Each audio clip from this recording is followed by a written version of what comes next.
At Your Command, Neville Goddard, Snellgrove Publications, New York, 1939.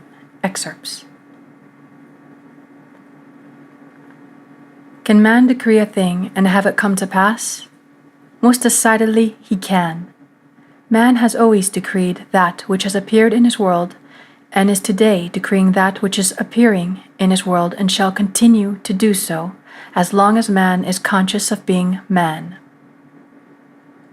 Not one thing has ever appeared in man's world, but what man decreed it that it should. This you may deny, but try as you will, you cannot disprove it, for this decreeing is based upon a changeless principle. You do not command things to appear by your words or loud affirmations. Such vain repetition is more often than not confirmation of the opposite. Decreeing is ever done in consciousness. That is, every man is conscious of being that which he has decreed himself to be. The dumb man, without using words, is conscious of being dumb. Therefore, he is decreeing himself to be dumb. Consciousness is the resurrecting power, resurrecting that which man is conscious of being. Man is ever outpicturing that which he is conscious of being. This is the truth that makes a man free, for man is always self-imprisoned or self-freed. For instance, before you are conscious of being man, you are first conscious of being. Then you become conscious of being man. Yet you remain as conceiver, greater than your conception, man. You are, at this very moment, drawing into your world that which you are now conscious of being. Now you see what is meant by, you must be born again.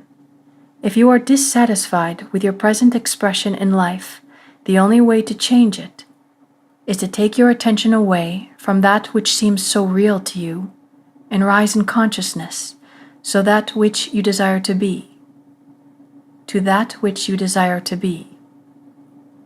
You cannot serve two masters.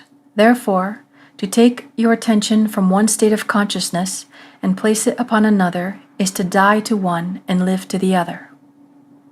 The question, whom do you say that I am? This is the eternal question addressed to oneself by one's true being. In other words, whom do you say that you are? For your conviction of yourself, your opinion of yourself, will determine your expression in life. So can't you see why the millions of prayers are unanswered? Men pray to a God that does not exist. For instance, to be conscious of being poor and to pray to a God for riches is to be rewarded with that which you are conscious of being, which is poverty. Prayers to be successful must be claiming rather than begging. So if you would pray for riches, turn from your picture of poverty by denying the very evidence of your senses, and assume the nature of being wealthy. All of your present beliefs, fears, and limitations are weights that bind you to your present level of consciousness. If you would transcend this level, you must leave behind all that is now your present self, or conception of yourself. To do this, you take your attention away from all that is now your problem or limitation and dwell upon just being. That is, you say silently, but feeling to yourself, I am. Do not condition this awareness as yet. Just declare yourself to be, and continue to do so until you are lost in the feeling of just being, faceless and formless. When this expansion of consciousness is attained, then, within this formless deep of yourself, give form to the new conception by feeling yourself to be that which you desire to be. The only way to change your expressions of life is to change your consciousness. For consciousness is the reality that eternally solidifies itself in the things round about you. Man's world, in its every detail, is his consciousness outpictured. You can no more change your environment or world by destroying things than you can your reflection by destroying the mirror. Your environment and all within it reflects that which you are in consciousness. As long as you remember to be that in consciousness, so long will you continue to outpicture it in your world. Knowing this, begin to revalue yourself. Man has placed too little value upon himself. Today is the day, the eternal now. Why not become aware of being great, God-loving, wealthy, healthy in all attributes that you admire? It is just as easy to possess the consciousness of these qualities as it is to possess their opposites, for you have not your present consciousness because of your world. On the contrary, your world is what it is because of your present consciousness. Simple, is it not? Too simple, in fact, for the wisdom of man that tries to complicate everything. Before man can attempt to transform his world, he must first lay the foundation. I am the Lord. That is man's awareness. His consciousness of being is God. Until this is firmly established, so that no suggestion or argument put forward by others can shake it, he will find himself returning to the slavery of his former beliefs. You shall continue to be confused and thwarted until you find the cause of your confusion. When you have lifted up the Son of Man, then shall you know that I am He, that is, that I, John Smith, do nothing of myself but my Father, or that state of consciousness which I am. Now one with does the works. When this is realized, every urge and desire that springs within you shall find expression in the world. Behold, I stand at the door and knock. If any man hear my voice and open the door, I will come in to him and sup with him and he with me. The I knocking at the door is the urge. The door is your consciousness. To open the door is to become one with that which is knocking by feeling oneself to be the thing desired. To feel one's desire as impossible is to shut the door or deny this urge expression. To rise in the consciousness to the naturalness of the thing felt is to swing wide the door and invite this into embodiment. A very good practice before you enter into your meditation is first to free every man in the world from blame, for law is never violated, and you can rest confidently in the knowledge that every man's conception of himself is going to be his reward. So you do not have to bother yourself about seeing whether or not man gets what you consider he should get, for life makes no mistakes and always gives man that which man first gives himself. To dissolve a problem that now seems so real to you, all that you do is remove your attention from it. In spite of its seeming reality, turn from it in consciousness. Become indifferent and begin to feel yourself to be that which would be the solution of the problem. For instance, if you were imprisoned, no man would have to tell you that you should desire freedom. Freedom, or rather the desire of freedom, would be automatic. So why look behind the four walls of your prison bars? Take your attention from being imprisoned and begin to feel yourself to be free. Feel it to the point where it is natural. The very second you do so, those prison bars will dissolve. Apply the same principle to any problem. I have seen people who were in debt up to their ears apply this principle, and in the twinkling of an eye, debts that were mountainous were removed. I have seen those whom doctors have given up as incurable take their attention away from their problem of disease and begin to feel themselves to be well in spite of the evidence of their sense to the contrary. In no time at all, this so-called incurable disease vanished and left no scar. As long as you are conscious of being imprisoned or diseased or poor, so long will you continue to outpicture or express these conditions. I am is He that will save you. If you are hungry, your Savior is food. If you are poor, your Savior is riches. If you are imprisoned, your Savior is freedom. If you are diseased, it will not be a man called Jesus who will save you, but health will become your Savior. Therefore, claim, I am He. In other words, claim yourself to be the thing desired. Claim it in consciousness, not in words. And consciousness will reward you with your claim. You are told, you shall find me when you feel after me. Well, feel after that quality in consciousness until you feel yourself to be it. When you lose yourself in the feeling of being it, the quality will embody itself in your world. You are healed from your problem when you touch the solution of it. Put not your trust in men, for men but reflect the being that you are, and can only bring to you or do unto you that which you have first done unto yourself. No matter what happens to man in this world, it is never an accident. It occurs under the guidance of an exact and changeless law.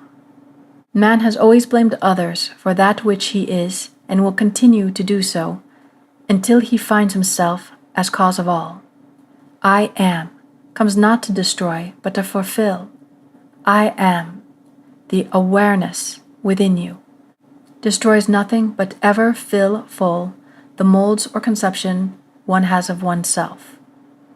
To constantly kick and complain against the limitations of poverty while remaining poor in consciousness is to play the fool's game. Change cannot take place from that level of consciousness for life in constantly outpicturing all levels. Life does not care whether you call yourself rich or poor, strong or weak. It will eternally reward you with that which you claim as true of yourself. To life, there is nothing right or wrong. Stop asking yourself whether you are worthy or unworthy to receive that which you desire. You as man did not create the desire. Your desires are ever fashioned within you because of what you now claim yourself to be. So leave all judgments out of the picture and rise in the consciousness to the level of your desire and make yourself one with it by claiming it to be so now. For my grace is sufficient for thee, my strength is made perfect in weakness. Have faith in this unseen claim until the conviction is born within you that it is so. Your confidence in this claim will pay great rewards. Just a little while and he, the thing desired, will come. But without faith it is impossible to realize anything. Through faith the worlds were framed because faith is the substance of the thing I hoped for, the evidence of the thing not yet seen. Don't be anxious or concerned as to results. They will follow just as surely as day follows night. Look upon your desires, all of them, as a spoken word of God, and every word or desire a promise. The reason most of us fail to realize our desire is because we are constantly conditioning them. Do not condition your desire. Just accept it as it comes to you. Give thanks for it to the point that you are grateful for having already received it. Then go about your way in peace. Now, let me instruct you in the art of fishing. It is recorded that the disciples fished all night and caught nothing. Then Jesus came upon the scene and told them to cast their nets in once more into the same waters that only a moment before were barren, and this time their nets were bursting with the catch. This story is taking place in the world today, right within you, the reader, or in this case, the listener. For you have within you all the elements necessary to go fishing. But until you find that Jesus Christ, your awareness, is Lord, you will fish, as did these disciples, in the night of human darkness. That is, you will fish for things, thinking things to be real, and will fish with the human bait, which is a struggle and an effort, trying to make contact with this one and that one, trying to coerce this being or the other being, and all such effort will be in vain. But when you discover your awareness of being to be Christ Jesus, you will let Him direct your fishing. And you will fish in consciousness for the things that you desire, for your desire will be the fish that you will catch, because your consciousness is the only living reality. You will fish in the deep waters of consciousness. If you would catch that which is beyond your present capacity, you must launch out into deeper waters, for within your present consciousness such fish or desires cannot swim.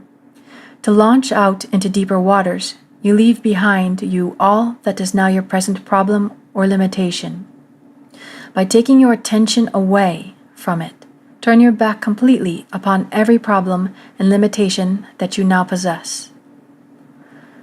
Dwell upon just being by saying, I am, I am, I am, to yourself.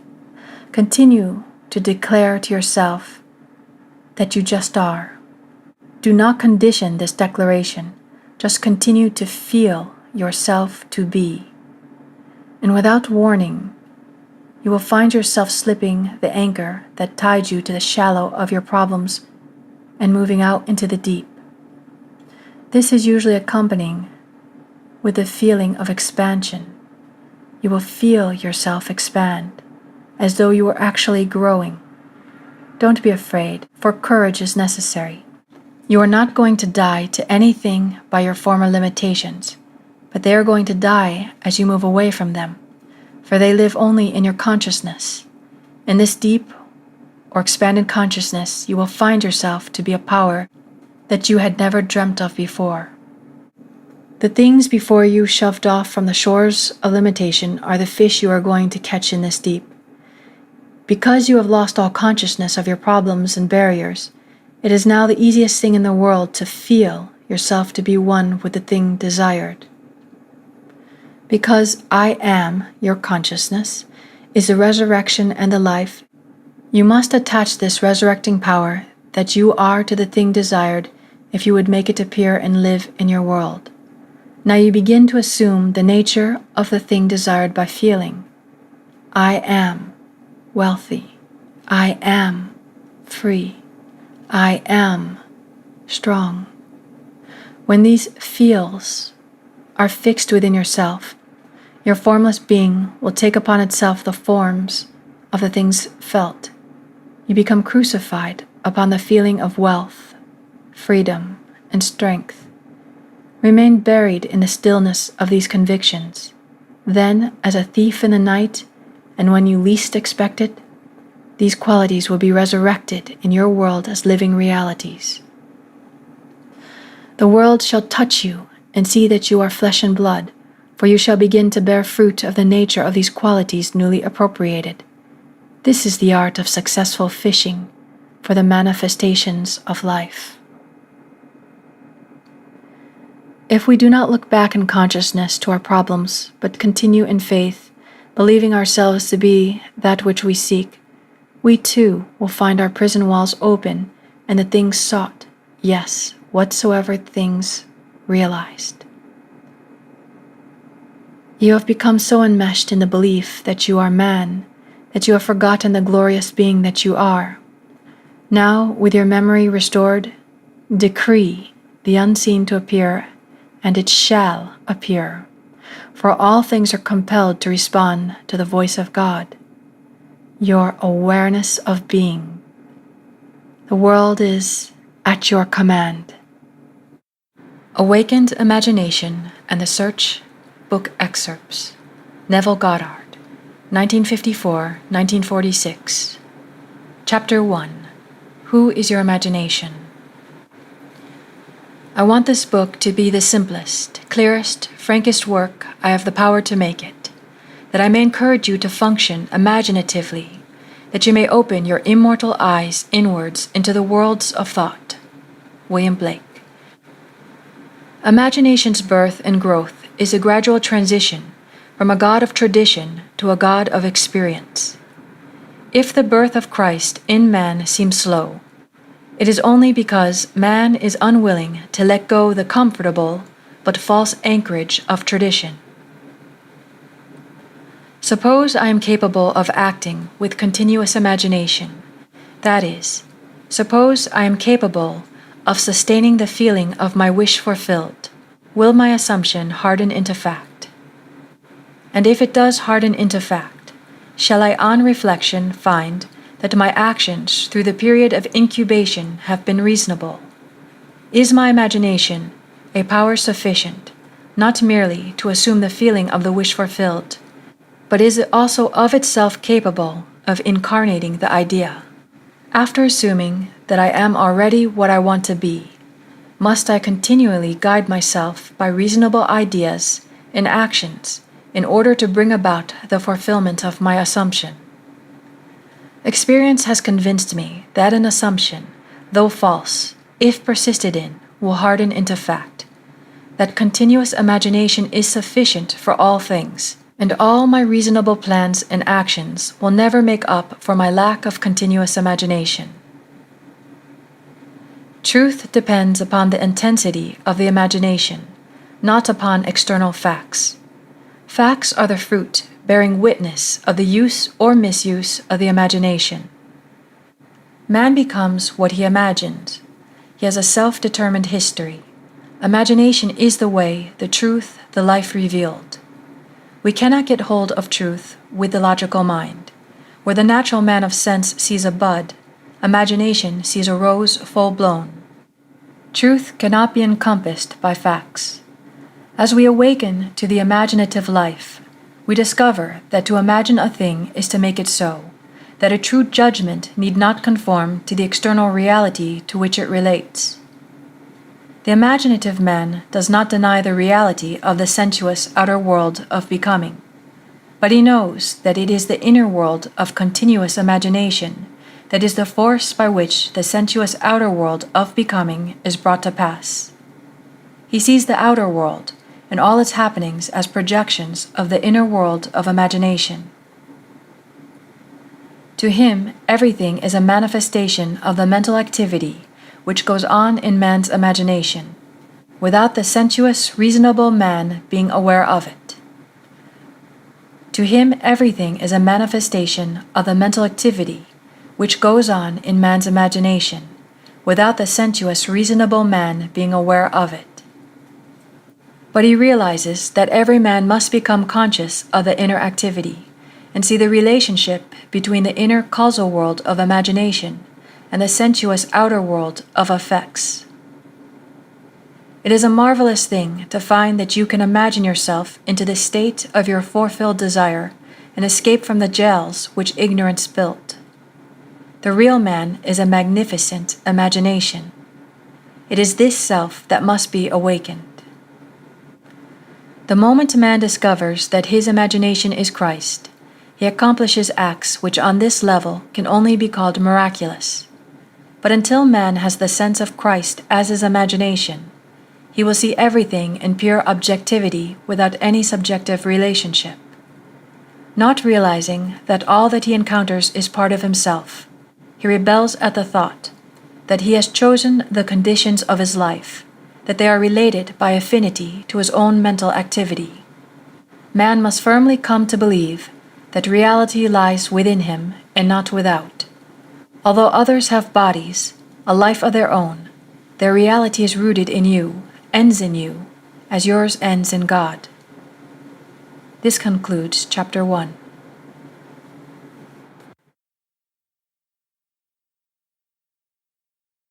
Awakened Imagination, Chapter 2 Excerpts by Neville Goddard.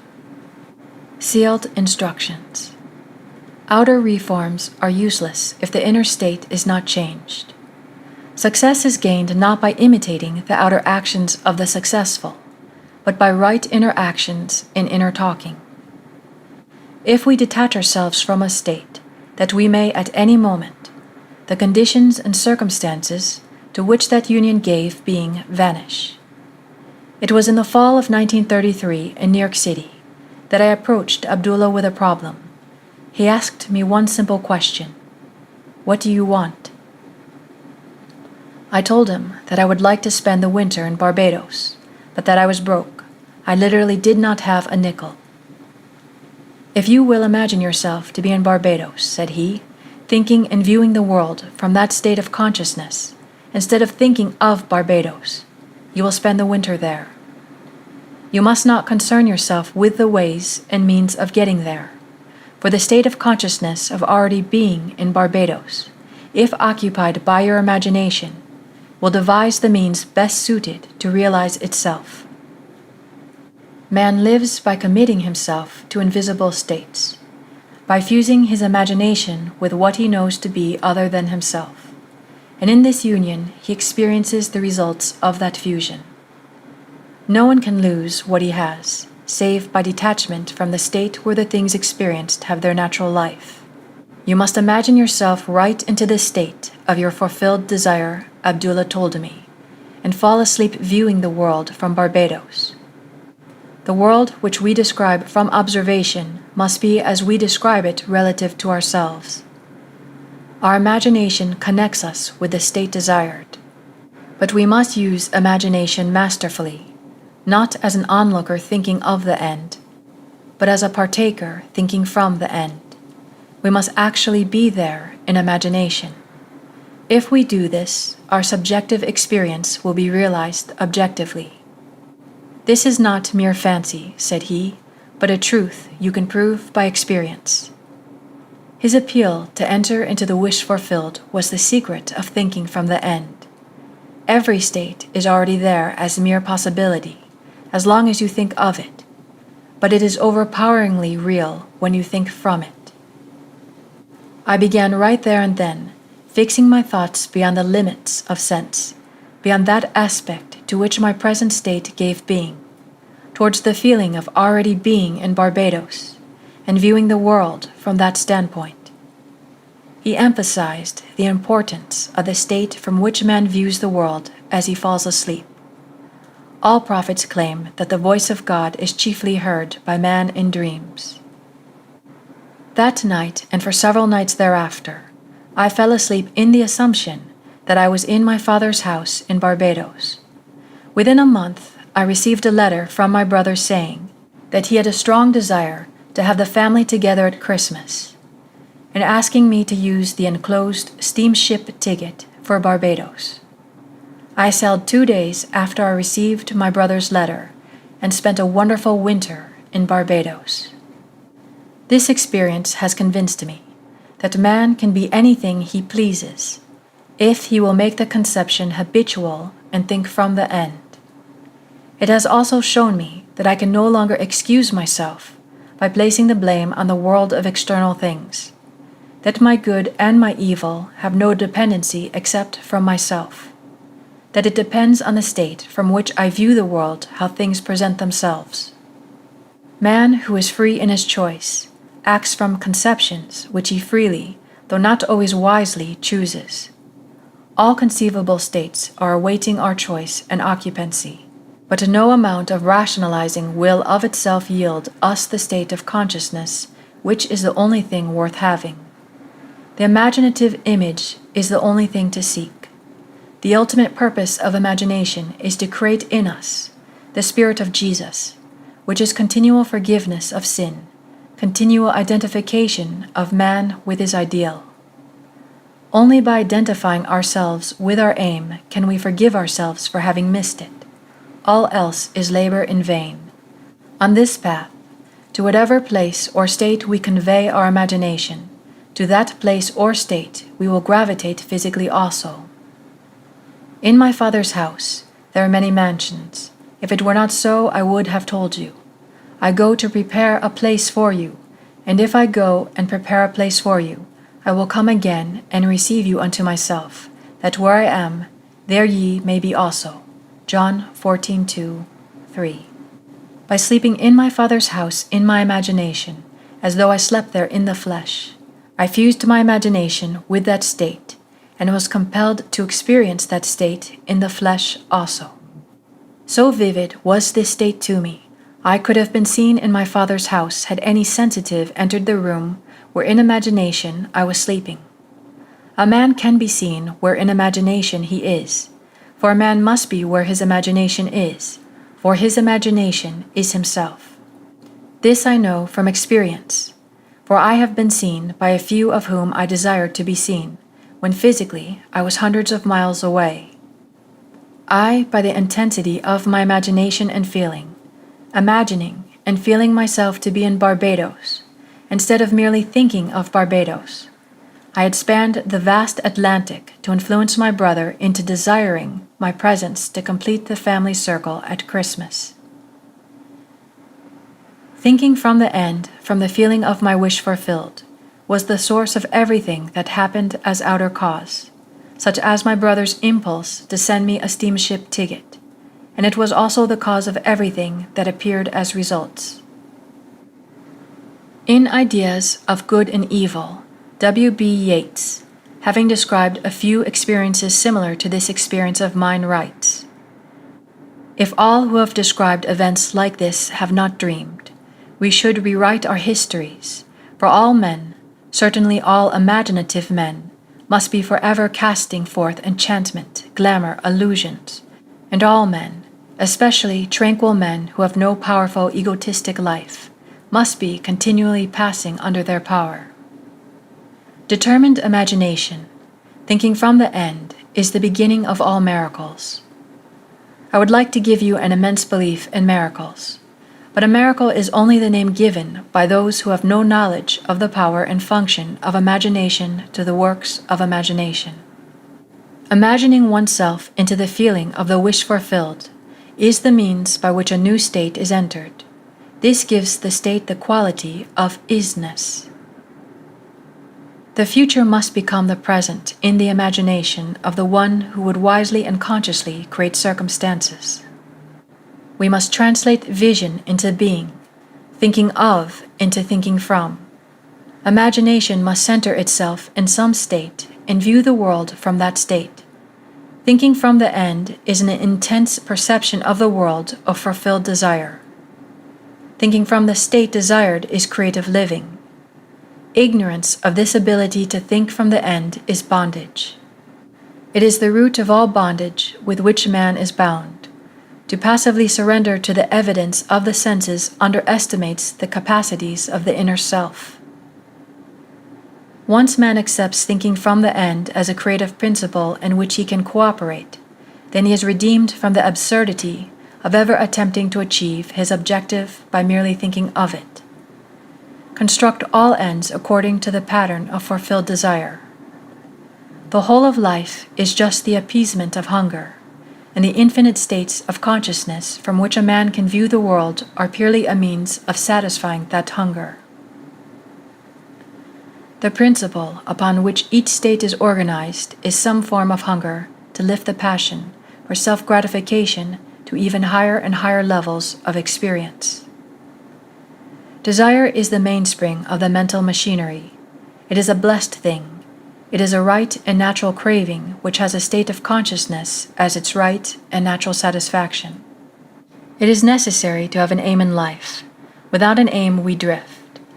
What wantest thou of me?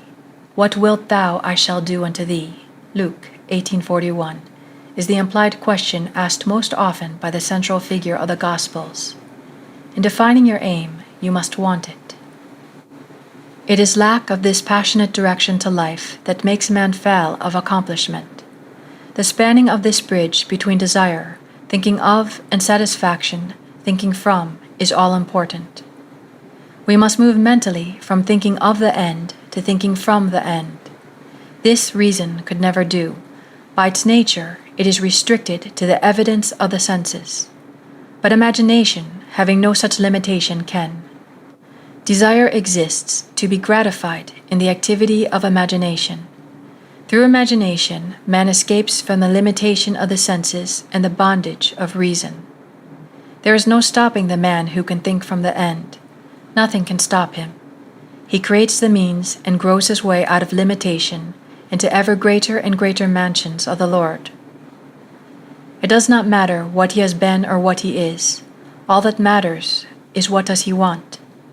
He knows that the world is a manifestation of the mental activity which goes on within himself. so he strives to determine and control the ends from which he thinks. In his imagination he dwells in the end, confident that he shall dwell there in the flesh also. He puts his whole trust in the feeling of the wish fulfilled, and lives by committing himself to that state. For the art of fortune is to tempt him so to do. Knowing that every desire is ripe grain to him who knows how to think from the end, he is indifferent to mere reasonable probability, and confident that through continuous imagination his assumption will harden into fact. But how to persuade men everywhere that thinking from the end is the only living, how to foster it in every activity of man, how to reveal it as the plenitude of life, and not the compensation of the disappointed, that is the problem. Life is a controllable thing. You can experience what you please once you realize that you are His Son, and that you are what you are by virtue of the state of consciousness from which you think and view the world. Son, thou art ever with me, and all that I have is thine. Luke 15:31. And this concludes chapter 2.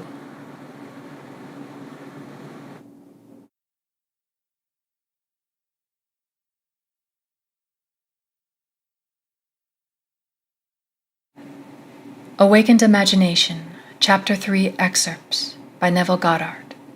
Highways of the Inner World.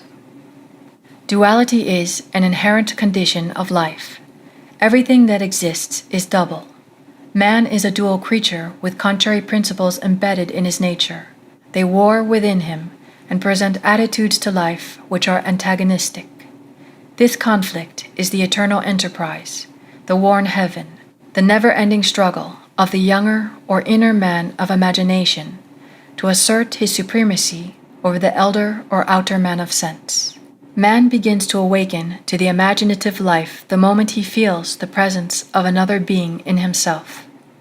Man's inner body is as real in the world of subjective experience as his physical body is real in the world of external realities. But the inner body expresses a more fundamental part of reality. This existing inner body of man must be consciously exercised and directed.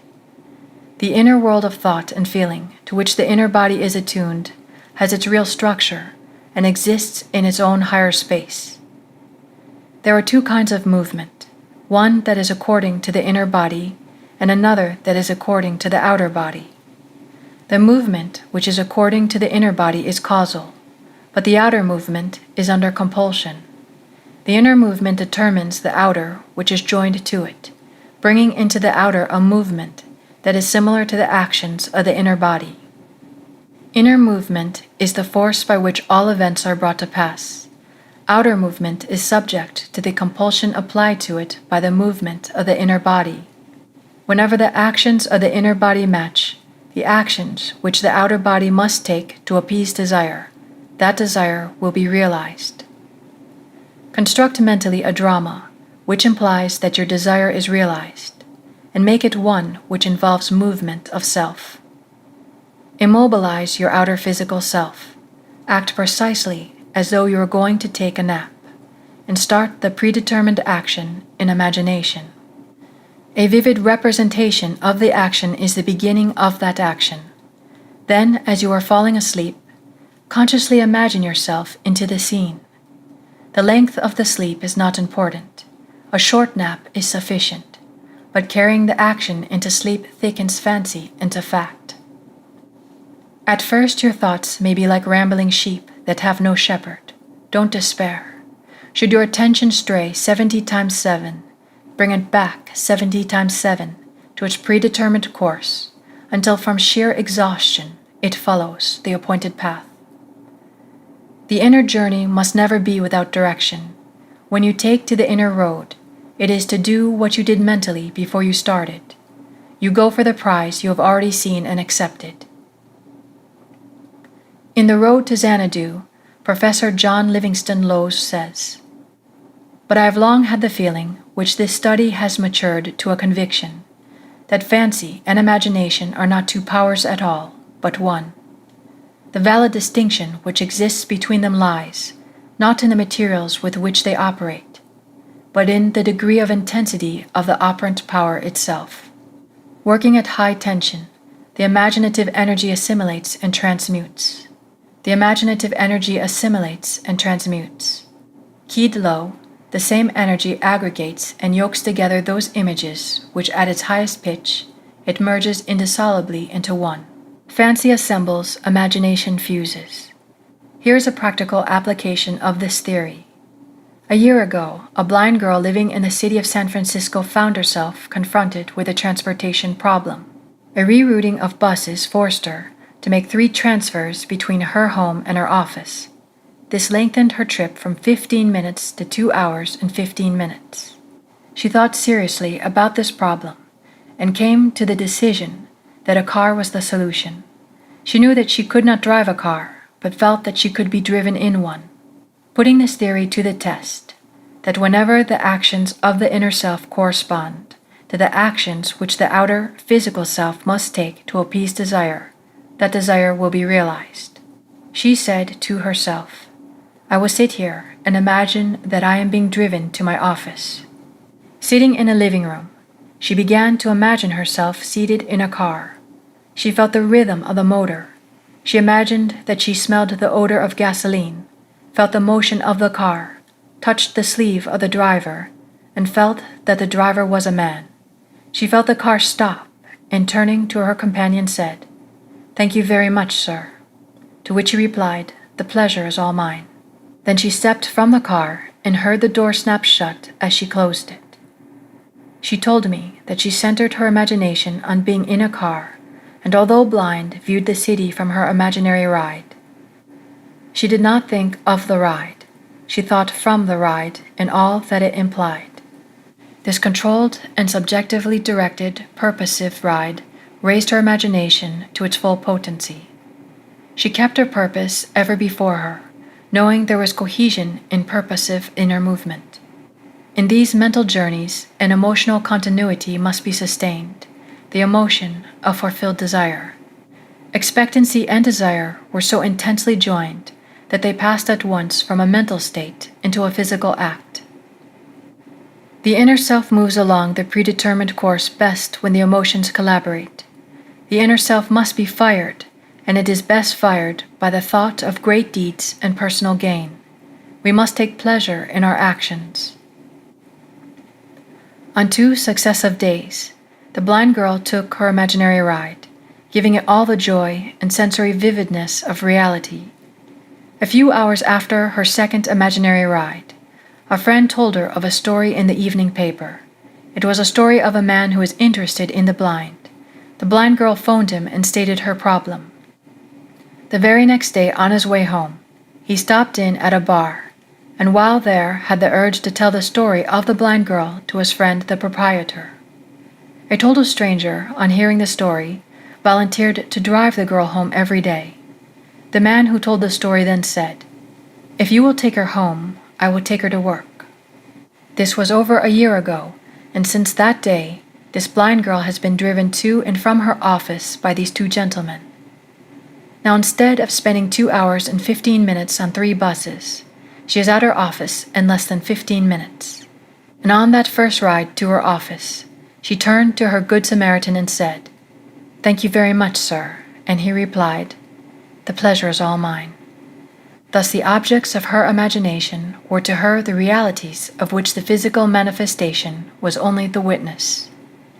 The determinative animating principle was the imaginative ride. Her triumph could be a surprise only to those who did not know of her inner ride. She mentally viewed the world from this imaginative ride with such a clearness of vision that every aspect of the city attained identity. These inner movements not only produce corresponding outer movements.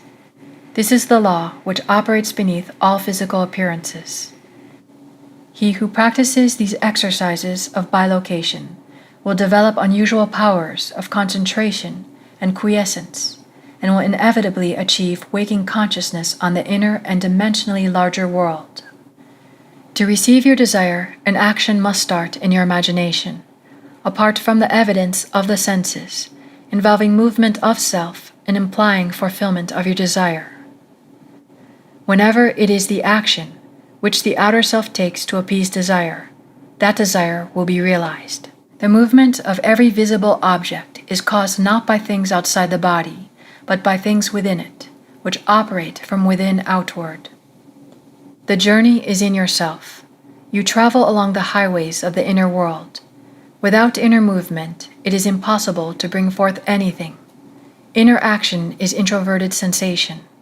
If you will construct mentally a drama, which implies that you have realized your objective, then close your eyes and drop your thoughts inward. Centering your imagination all the while in the predetermined action and partake in that action, you will become a self-determined being. Inner action orders all things according to the nature of itself.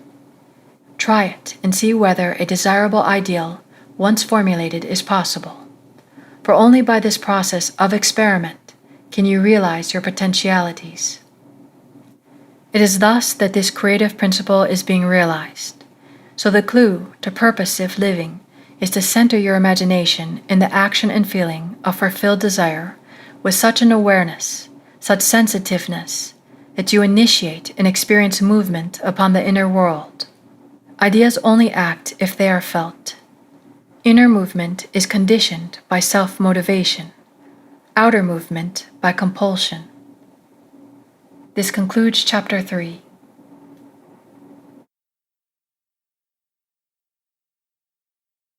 Awakened Imagination, Chapter 4 Excerpts by Neville Goddard. The Pruning Shears of Revision. Never will he say caterpillars. He'll say, there's a lot of butterflies as is to be on our cabbages, pure.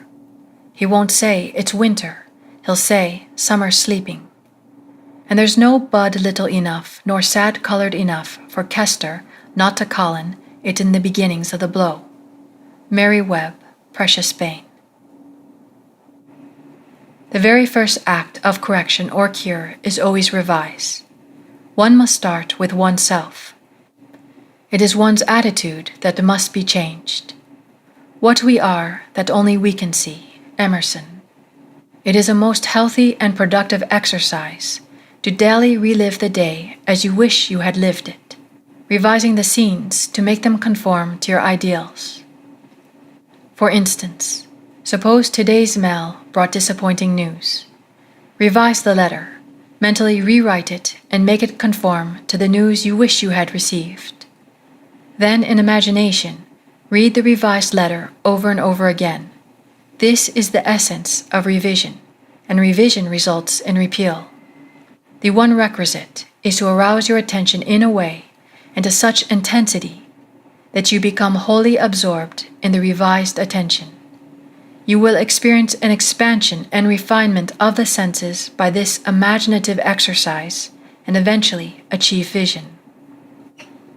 But always remember that the ultimate purpose of this exercise is to create in you the Spirit of Jesus, which is continual forgiveness of sin.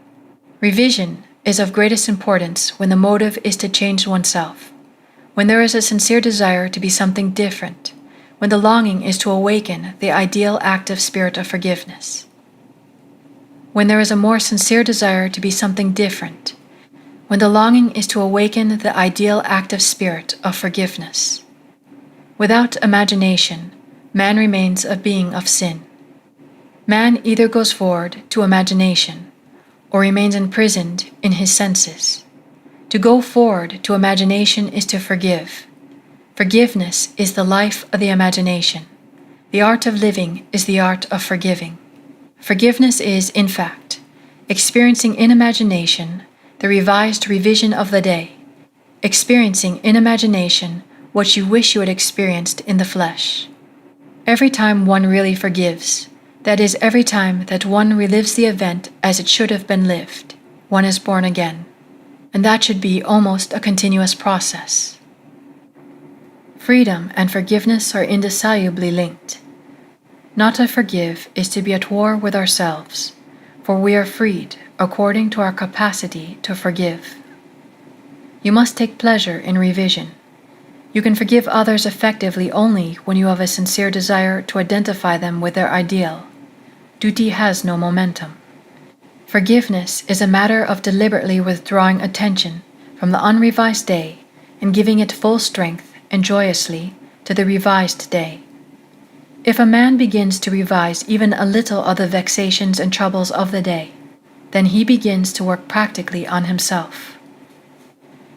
Here is the way an artist friend forgave herself and was set free from pain, annoyances, and unfriendliness.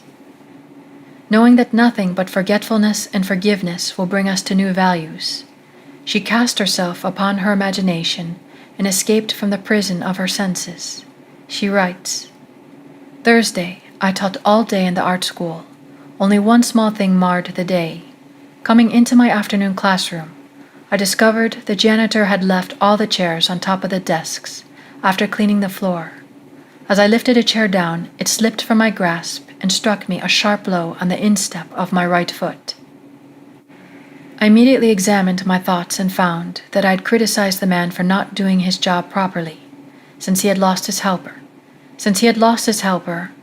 I realized he probably felt he had done more than enough, and it was an unwanted gift that had bounced and hit me on the foot. Looking down at my foot, I saw both my skin and nylons were intact, so forgot the whole thing. That night, after I had been working intensely for about 3 hours on a drawing, I decided to make myself a cup of coffee. To my utter amazement, I couldn't manage my right foot at all, and it was giving out great bumps of pain. I hopped over to a chair and took off my slipper to look at it. The entire foot was a strange purplish pink, swollen out of shape and red hot. I tried walking on it and found that it just flapped. I had no control over it whatsoever. It looked like one of two things.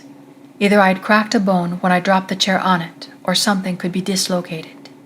No use speculating what it is, better get rid of it right away. So I became quiet, all ready to melt myself into light. To my complete bewilderment, my imagination refused to cooperate, it just said no. This sort of thing often happens when I am painting. I just started to argue, why not? It just kept saying no. Finally, I gave up and said, "You know I am in pain.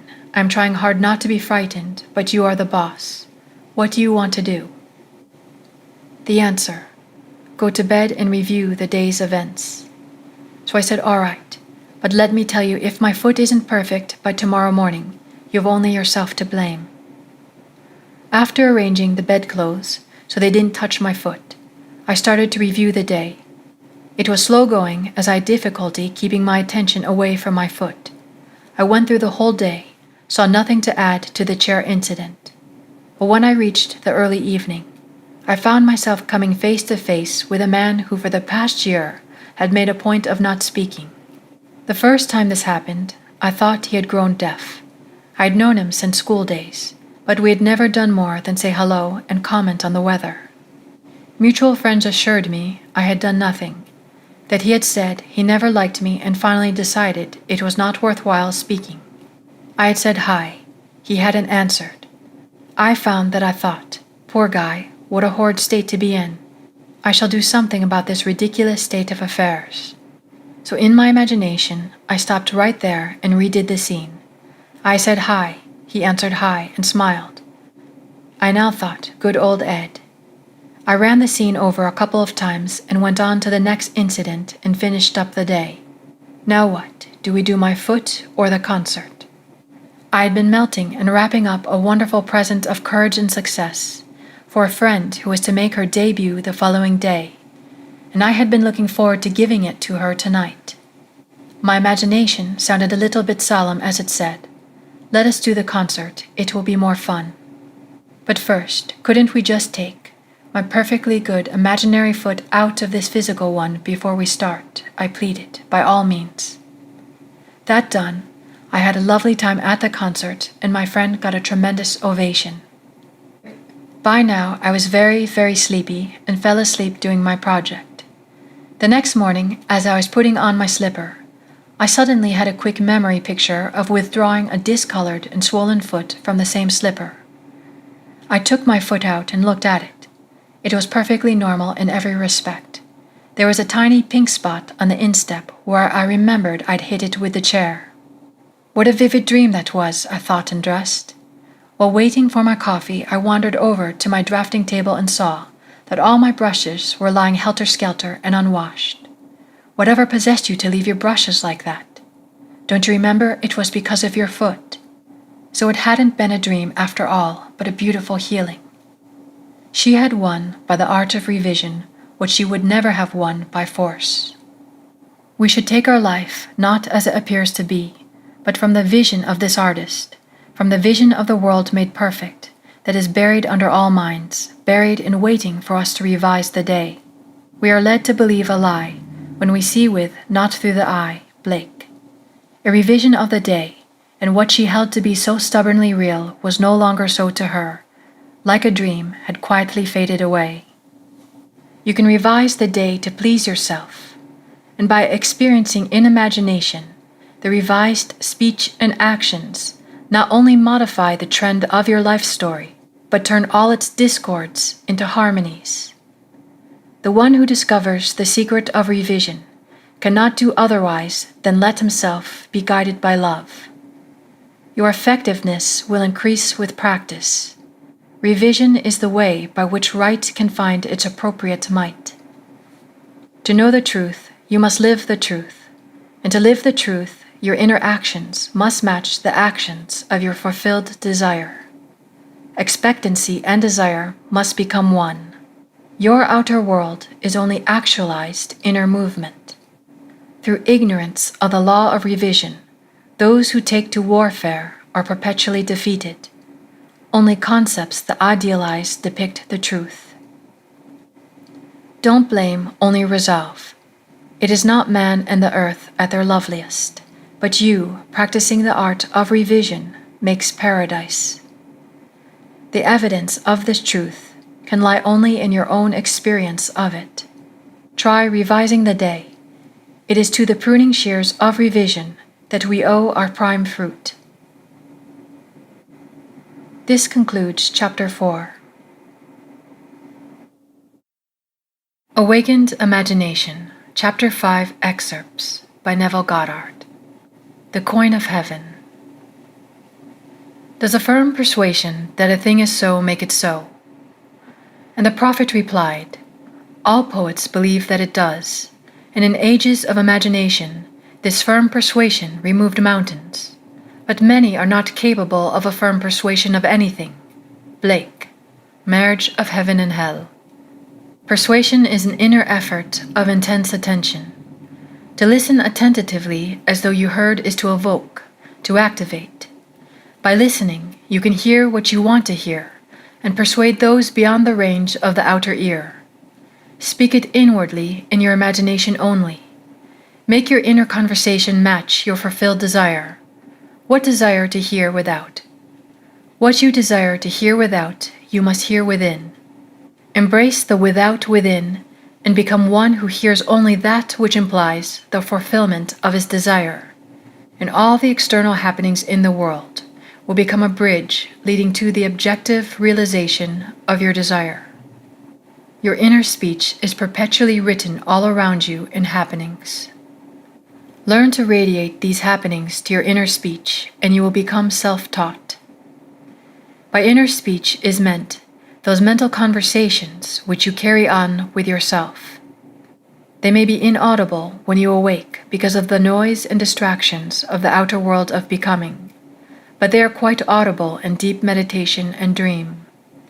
But whether they be audible or inaudible, you are their author and fashion your world in their likeness. Inner speech from premises of fulfilled desire is the way to create an intelligible world for yourself.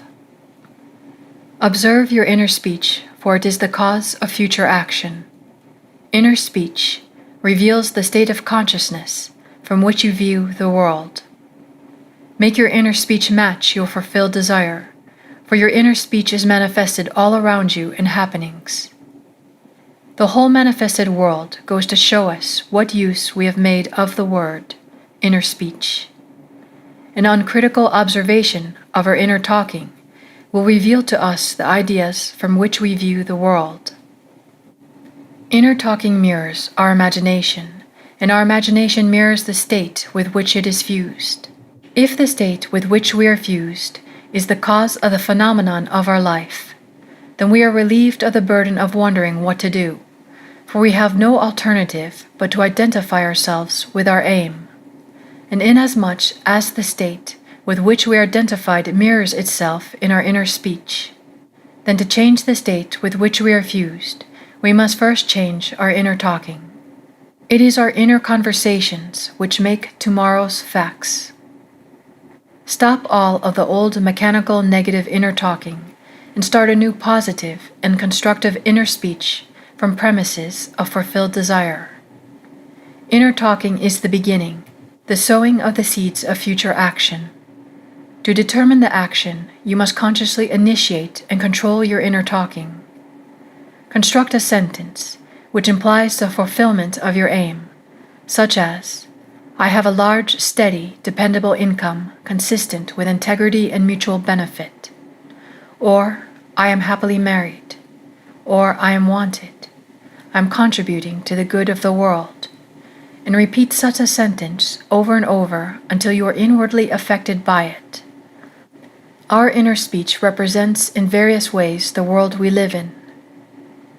Those that go searching for love only make manifest their own lovelessness. And the loveless never find a love, only the loving find a love, and they never have to seek for it. D.H. Lawrence. Man attracts what he is. The art of life is to sustain the feeling of the wish fulfilled, and let things come to you, not to go after them or think they flee away. Observe your inner talking and remember your aim. Do they match? Does your inner talking match what you would say audibly had you achieved your goal? The individual's inner speech and action attract the conditions of his life. Through uncritical self-observation of your inner talking, you find where you are in the inner world, and where you are in the inner world is what you are in the outer world. You put on the new man whenever ideals and inner speech match. In this way alone can the new man be born. You put on the new man whenever ideals and inner speech match. In this way alone can the new man be born. Inner talking matures in the dark. There are two gifts which God has bestowed upon man alone, and on no other mortal creature. These two are mind and speech, and the gift of mind and speech is equivalent to that of immortality. If a man uses these two gifts rightly, he will differ in nothing from the immortals. And when he quits the body, mind and speech will be his guides, and by them he will be brought into the troop of the gods, and the souls that have attained to bliss.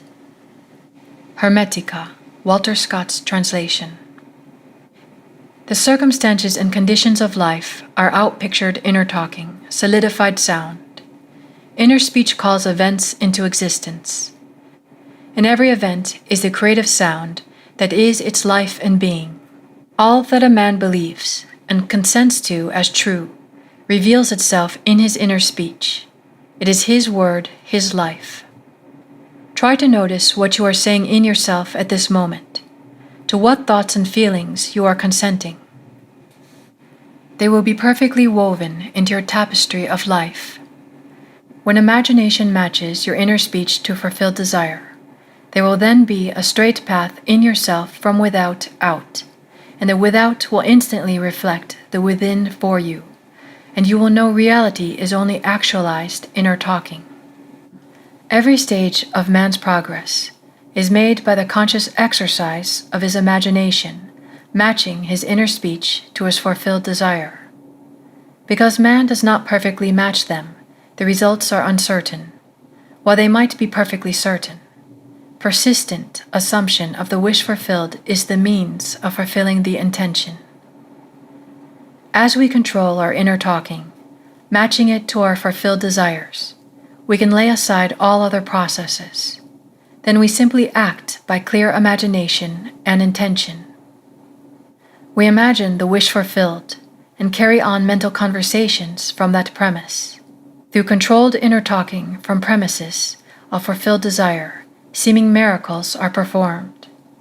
The future becomes the present and reveals itself in our inner speech. To be held by the inner speech of fulfilled desire is to be safely anchored in life.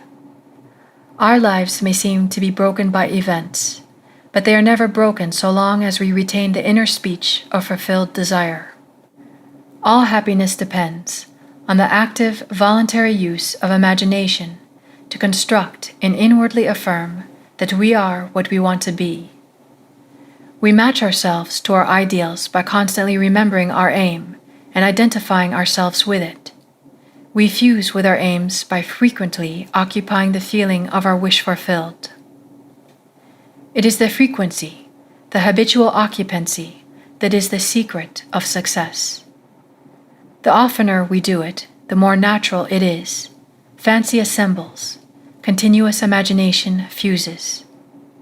It is possible to resolve every situation by the proper use of imagination. Our task is to get the right sentence, the one which applies that our desire is realized, and fire the imagination with it. All this is intimately connected with the mystery of the still small voice. Inner talking reveals the activities of imagination, activities which are the causes of the circumstances of life. As a rule, man is totally unaware of his inner talking, and therefore sees himself not as the cause, but the victim of circumstance. To consciously create circumstance, man must consciously direct his inner speech, matching the still small voice to his fulfilled desires. Right inner speech is essential. It is the greatest of the arts. It is the way out of limitation into freedom. Ignorance of this art has made the world a battlefield and penitentiary where blood and sweat alone are expected, when it should be a place of marveling and wondering. Right inner speech is the first step to become what you want to be. Speech is an image of mind, and mind is an image of God. Hermetica, Scott translation. On the morning of April 12, 1953, my wife was awakened by the sound of a great voice of authority speaking within her and saying, "You must stop spending your thoughts, time, and money. Everything in life must be an investment. To spend is to waste, to squander to lay out without return. To invest is to lay out for a purpose from which a profit is expected." This revelation of my wife is about the importance of the moment. It is about the transformation of the moment. What we desire does not lie in the future, but in ourselves at this very moment. At any moment in our lives, we are faced with an infinite choice: what we are and what we want to be. And what we want to be is already existent, but to realize it, we must match our inner speech and actions to it. It is only what is done now that counts. The present moment does not recede into the past. It advances into the future to confront us, spent or invested. Thought is the coin of heaven. Money is its earthly symbol. Every moment must be invested, and our inner talking reveals whether we are spending or investing. Be more interested in what you are inwardly saying now than what you have said, by choosing wisely what you think and what you feel now. Any time we feel misunderstood, misused, neglected, suspicious, afraid, we are spending our thoughts and wasting our time. Whenever we assume the feeling of being what we want to be, we are investing. We cannot abandon the moment to negative inner talking and expect to retain command of life. Before us go the results of all that seemingly is behind. Not gone is the last moment, but oncoming. The circumstances of life are the muffled utterances of the inner talking that made them, the word made visible. The present moment is always precisely right for an investment, to inwardly speak the right word. You choose life and good and blessings by being that which you choose. Like is known to like alone. Make your inner speech bless and give good reports. Man's ignorance of the future is the result of his ignorance of his inner talking. His inner talking mirrors his imagination, and his imagination is a government in which the opposition never comes into power. If the reader asks, what if the inner speech remains subjective and is unable to find an object for its love? The answer is, it will not remain subjective, for the very simple reason that inner speech is always objectifying itself. What frustrates and festers, and becomes the disease that afflicts humanity, is man's ignorance of the art of matching inner words to fulfill desire. Inner speech mirrors imagination, and imagination is Christ. Alter your inner speech, and your perceptual world changes. Whenever inner speech and desire are in conflict, inner speech invariably wins. Because inner speech objectifies itself, it is easy to see that if it matches desire, desire will be objectively realized. This concludes Chapter 5.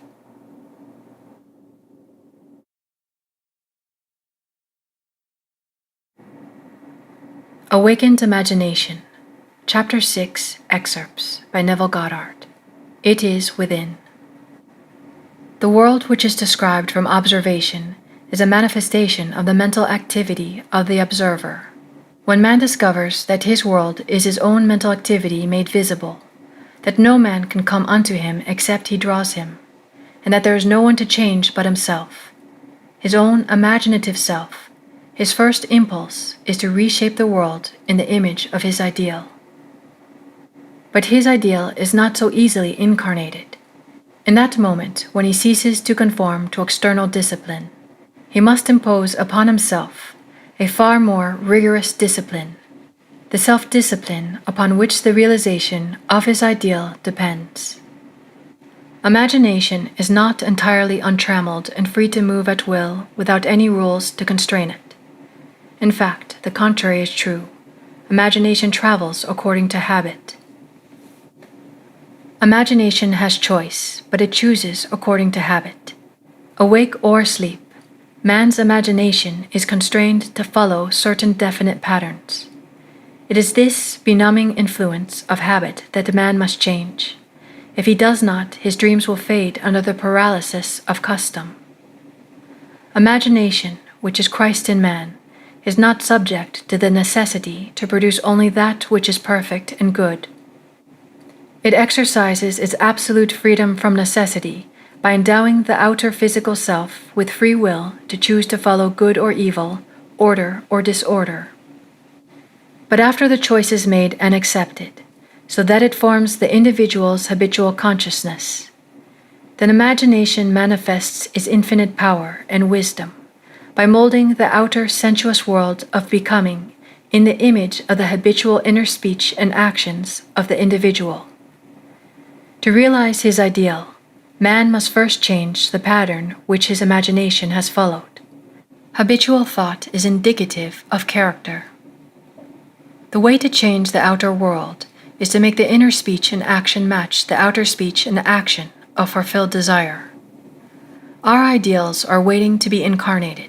But unless we ourselves match our inner speech and action to the speech and actions of fulfilled desire, they are incapable of birth.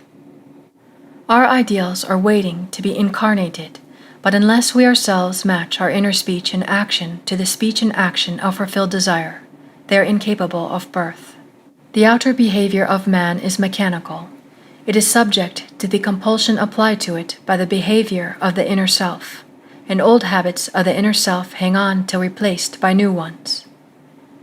It is a peculiar property of the second or inner man that he gives to the outer self something similar to his own reality of being. Any change in the behavior of the inner self will result in corresponding outer changes. The mystic calls a change of consciousness death. By death he means not the destruction of imagination and the state with which it was fused, but the dissolution of their union.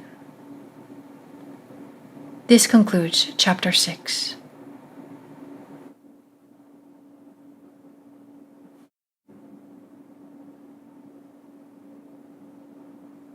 Awakened Imagination, Chapter 7, Excerpts by Neville Goddard.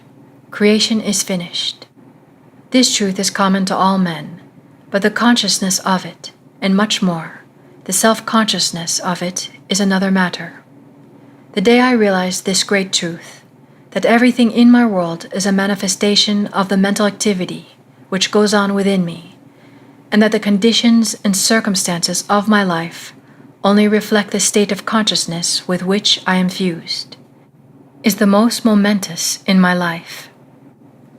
But the experience that brought me into this certainty is so remote from ordinary existence, I have long hesitated to tell it, for my reason refused to admit the conclusions to which the experience impelled me. Nevertheless, this experience revealed to me that I am supreme within the circle of my own state of consciousness, and that it is the state with which I am identified that determines what I experience. Therefore, it should be shared with all, for to know this is to become free from the world's greatest tyranny, the belief in a second cause. Blessed are those whose imagination have been so purged of the beliefs in second causes, they know that imagination is all, and all is imagination. Creation is finished. The world of creation is finished, and its original is within us. We saw it before we set forth, and have since been trying to remember it and to activate sections of it. There are infinite views of it. Our task is to get the right view, and by determined direction of our attention, make it pass in a procession before the inner eye. If we assemble the right sequence and experience it in imagination until it has the tone of reality, then we consciously create circumstances. This inner procession is the activity of imagination that must be consciously directed. We, by a series of mental transformations, become aware of increasing portions of that which already is, and by matching our own mental activity to that portion of creation which we desire to experience, we activate it, resurrect it, and give it life. We, by the movements of our attention, give life. Think of the world as containing an infinite number of states of consciousness from which it could be viewed. All that you could ever desire is already present and only awaits to be matched by your beliefs. But it must be matched, for that is the necessary condition by which alone it can be activated and objectified. The moment man matches the beliefs of any state, he fuses with it, and this union results in the activation and projection of its plots, plans, dramas, and situations. It becomes the individual's home from which he views the world. It is his workshop, and if he is observant, he will see outer reality shaping itself upon the model of his imagination. It is for this purpose of training us in image-making that we were made subject to the limitations of the senses and clothed in bodies of flesh. We were subjected to this biological experience because no one can know of imagination who has not been subjective to the vanities and limitations of the flesh, who has not experimented and tasted this cup of experience, and confusion will continue until man awakes and a fundamentally imaginative view of life has been re-established and acknowledged as basic. As the appearance of our world is determined by the particular state with which we are fused, so may we determine our fate as individuals by fusing our imagination with ideals we seek to realize. On the distinction between our states of consciousness depends the distinction between the circumstances and conditions of our lives. Man who is free in his choice of state often cries out to be saved from the state of his choice. Choose wisely the states that you will serve. All states are lifeless until imagination fuses with them. Hold fast to your ideal. Nothing can take you from it but your imagination. Don't think of your ideal, think from it. It is only the ideals from which you think that are ever realized. Become a drinker and an eater of the ideals you wish to realize. Have a set, definite aim, or your mind will wander, and wandering, it eats every negative suggestion. If you live right mentally, everything else will be right. By a change of mental diet, you can alter the course of observed events. But unless there is a change of mental diet, your personal history remains the same. You illuminate or darken your life by the ideas to which you consent. Nothing is more important to you than the ideas on which you feed, and you feed on the ideas from which you think. If you find the world unchanged, it is a sure sign that you are wanting infidelity to the new mental diet, which you neglect in order to condemn your environment. You are in need of a new and sustained attitude. You can be anything you please, if you will make the conception habitual. For any idea which excludes all others from the field of attention discharges in action. The ideas and moods to which you constantly return define the state with which you are fused. Therefore, train yourself to occupy more frequently the feeling of your wish fulfilled. This is creative magic. It is the way to work towards fusion with the desired state. If you would assume the feeling of your wish fulfilled more frequently, you would be master of your fate. But unfortunately, you shut out your assumption for all but the occasional hour. Practice making real to yourself the feeling of the wish fulfilled.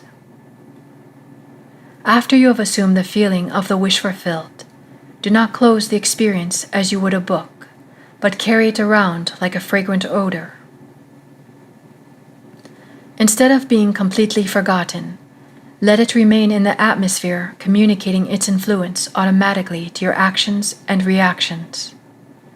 A mood, often repeated, gains a momentum that is hard to break or check. So be careful of the feelings you entertain. Habitual moods reveal the state with which you are fused. It is always possible to pass from thinking of the end you desire to realize to thinking from the end.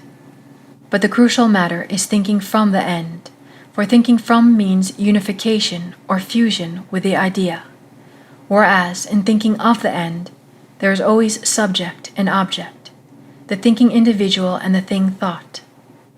You must imagine yourself into the state of your wish fulfilled, in your love for that state, and in so doing, live and think from it and no more of it.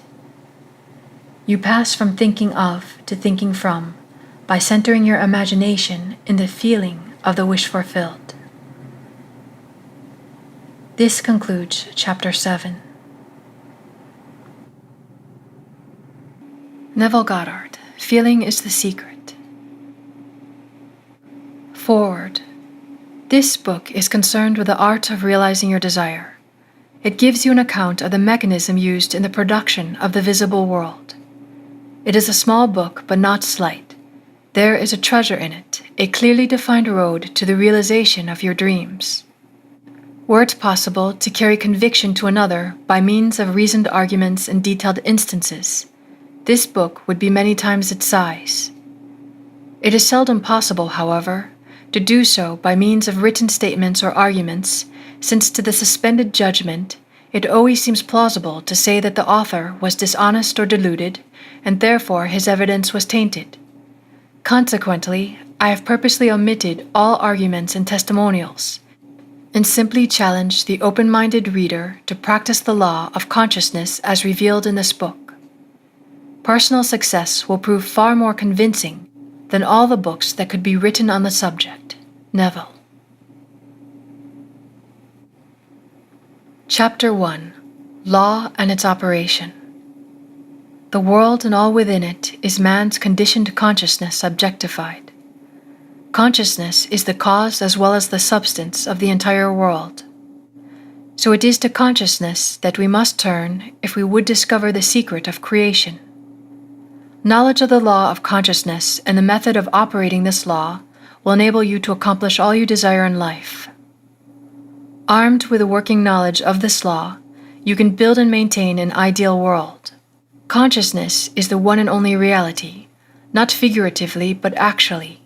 This reality may, for the sake of clarity, be likened unto a stream which is divided into two parts, the conscious and the subconscious. In order to intelligently operate the law of consciousness, it is necessary to understand the relationship between the conscious and the subconscious. The conscious is personal and selective. The subconscious is impersonal and non-selective. The conscious is the realm of effect.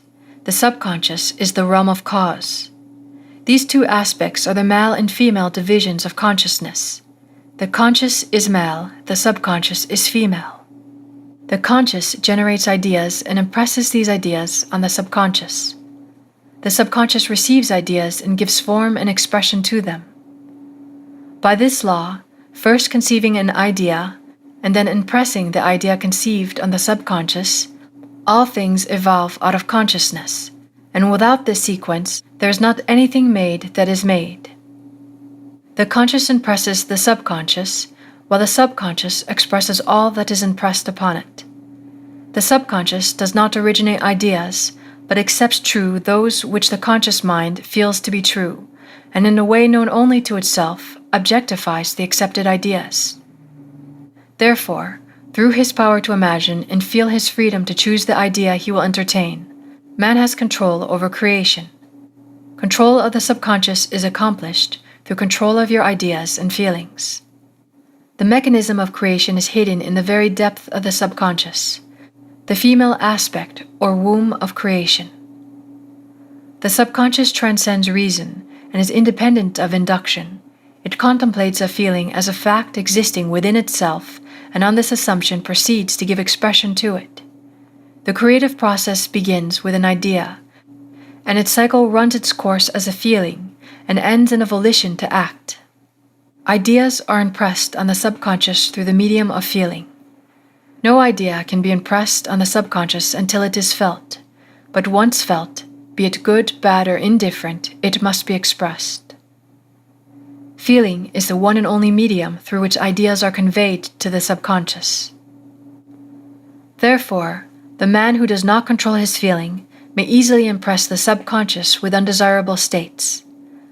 By control of feeling, it is not meant restraint or suppression of your feelings, but rather the disciplining of self to imagine and entertain only such feelings as contribute to your happiness. Control of your feelings is all important to a full and happy life. Never entertain an undesirable feeling, nor think sympathetically about wrong in any shape or form. Do not dwell on the imperfection of yourself or others. To do so is to impress the subconscious with these limitations. What you do not want done unto you, do not feel that it is done unto you or another. That is the whole law of a full and happy life. Everything else is commentary. Every feeling makes a subconscious impression, and unless it is counteracted by a more powerful feeling of an opposite nature, must be expressed. The dominant of two feelings is the one expressed. I am healthy is a stronger feeling than I will be healthy. To feel I will be is to confess I am not. I am is stronger than I am not. What you feel you are always dominates what you feel you would like to be. Therefore, to be realized, the wish must be felt as a state that is rather than a state that is not. Sensation precedes a manifestation, and is the foundation upon which all manifestation rests. Be careful of your moods and feelings, for there is an unbroken connection between your feelings and your visible world. Your body is an emotional filter and bears the unmistakable marks of your prevalent emotions. Emotional disturbances, especially suppressed emotions, are the cause of all disease.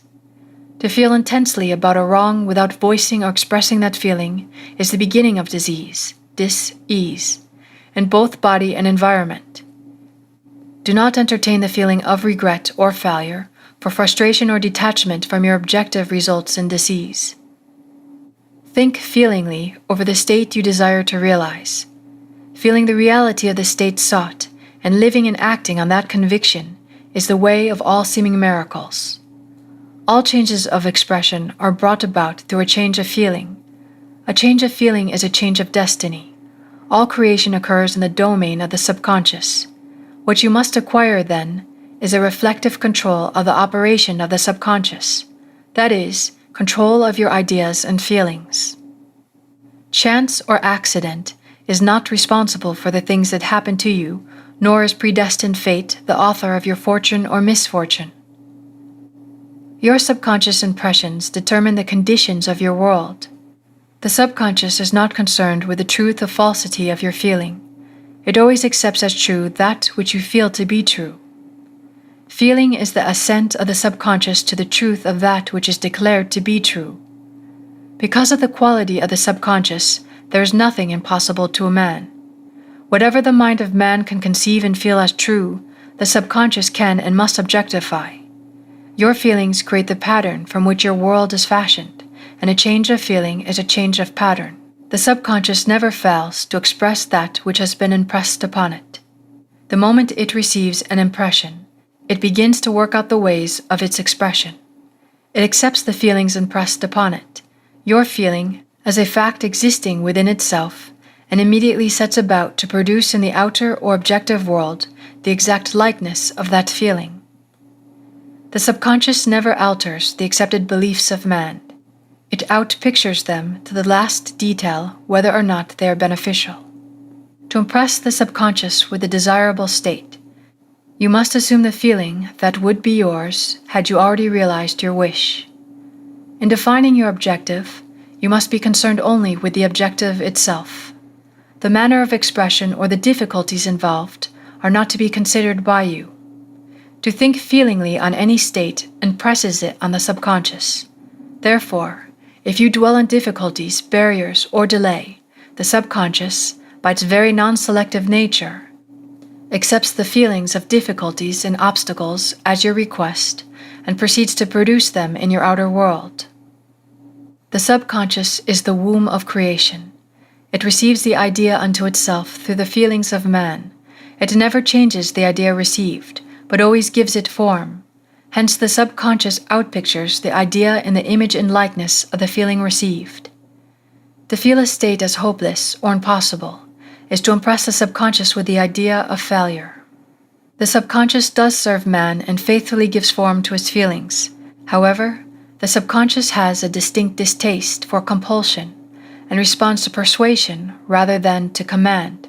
Consequently, it resembles the beloved wife more than the servant. Consciousness is really one and undivided, but for creation's sake it appears to be divided into two.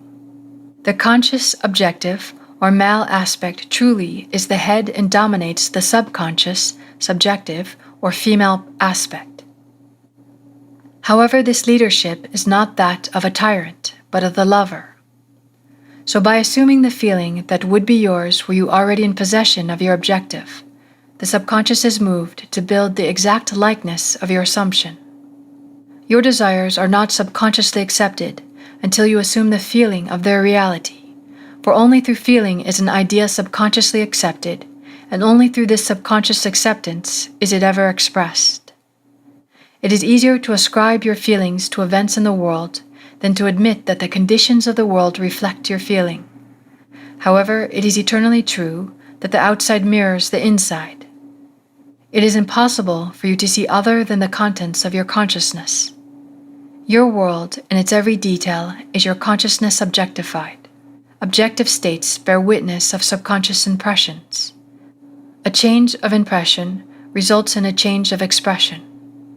The subconscious accepts as true that which you feel as true, and because creation is the result of subconscious impressions, you, by your feeling, determine creation. You are already that which you want to be, and your refusal to believe this is the only reason you do not see it. To seek on the outside for that which you do not feel you are is to seek in vain. For we never find that which we want, we find only that which we are. In short, you express and have only that which you are conscious of being or possessing, denying the evidence of the senses, and appropriating the feeling of the wish fulfilled is the way to the realization of your desire. Mastery of self-control of your thoughts and feelings is your highest achievement. However, until perfect self-control is attained, so that in spite of appearances, you feel all that you want to feel, you sleep in prayer to aid you in realizing your desired states. These are the two gateways into the subconscious. And that concludes Chapter 1.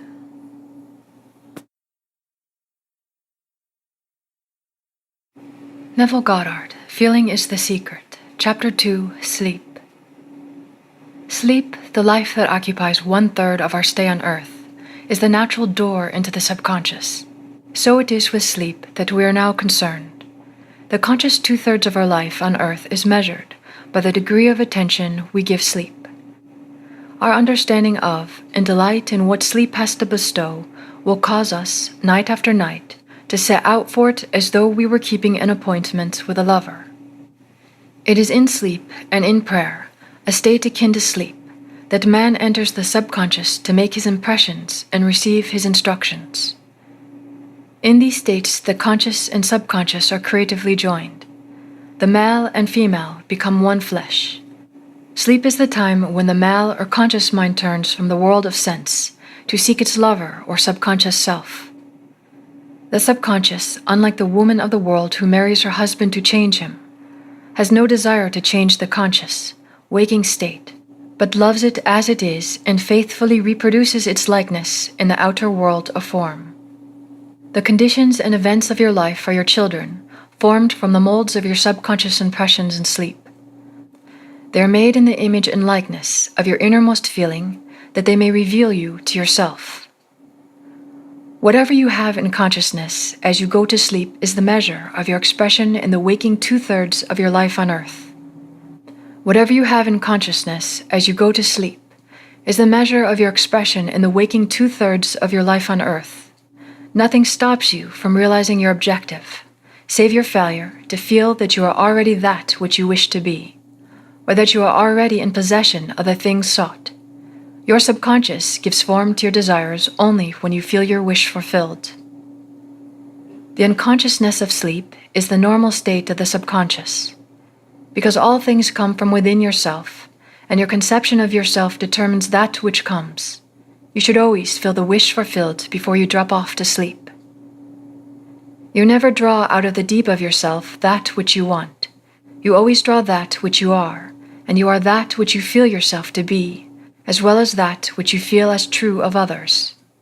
To be realized, then, the wish must be resolved into the feeling of being or having or witnessing the state sought. This is accomplished by assuming the feeling of the wish fulfilled, the feeling which comes in response to the question, how would I feel were my wish realized, is the feeling which should monopolize and immobilize your attention as you relax into sleep. You must be in the consciousness of being or having that which you want to be or to have before you drop off to sleep. Once asleep, man has no freedom of choice. His entire slumber is dominated by his last waking concept of self. It follows, therefore, that he should always assume the feeling of accomplishment and satisfaction before he retires in sleep. Your mood prior to sleep defines your state of consciousness as you enter into the presence of your everlasting lover, the subconscious. She sees you exactly as you feel yourself to be. If as you prepare for sleep, you assume and maintain the consciousness of success by feeling, I am successful. You must be successful. Lie flat on your back with your head on a level with your body. Feel as you would were you in possession of your wish, and quietly relax into unconsciousness. The subconscious never sleeps. Sleep is the doorway through which the conscious, waking mind passes to be creatively joined to the subconscious. Sleep conceals the creative act, while the objective world reveals it. In sleep, man impresses the subconscious with his conception of himself. Preparing to sleep, you feel yourself into the state of the answered wish, and then relax into unconsciousness. Your realized wish is he whom you seek. By night, on your bed, you seek the feeling of the wish fulfilled, that you may take it with you into the chamber of her that conceived you, into sleep or the subconscious which gave you form, that this wish also may be given expression. This is the way to discover and conduct your wishes into the subconscious. Feel yourself in the state of the realized wish and quietly drop off to sleep.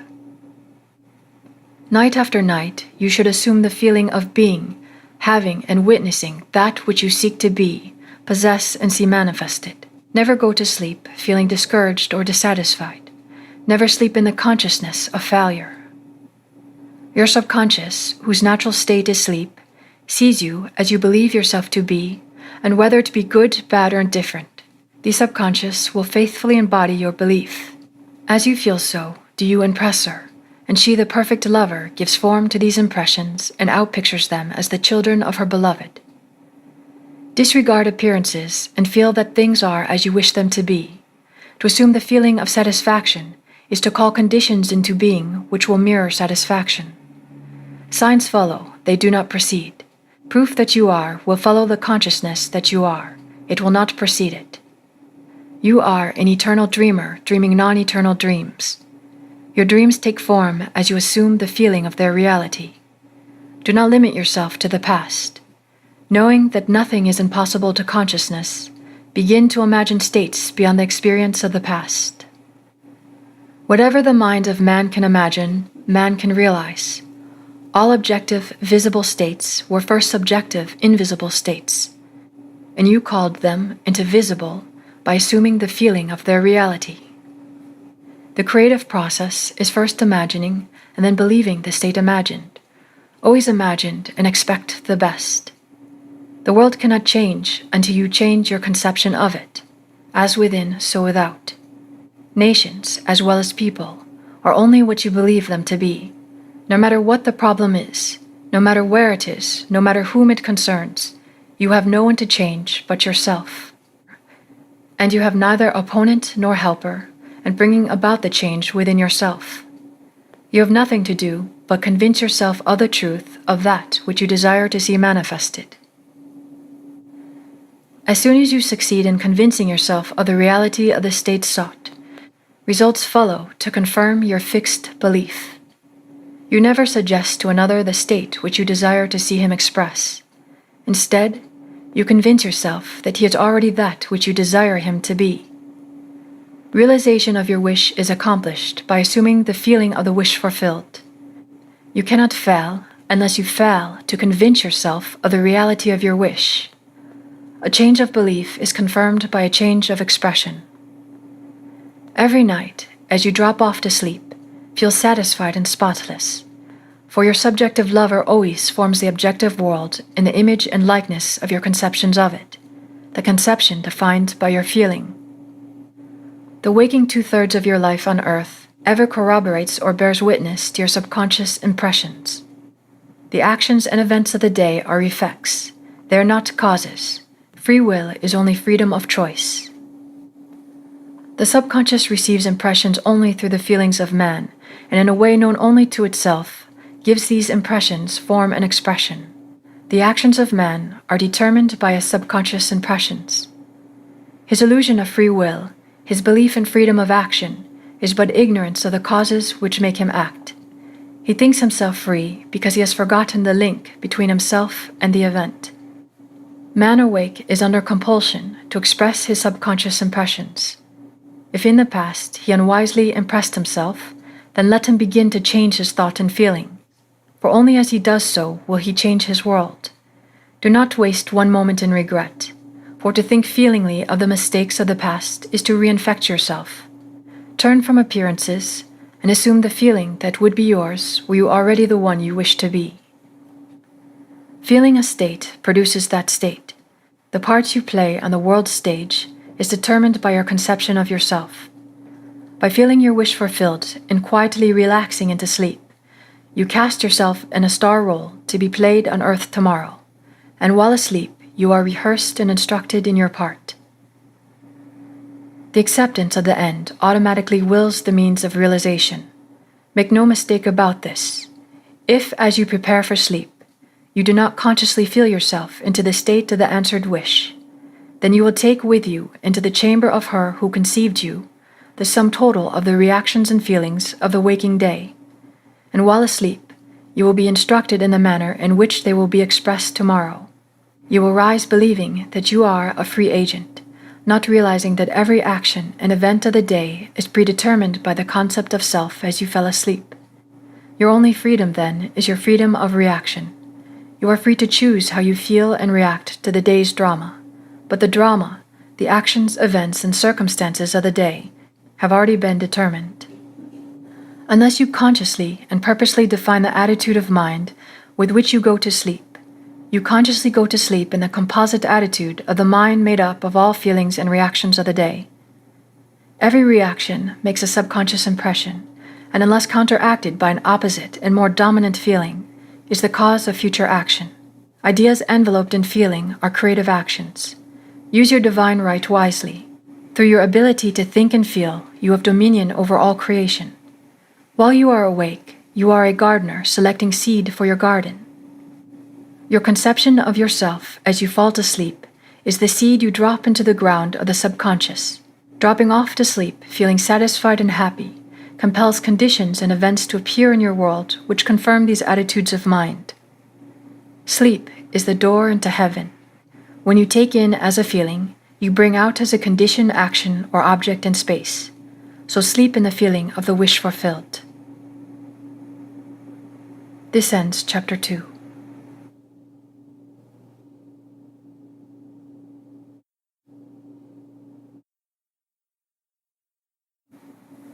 Neville Goddard, Out of This World, Chapter 1. Thinking Fourth Dimensionally, Excerpts. Many persons, myself included, have observed events before they occurred, that is, before they occurred in this world of 3 dimensions.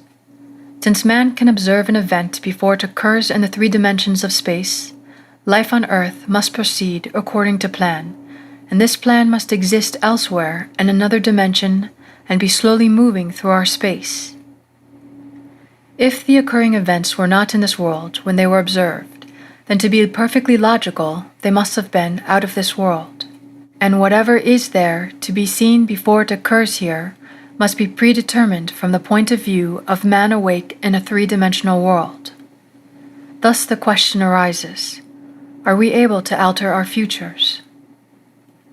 My object in writing these pages is to indicate possibilities inherent in man, to show that man can alter his future. But thus altered, it forms again a deterministic sequence, starting from the point of interference, a future that will be consistent with the alteration. The most remarkable feature of man's future is its flexibility. It is determined by his attitudes rather than by his acts. The cornerstone of which all things are based is man's concept of himself. He acts as he does and has the experience that he does, because his concept of himself is what it is, and for no other reason. Had he a different concept of self, he would act differently. A change of concept of self automatically alters his future, and a change in any term of his future series of experiences reciprocally alters his concept of self. Man's assumptions, which he regards as insignificant, produce effects that are considerable. Therefore, man should revise his estimate of an assumption and recognize its creative power. All changes take place in consciousness. The future, although prepared in every detail in advance, has several outcomes. At every moment of our lives, we have before us the choice of which of several futures we will choose.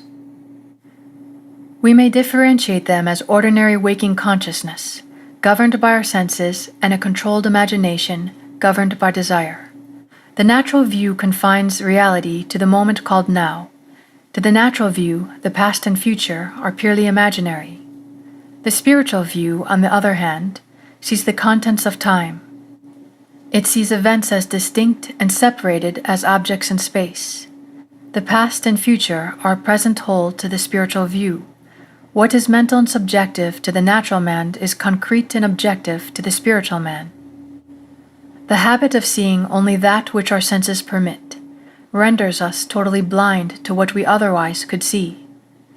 To cultivate the faculty of seeing the invisible, we should often deliberately disentangle our minds from the evidence of the senses and focus our attention on an invisible state, mentally feeling it and sensing it until it has all the distinctness of reality. Earnest, concentrated thought, focused in a particular direction, shuts out other sensations and causes them to disappear. We have but to concentrate on the state desired in order to see it. The habit of withdrawing attention from the region of sensation and concentrating it on the invisible develops our spiritual outlook and enables us to penetrate beyond the world of sense and to see that which is invisible. This vision is completely independent of natural faculties. Open it and quicken it.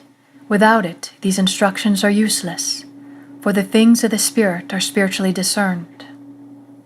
A little practice will convince us that we can, by controlling our imagination, reshape our future in harmony with our desire. Desire is the mainspring of action. We could not move a single finger unless we had a desire to move it. No matter what we do, we follow the desire, which at the moment dominates our minds. When we break a habit, our desire to break it is greater than our desire to continue in the habit. The desires which impel us to action are those that hold our attention. A desire is but an awareness of something we lack or need to make our life more enjoyable. Desires always have some personal gain in view. The greater the anticipated gain, the more intense is the desire. There is no absolutely unselfish desire. Where there is nothing to gain, there is no desire, and consequently no action. The spiritual man speaks to the natural man through the language of desire. The key to progress in life and to the fulfillment of dreams lies in ready obedience to its voice. Unhesitating obedience to its voice is an immediate assumption of the wish fulfilled. To desire a state is to have it. As Pascal has said, "You would not have sought me had you not already found me." Man, by assuming the feeling of wish fulfilled, and then living and acting on this conviction, alters the future in harmony with his assumption. Assumptions awaken what they affirm. As soon as man assumes the feeling of his wish fulfilled, his fourth dimensional self finds ways for the attainment of this end, discovers methods for its realization. I know of no clearer definition of the means by which we realize our desires than to experience in imagination what we would experience in the flesh were we to achieve our goal. This experience of the end wills the means. With its larger outlook, the fourth dimensional self then constructs the means necessary to realize the accepted end. The undisciplined mind finds it difficult to assume a state which is denied by the senses. Here is a technique that makes it easy to encounter events before they occur, to call things which are not seen as though they were. Romans 4:17. People have a habit of slighting the importance of simple things. But this simple formula for changing the future was discovered after years of searching and experimenting. The first step in changing the future is desire. That is, define your objective. Know definitely what you want. Secondly, construct an event which you believe you would encounter following the fulfillment of your desire. An event which implies fulfillment of your desire, something that will have the action of self predominant. Thirdly, immobilize the physical body and induce a condition akin to sleep. Lie on a bed or relax in a chair. And imagine that you are sleepy. Then, with eyelids closed and your action focused on the action you intend to experience, in imagination, mentally feel yourself right into the proposed action, imagining all the while that you are actually performing the action here and now. You must always participate in the imaginary action, not merely stand back and look on, but you must feel that you are actually performing the action so that the imaginary sensation is real to you. It is important always to remember that the proposed action must be one which follows the fulfillment of your desire. You must feel yourself into the action until it has all the vividness and distinctness of reality. For example, suppose you desired promotion in office. Being congratulated would be an event you would encounter following the fulfillment of your desire.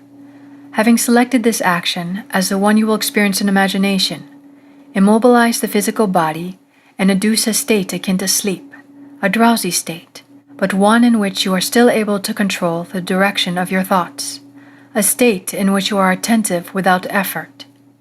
Now imagine that a friend is standing before you. Put your imaginary hand into his.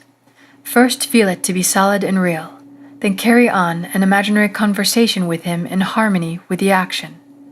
Do not visualize yourself at a distance in point of space and at a distance in point of time being congratulated on your good fortune.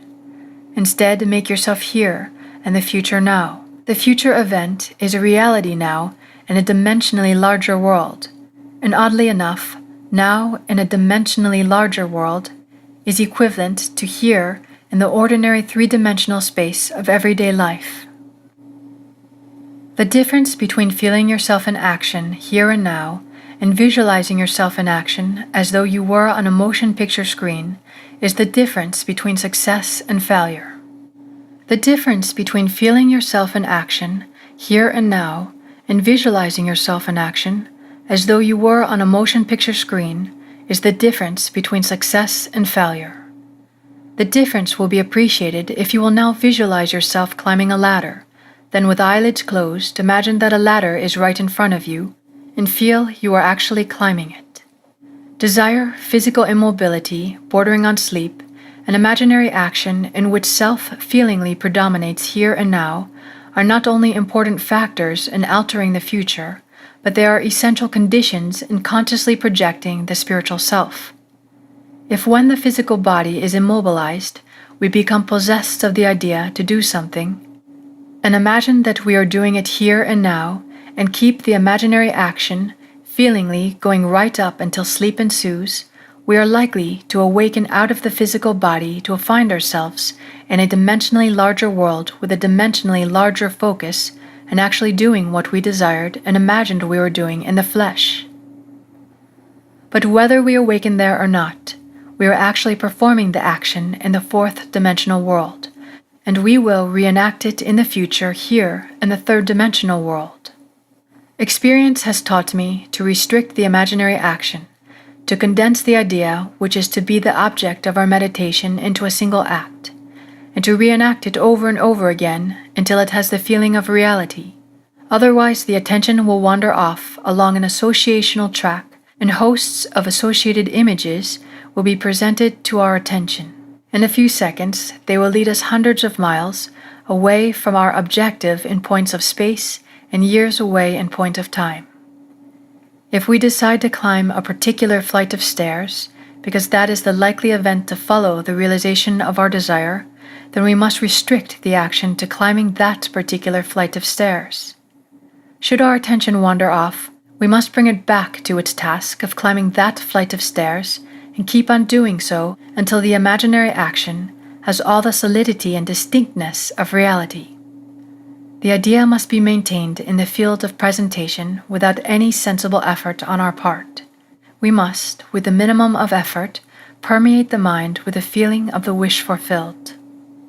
Drowsiness facilitates change because it favors attention without effort, but it must not be pushed to the stage of sleep, in which we shall no longer be able to control the movements of our attention, but rather a moderate degree of drowsiness in which we are still able to direct our thoughts.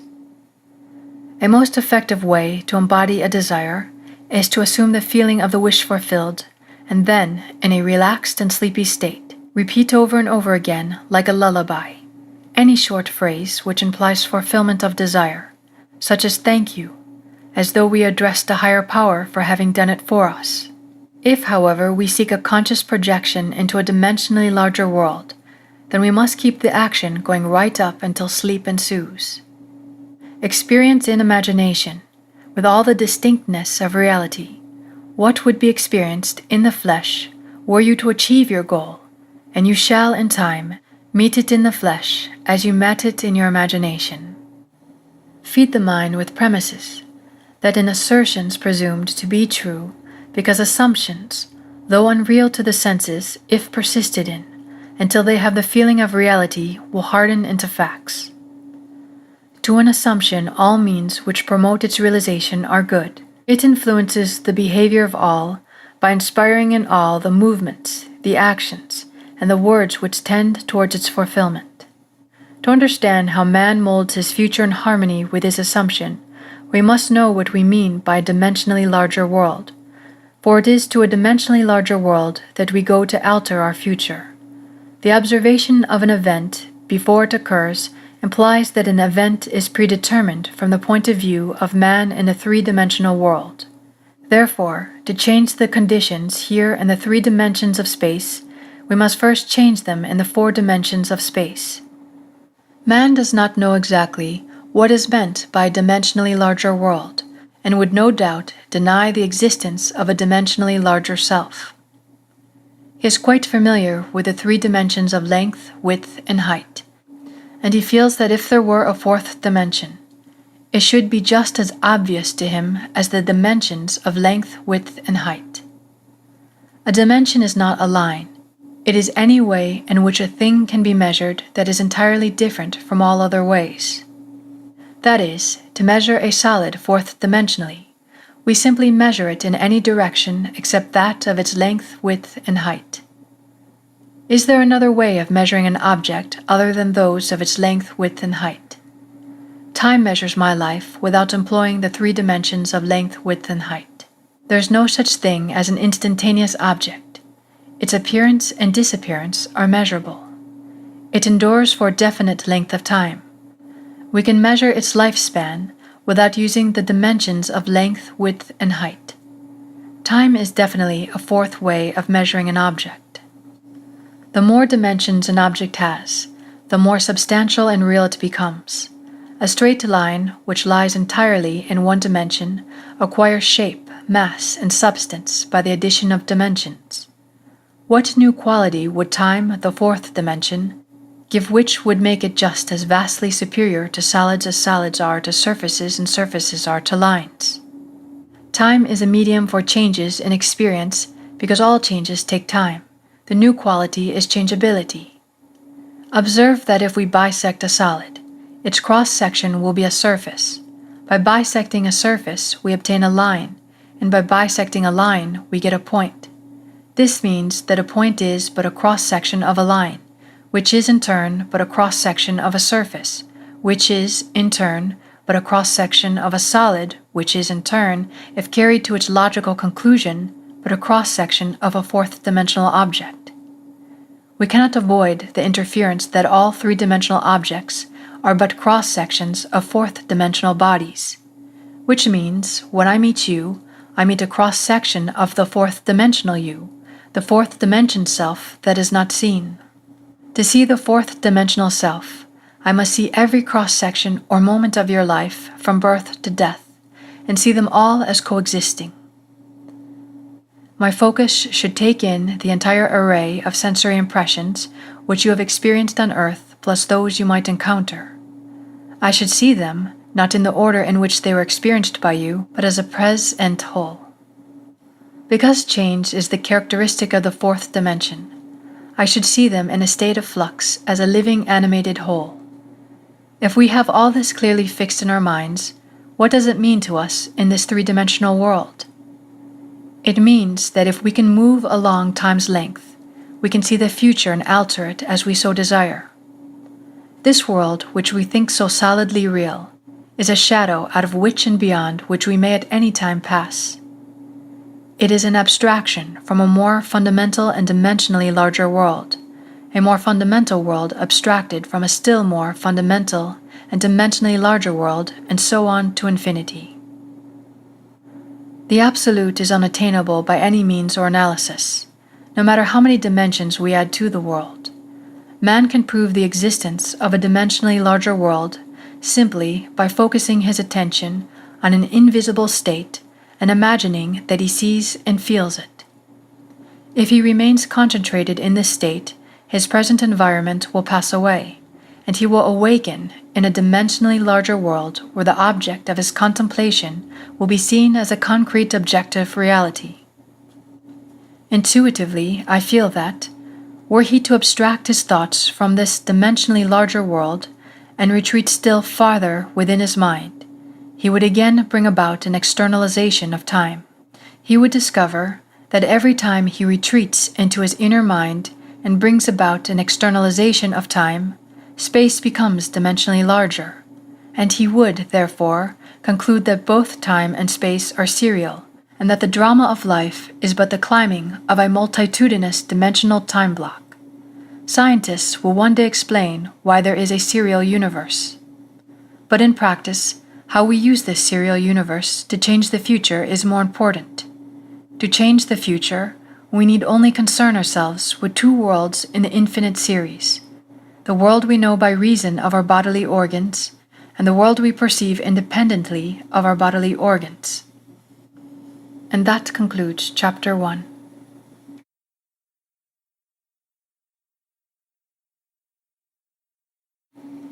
Neville Goddard, Out of This World. Chapter 2, Assumptions Become Facts. Excerpts.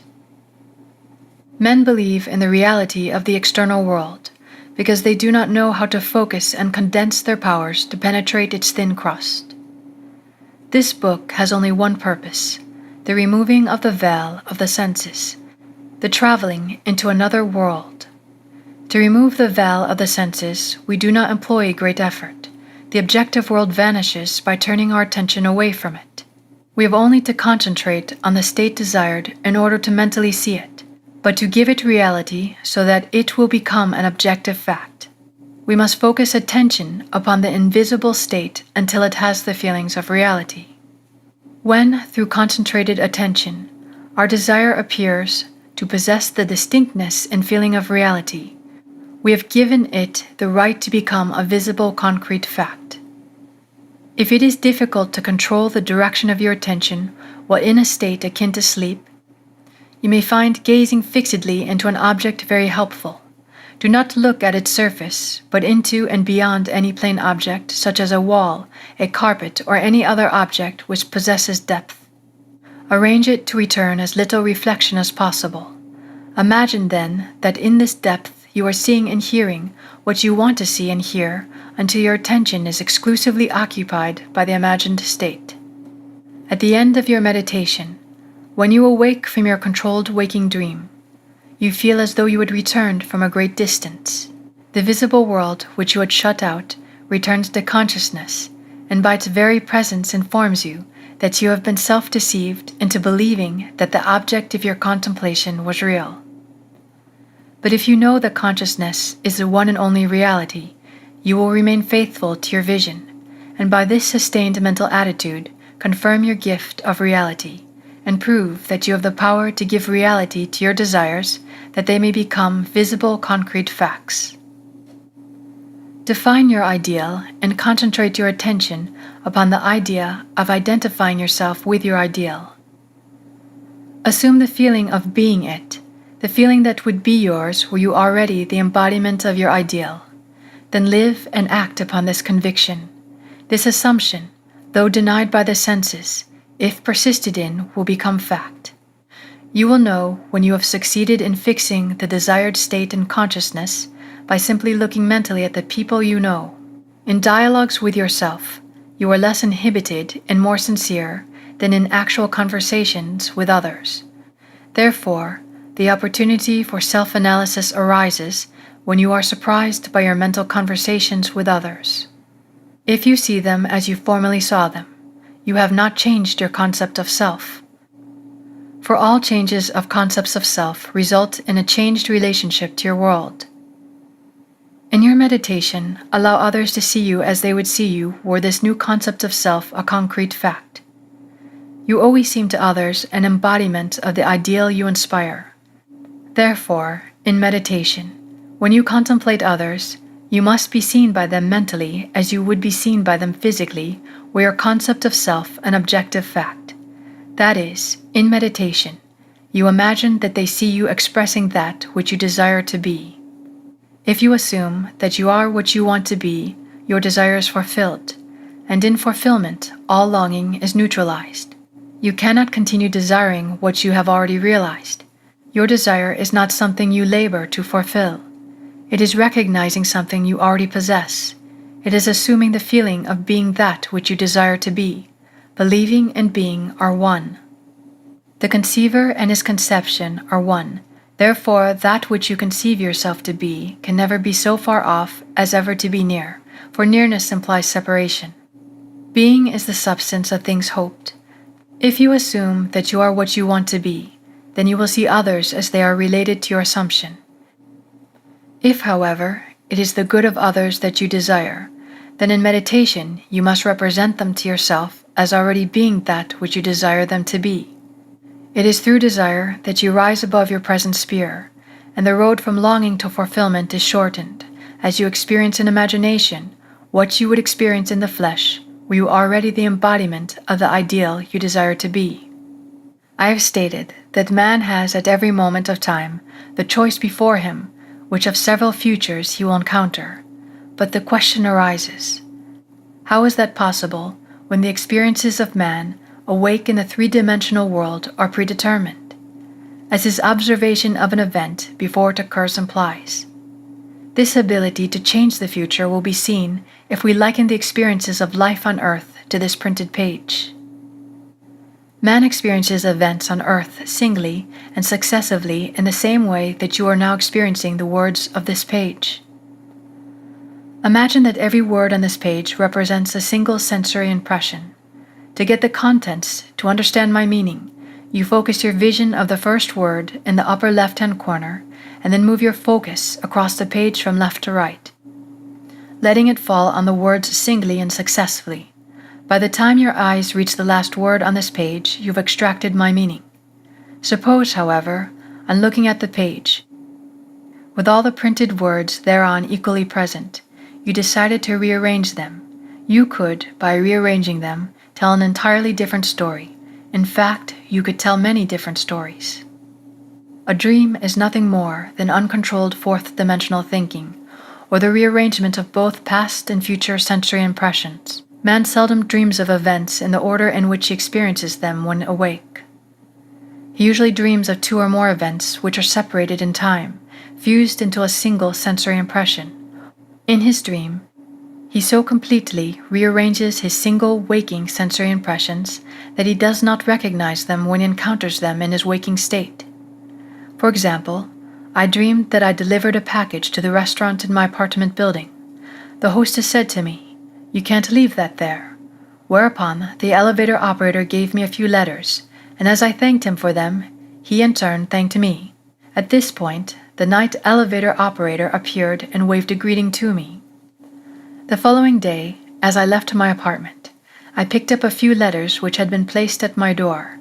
On my way down, I gave the day elevator operator a tip and thanked him for taking care of my mail, whereupon he thanked me for the tip. On my return home that day, I overheard a doorman say to a delivery man, "You can't leave that there." As I was about to take the elevator up to my apartment, I was attracted by a familiar face in the restaurant, and as I looked in, the hostess greeted me with a smile. Late that night, I escorted my dinner guests to the elevator, and as I said goodbye to them, the night operator waved goodnight to me. By simply rearranging a few of the single sensory impressions I was destined to encounter, and by fusing two or more of them into single sensory impressions, I constructed a dream which differed quite a bit from my waking experience. When we have learned to control the movements of our attention in the fourth-dimensional world, we shall be able to consciously create circumstances in the three-dimensional world. We learn this control through the waking dream, where our attention can be maintained without effort, for attention minus effort is indispensable to changing the future. We can, in a controlled waking dream, consciously construct an event which we desire to experience in the three-dimensional world. The sensory impressions we use to construct our waking dream are present realities displaced in time or the four-dimensional world. All that we do in constructing the waking dream is to select from the vast array of sensory impressions those which, when they are properly arranged, imply that we have realized our desire. With the dream clearly defined, we relax in a chair and induce a state of consciousness akin to sleep, a state which, although bordering on sleep, leaves us in conscious control of the movements of our attention. When we have achieved that state, we experience in imagination what we would experience in reality were this waking dream an objective fact. In applying this technique to change the future, it is important always to remember that the only thing which occupies the mind during the waking dream is the waking dream, the predetermined action which implies the fulfillment of our desire. How the waking dream becomes physical fact is not our concern. Our acceptance of the waking dream as physical reality wills the means for its fulfillment. Let me again lay the foundation of changing the future, which is nothing more than a controlled waking dream. Define your objective, know definitely what you want. Construct an event which you believe you will encounter following the fulfillment of your desire, something which will have the action of self-predominant, an event which implies the fulfillment of your desire. Immobilize the physical body and induce a state of consciousness akin to sleep. Then mentally feel yourself right into the proposed action, imagining all the while that you are actually performing the action here and now, so that you experience in imagination what you would experience in the flesh were you now to realize your goal. Experience has convinced me that this is the perfect way to achieve my goal. However, my own many failures would convict me were I to imply that I have completely mastered the movements of my attention. I can, however, with the ancient teacher say, "This one thing I do, forgetting those things which are behind, and reaching forth unto those things which are before, I press towards the mark for the prize. Philippians 3:13-14. This concludes Chapter 2. Neville Goddard, Out of This World, Chapter 3. Power of Imagination, excerpts. Men claim that a true judgment must conform to the external reality of which it relates. This means that if I, while imprisoned, suggest to myself that I am free, and succeed in believing that I am free, it is true that I believe in my freedom, but it does not follow that I am free, for I may be the victim of illusion. But because of my own experiences, I have come to believe in so many strange things that I see little reason to doubt the truth of things that are beyond my experience. The ancient teachers warned us to not judge from appearances, because, said they, the truth need not conform to the external reality of which it relates. They claimed that we bore false witness if we imagined evil against another, that no matter how real our belief appears to be, how truly it conforms to the external reality to which it relates, if it does not make free the ones of whom we hold the belief, it is untrue and therefore a false judgment. We are called upon to deny the evidence of our senses and to imagine as true of our neighbor that which makes him free. To know the truth of our neighbor, we must assume that he is already that which he desires to be. Any concept we hold of another that is short of his fulfilled desire will not make him free and therefore cannot be the truth. Instead of learning my craft in schools, where attending courses and seminars is considered a substitute for self-acquired knowledge, my schooling was devoted almost exclusively to the power of imagination. I stayed for hours imagining myself to be other than that which my reason and my senses dictated, until the imagined states were vivid as reality. So vivid that passer-by became but a part of my imagination and acted as I would have them. By the power of my imagination, my fantasy led theirs and dictated to them their behavior and the discourse they held together while I was identified with my imagined state. Man's imagination is the man himself, and the world as imagination sees it is the real world, but it is our duty to imagine all that is lovely and of good report. In meditation, when the brain grows luminous, I find my imagination endowed with a magnetic power to attract to me whatsoever I desire. Desire is the power imagination uses to fashion life about me as I fashion it within myself. I first desire to see a certain person or scene, and then I look as though I were seeing that which I want to see, and the imagined state becomes objectively real. I desire to hear, and then I listen as though I were hearing, and the imagined voice speaks that which I dictate as though it had initiated the message.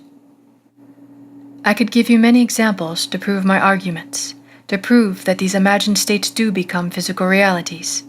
But I know that my examples will awaken in all who have not met the like, or who are not inclined towards my arguments, a most natural incredulity. Nevertheless, experience has convinced me of the truth of the statement. He calleth those things which be not as though they were. Romans 4:17. For I have, in intense meditation, called things that were not seen as though they were, and the unseen not only became seen, but eventually became physical realities. By this method, first desiring, and then imagining that we are experiencing that which we desire to experience, we can mold the future in harmony with our desire. But let us follow the advice of the prophet, and think only the lovely and the good, for the imagination waits on us as indifferently and as swiftly when our nature is evil as when it is good. Desire and imagination are the enchanter's wand of fable, and they draw to themselves their own affinities. They break forth best when the mind is in a state akin to sleep. I have written with some care and detail the method I use to enter the dimensionally larger world, but I shall give one more formula for opening the door of the larger world. In dream, as in meditation, we slip from this world into a dimensionally larger world, and I know that the forms in dreams are not flat two-dimensional images which modern psychologists believe them to be. They are substantial realities of the dimensionally larger world, and I can lay hold of them. I have discovered that if I surprise myself dreaming, I can lay hold of any inanimate or stationary form of the dream, a chair, a table, a stairway, a tree, and command to awake while firmly holding the object of the dream. I am pulled through myself with a distinct feeling of awakening from dream. I awaken in another sphere, holding the object of my dream, to find that I am no longer the servant of my vision but its master, for I am fully conscious and in control of the movements of my attention. It is in this fully conscious state, when we are in control of the direction of thought, that we call things that are not seen as though they were. In this state, we call things by wishing and assuming the feeling of our wish fulfilled. Unlike the world of 3 dimensions, where there is an interval between our assumption and its fulfillment, in the dimensionally larger world, there is an immediate realization of our assumption. The external reality instantly mirrors our assumption. We look again as though we saw, and lo and behold, the fields are already white to harvest. Because the greater world is slowly passing through our 3-dimensional world, we can, by the power of imagination, mold our world in harmony with our desire. Look as though you saw, listen as though you heard, stretch forth your imaginary hand as though you touched, and your assumptions will harden into facts. What is your answer to the eternal question, who am I?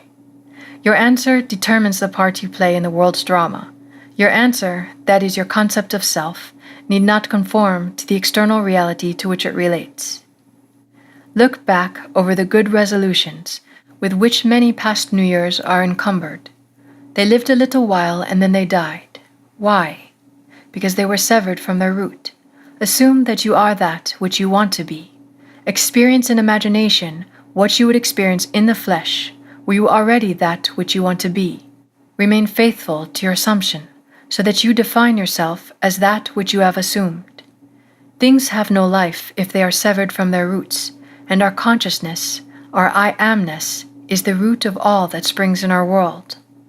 There is no power outside of the consciousness of man to resurrect and make alive that which man desires to experience. That man who is accustomed to call up at will whatever images he pleases will be, by virtue of the power of his imagination, master of his fate. That concludes Chapter 3.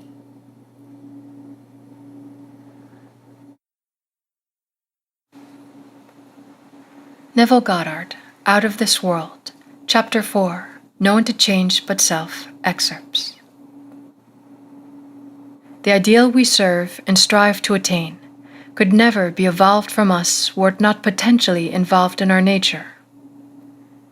It is now my purpose to retell and emphasize an experience of mine printed by me 2 years ago. I believe these quotations from The Search will help us to understand the operation of the law of consciousness and show us that we have no one to change but self.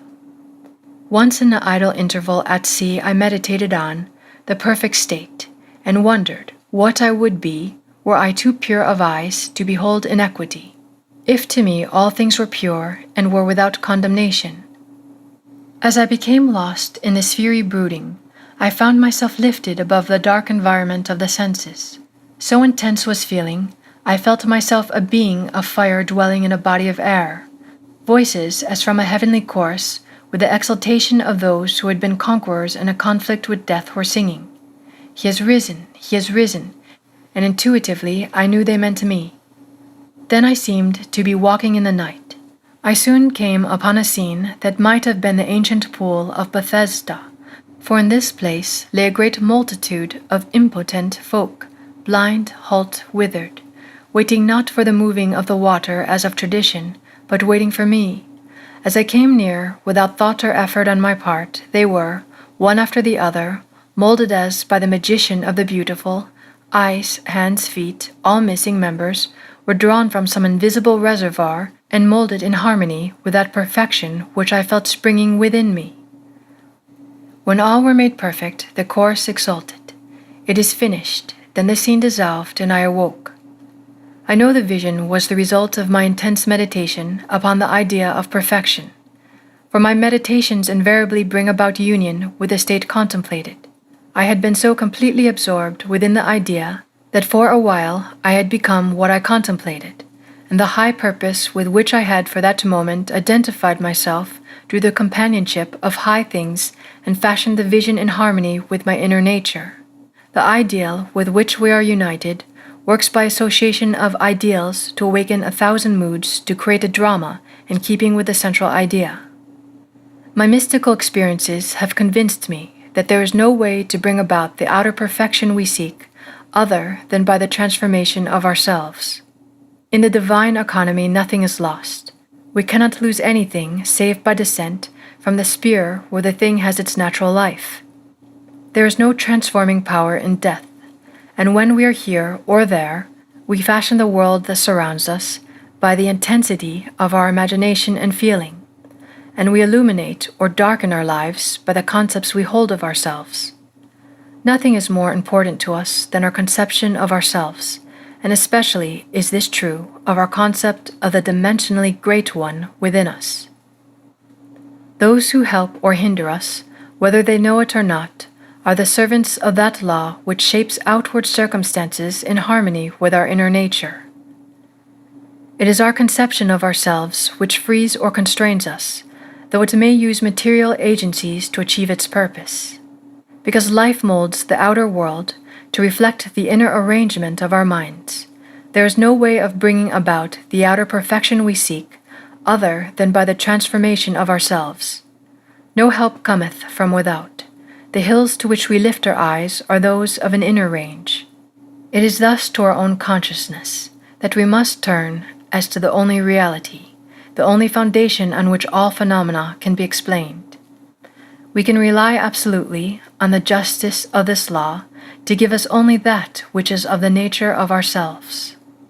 To attempt to change the world before we change our concept of ourselves is to struggle against the nature of things. There can be no outer change until there is first an inner change. As within, so without. I am not advocating philosophical indifference when I suggest that we should imagine ourselves as already that which we want to be, living in a mental atmosphere of greatness, rather than using physical means and arguments to bring about the desired change. Everything we do, unaccompanied by a change of consciousness, is but futile readjustment of surfaces. However we toil or struggle, we can receive no more than our assumptions affirm. To protest against anything which happens to us is to protest against the law of our being and our rulership over our own destiny. The circumstances of my life are too closely related to my conception of myself not to have been formed by my own spirit from some dimensionally larger storehouse of my being. If there is pain in me in these happenings, I should look within myself for the cause. For I am moved here and there and made to live in a world in harmony with my concept of myself. Intense meditation brings a union with the state contemplated, and during this union we see visions, have experiences, and behave in keeping with our change of consciousness. This shows us that a transformation of consciousness will result in a change of environment and behavior. All wars prove that violent emotions are extremely potent in precipitating mental rearrangements. Every great conflict has been followed by an era of materialism and greed, in which the ideals for which the conflict ostensibly were waged are submerged. This is inevitable because war evokes hate, which impels a descent in consciousness from the plane of the ideal to the level where the conflict is waged.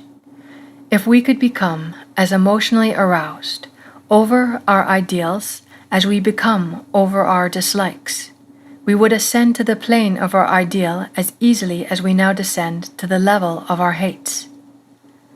Love and hate have a magical transforming power, and we grow through their exercise into the likeness of what we contemplate. By intensity of hatred, we create in ourselves the character we imagine in our enemies.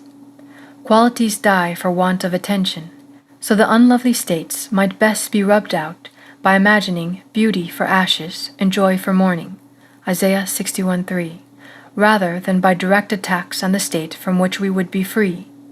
Whatsoever things are lovely and of good report, think on these things. There is nothing to change but our concept of self.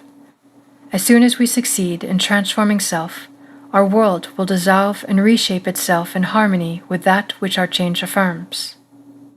Our world will dissolve and reshape itself in harmony with that which our change affirms. And this concludes Out of This World.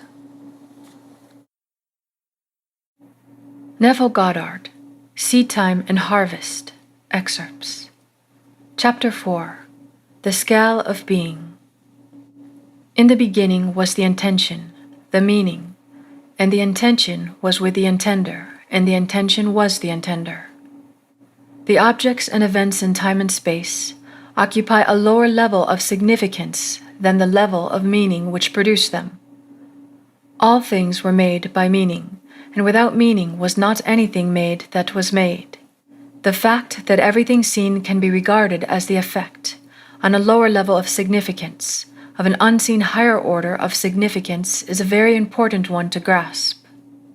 Our usual mode of procedure is to attempt to explain the higher levels of significance, why things happen, in terms of the lower, what and how things happen. For example, let us take an actual accident and try to explain it. Most of us live on the level of what happened. The accident was an event in space. One automobile struck another and practically demolished it. Some of us live on the higher level of how the accident happened. It was a rainy night, the roads were slippery, and the second car skidded into the first. On rare occasions, a few of us reach the highest or causal level of why such an accident occurs. Then we become aware of the invisible, the state of consciousness which produced the visible event. In this case, the ruined car was driven by a widow, who, though she felt she could not afford to, greatly desired to change her environment. Having heard that, by proper use of her imagination, she could do and be all she wished to be, this widow has been imagining herself actually living in the city of her desire.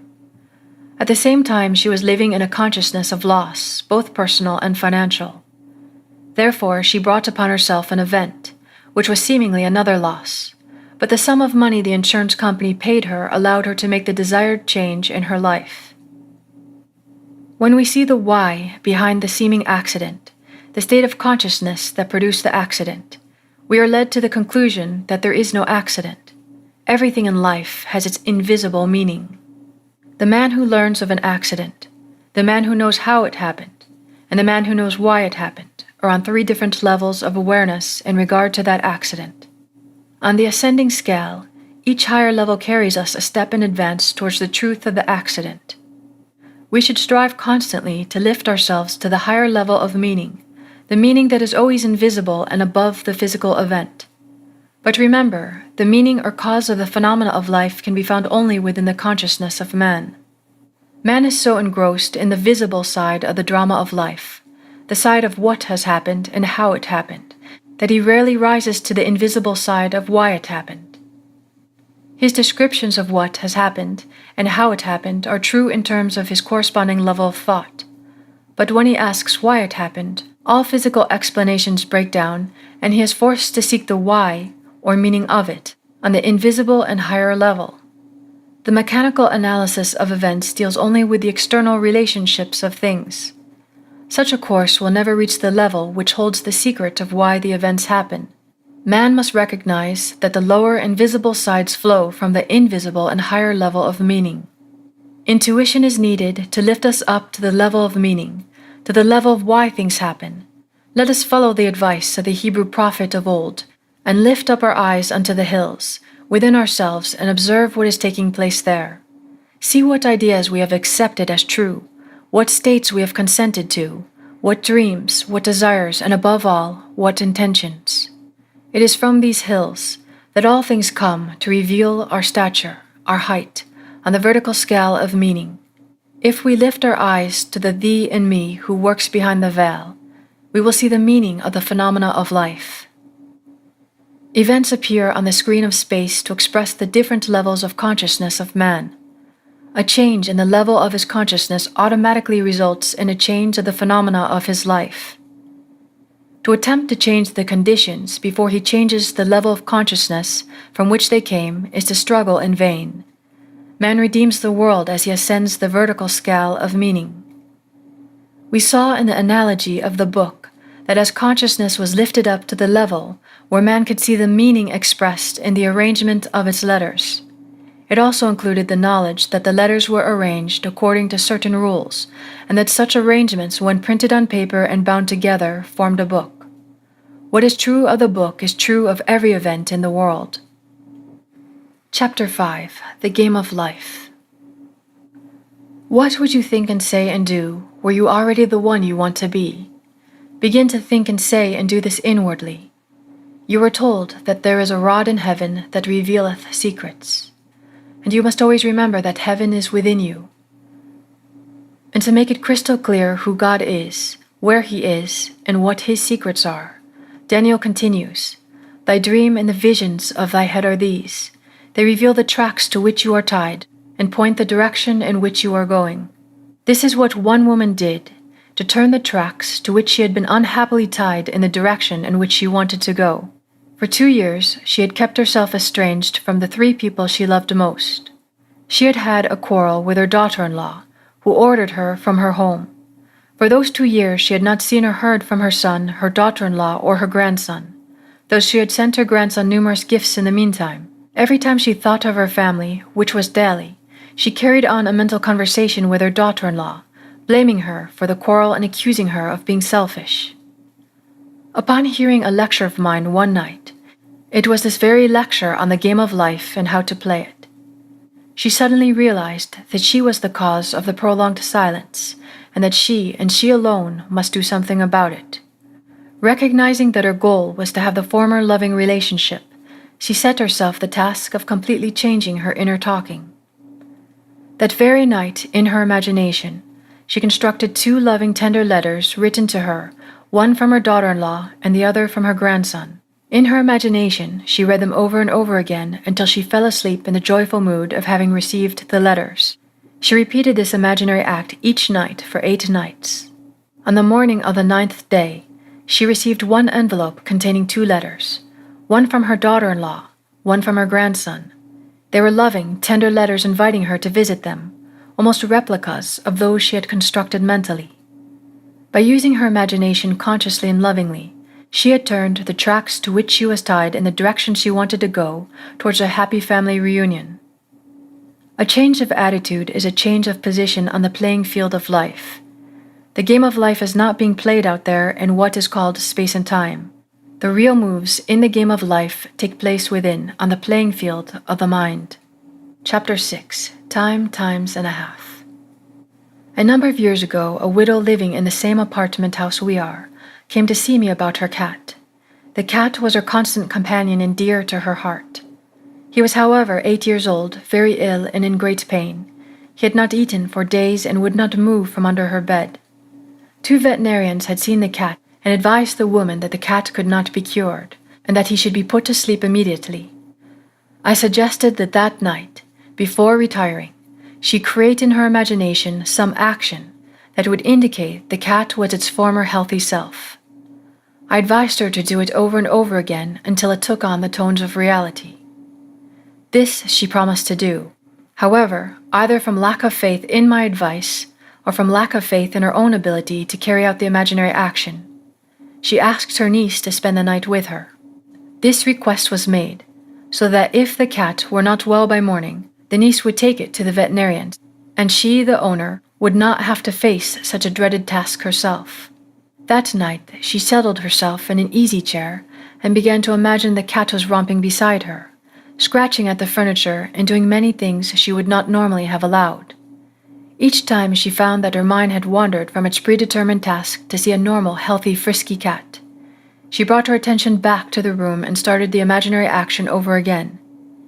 This she did over and over again until finally, in a feeling of relief, she dropped off to sleep, still seated in her chair. At about 4 o'clock in the morning, she was awakened by the cry of her cat. He was standing by her chair. After attracting her attention, he led her to the kitchen where he begged for food. She fixed him a little warm milk, which he quickly drank and cried for more. The cat lived comfortably for 5 more years, when, without pain or illness, he died naturally in his sleep. Chapter 7. Be ye wise as serpents. I think you will be interested in an instance of how a young woman shed the skin of resentment and put on a far different kind of skin. The parents of this woman had separated when she was 6 years old, and she had lived with her mother. She rarely saw her father, but once a year he sent her a $5 check for Christmas. The parents of this woman had separated when she was 6 years old, and she had lived with her mother.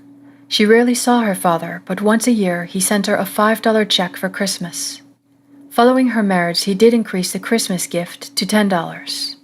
After one of my lectures, she was dwelling on my statement that man's suspicion of another is only a measure of his own deceitfulness, and she recognized that she had been harboring resentment towards her father for years.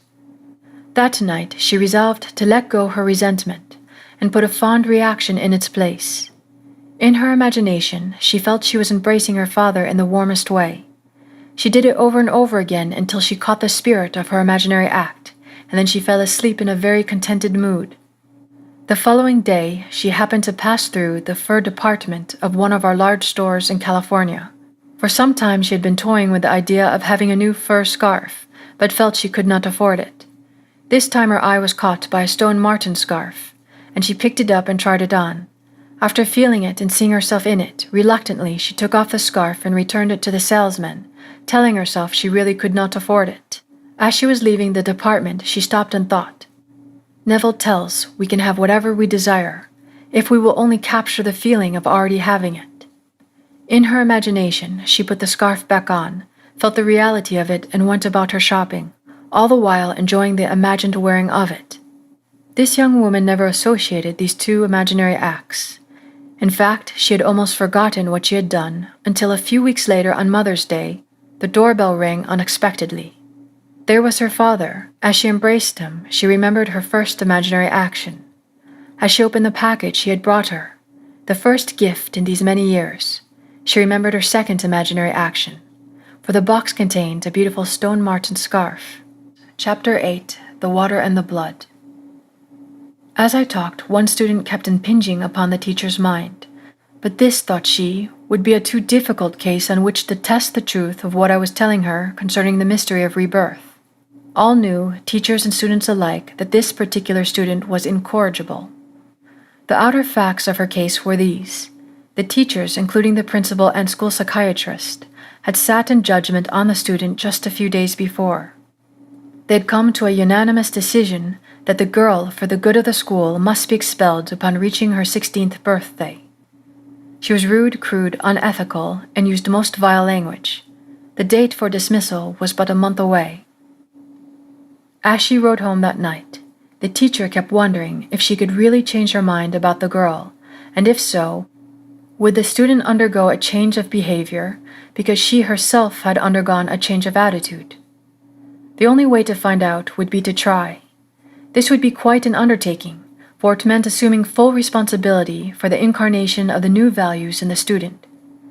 Did she dare to assume so great a power, such creative, godlike power? This meant a complete reversal of man's normal attitude towards life from, "I will love him if he first loves me," to "he loves me because I first loved him." This was too much like playing God. But no matter how she tried to argue against it, the feeling persisted that my interpretation gave meaning to the mystery of rebirth by water and blood. The teacher decided to accept the challenge, and this is what she did. She brought the child's face before her mind's eye and saw her smile. She listened and imagined she heard the girl say, "Good morning." This was something the student had never done since coming to that school. The teacher imagined the very best about the girl, and then listened and looked as though she heard and saw all that she would hear and see after these things should be. The teacher did this over and over again until she persuaded herself it was true and fell asleep. The very next morning, the student entered her classroom and smilingly said, "Good morning." The teacher was so surprised she almost did not respond, and by her own confession all throughout the day she looked for signs of the girl's returning to her former behavior. However, the girl continued in the transformed state. By the end of the week, the change was noted by all. A second staff meeting was called and a decision of expulsion was revoked. As the child remained friendly and gracious, the teacher has had to ask herself, where was the bad child in the first place? Transformation is in principle always possible, for the transformed being lives in us. and it is only a question of becoming conscious of it. The teacher had to experience this transformation to know the mystery of blood and water. There was no other way, and no man's experience could have been a substitute for her own, without the decision to change her mind in regard to the child, and the imaginative power to carry it out. The teacher could never have redeemed the student. None can know the redemptive power of the imagination who has not shed his blood and tasted the cup of experience. This concludes Chapter 8 in Seedtime and Harvest excerpts. Neville Goddard, The Law and the Promise, Chapter 2, Dwell Therein, excerpts. For many years, a doctor and his wife dreamed about their stately habitation, but not until they imaginatively lived in it did they manifest it. Here is their story. Some 15 years ago, Mrs. M and I purchased a lot on which we built a 2-story building housing our office and living area. We left ample space on the lot for an apartment building if and when our finances would permit. All those years we were busy paying off our mortgage, and at the end of that time had no money for the additional building we still desired so much. It was true that we had an ample savings account which meant security for our business, but to use any part of it for a new building would be to jeopardize that security. By now your teaching awakened a new concept, boldly telling us we could have what we most desired through the controlled use of our imagination, and that realizing a desire was made more convincing without money. We decided to put it to a test, to forget about money, and concentrate our attention on the thing we desired most in the world, the new apartment building. With this principle in mind, we mentally constructed the new building as we wanted it, actually drawing physical plans so we could better formulate our mental picture of the completed structure, never forgetting to think from the end, in our case, the completed occupied building. We took many imaginative trips through our apartment house, renting the units to imaginary tenants, examining in detail, and enjoying the feeling of pride as friends offered congratulations on the unique planning. We brought into our imaginal scene one friend in particular. I shall call her Mrs. X, a lady we had not seen for some time as she had given up on us, socially, believing us a bit peculiar in our new way of thinking. In our imaginal scene, we took her through the building and asked how she liked it. Hearing her voice distinctly, we had her reply, "Doctor, I think it is beautiful." One day while talking together of our apartment, my wife mentioned a contractor who had constructed several apartment houses in our neighborhood. We knew of him only by the name that appeared on signs adjacent to buildings under construction. But realizing that if we were living in the end, we would not be looking for a contractor, we promptly forgot this angle. Continuing these periods of daily imagining for several weeks, we both felt we were now fused with our desire and had successfully been living in the end. One day, a stranger entered our office and identified himself as the contractor whose name my wife had mentioned weeks before. In an apologetic manner, he said, "I don't know why I stopped here. I normally don't go to see people, but rather people come to see me." He explained that he had passed our office often and had wondered why there wasn't an apartment building on the corner lot. We assured him we would like very much to have such a building there, but we had no money to put into the project, not even a few $100s it would take for plans. Our negative response did not faze him, and seemingly compelled, he began to figure and devise ways and means to carry out the job, unasked and unencouraged by us. Forgetting the incident, we were quite startled when a few days later this man called, informing us that plans were completed and that the proposed building would cost us $30,000. We thanked him politely and did absolutely nothing. We knew that we had been living imaginatively in the end of a completed building and that imagination would assemble that building perfectly without any outside assistance from us. So we were not surprised when the contractor called again the next day to say he had found a set of blueprints in his files that fitted our needs perfectly with few alterations. This, we were informed, would save us the architect's fee for new plans. We thanked him again and still did nothing. Logical thinkers would insist that such negative response from prospective customers would completely end the matter. Instead, 2 days later, the contractor called again with the news that he had located a finance company willing to cover the necessary loan with the exception of a few $1,000s. It sounds incredible, but we still did nothing. For remember, to us this building was completed and rented, and in our imagination we had not put one penny into its construction.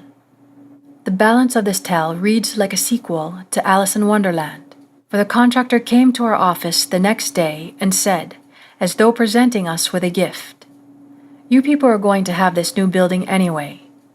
I've decided to finance the balance of the loan myself. If this is agreeable, I'll have my lawyer draw up the papers and you can pay me back out of the net profits from rentals." This time we did do something. We signed the papers and construction began immediately. Most of the apartment units were rented before final completion, and all but one occupied the day of completion. We were so thrilled by the seeming miraculous events of the past few months that for a while we didn't understand the seeming flaw in our imaginal picture. But knowing what we had already accomplished through the power of imagining, we immediately conceived another imaginal scene, and in it, this time, instead of showing the party through the unit and hearing the words "we'll take it," we ourselves in imagination visited tenants who had already moved in that apartment. We allowed them to show us through the rooms and heard their pleased and satisfied comments. 3 days later, that apartment was rented. Our original imaginary drama had objectified itself in every detail save one, and that one became a reality when 1 month later, Mrs. X surprised us with a long overdue visit, expressing her desire to see our new building. Gladly we took her through, and at the end of the tour heard her speak the line we had heard in our imagination so many weeks before, as with emphasis on each word she said, "Doctor, I think it is beautiful." Our dream of 15 years was realized, and we know now that it could have been realized any time within those 15 years if we had known the secret of imagining and how to live in the end of desire. But now it was realized. Our one big desire was objectified, and we did not put one penny of our own money into it. Dr. M. Through the medium of a dream, a controlled waking dream, the doctor and his wife created reality. They learned how to live in their dream house as, in fact, now they do. Although help seemingly came from without, the course of events was ultimately determined by the imaginal activity of the doctor and his wife. The participants were drawn into their imaginal drama because it was dramatically necessary that they should be. Their imaginal structure demanded it.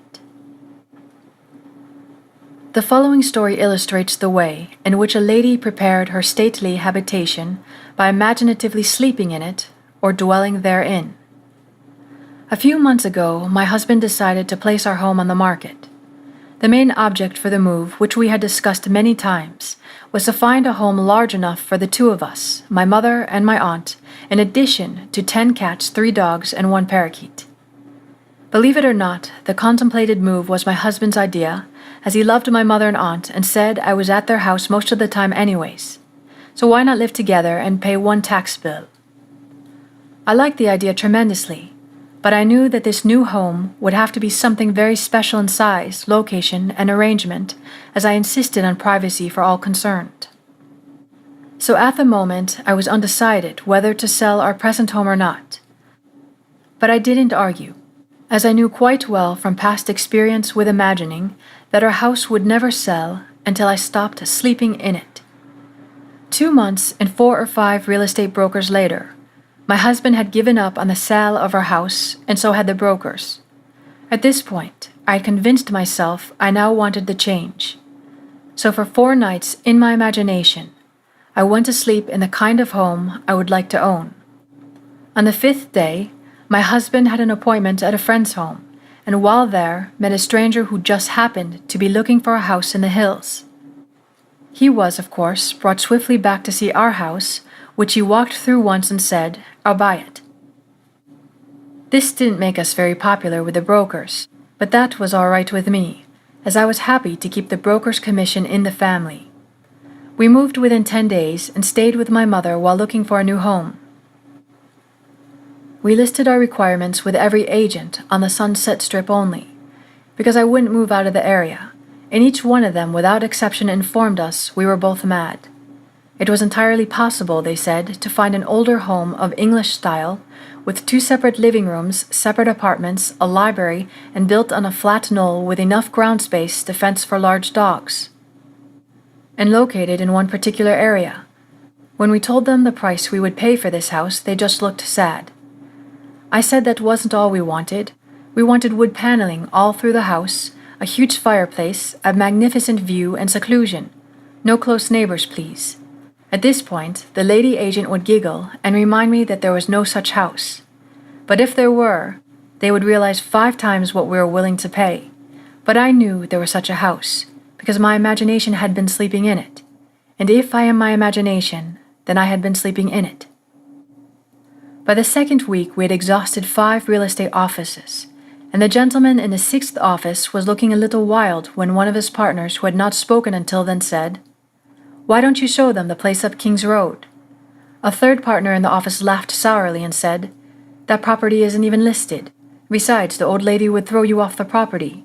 She's got 2 acres up there, and you know she wouldn't split." Well, I didn't know what she wouldn't split, but my interest had been aroused by the street name, for I liked that particular area best of all. So I asked why not just take a look anyway, for laughs. As we drove up the street and turned off onto a private road, we approached a large 2-story house built of red wood and brick, English in appearance, surrounded by tall trees and sitting alone and aloof on its own knoll, viewing the city below from all of its many windows. I felt a peculiar excitement as we walked to the front door and were greeted by a lovely woman who graciously asked us in. I do not think I breathed for the next minute or two, for I'd walked into the most exquisite room I'd ever seen. The solid redwood walls and the brick of a great fireplace rose to a height of 28 feet, terminating in an arched ceiling joined together by huge redwood beams. The room was straight out of Dickens, and I could almost hear Christmas carolers singing on the balcony of the upstairs dining room, which looked out over the living room.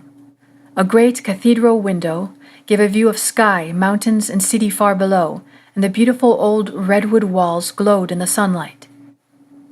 We were shown through a spacious apartment on the lower floor with connecting library, separate entrance, and separate patio. 2 staircases led upward to a long hall opening into 2 separated bedrooms and baths, and at the end of the hall was, yes, a second living room, opening out onto a second patio screened by trees and redwood fencing. Built on 2 acres of beautifully landscaped grounds, I began to understand what the agent had meant by saying she wouldn't split, for in 1 acre stood a large swimming pool and pool house completely separated from the main house, but undoubtedly belonging to it. It did indeed seem to be an impossible situation, as we did not want 2 acres of highly taxable property plus a swimming pool a block away from the house. Before we left, I walked through that magnificent living room, once more going up the stairs to the dining room balcony. I turned and looking down saw my husband standing by the fireplace, pipe in hand, with an expression of perfect satisfaction on his face. I placed my hands on the balcony railing and watched him for a moment.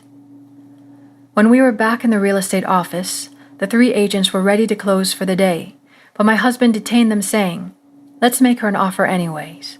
Maybe she will split the property, what can we lose?" 1 agent left the office without a word. Another said, "The idea is ridiculous."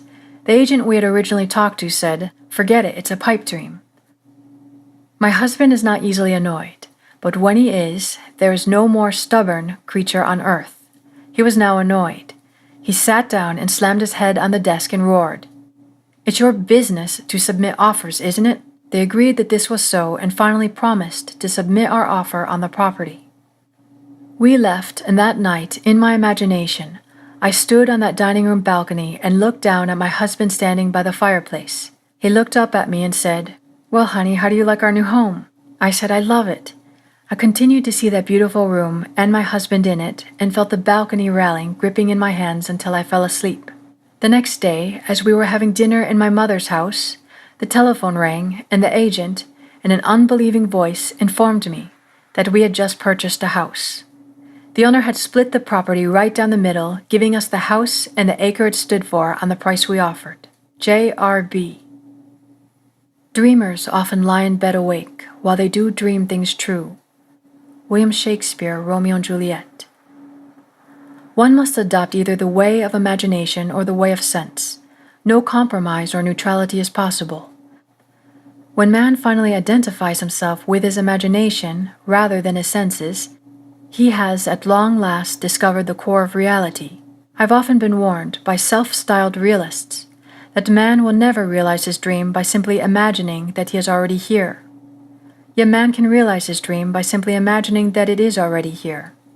This is exactly what this collection of stories proves. If only men were prepared to live imaginatively in the feeling of the wish fulfilled, advancing confidently in their controlled waking dream, then the power of imagining would answer their adventurous fancy, and the wish fulfilled would break in upon them and take them unawares. Then the power of imagining would answer their adventurous fancy, and the wish fulfilled would break in upon them and take them unawares. Nothing is more continuously wonderful than the thing that happens every day to the man with imagination sufficiently awake to realize their wonder. Observe your imaginal activities. Imagine better than the best you know and create a better world for yourself and others. Live as though the wish had come, even though it is yet to come, and you will shorten the period of waiting. The world is imaginal, not mechanistic. Imaginal acts, not blind fate, determines the course of history. This ends Chapter 2 excerpts. Neville Goddard, The Law and the Promise, Chapter 3, Turn the Wheel Backward excerpts. To revise the past is to reconstruct it with a new content. Man should daily relive the day as he wished he had lived it, revising the scenes to make them conform to his ideals. Revising the scenes to make them conform to his ideals. For instance, suppose today's mail brought disappointing news. Revise the letter. Mentally rewrite it and make it conform to the news as you wish you had received. Then in imagination, read the revised letter over and over again, and this will arouse the feeling of naturalness. And imaginal acts become facts as soon as we feel natural in the act. This is the essence of revision, and revision results in repeal. This is exactly what F.B. did. Late in July, I wrote a real estate agent of my desire to sell a piece of land which had been a financial burden to me.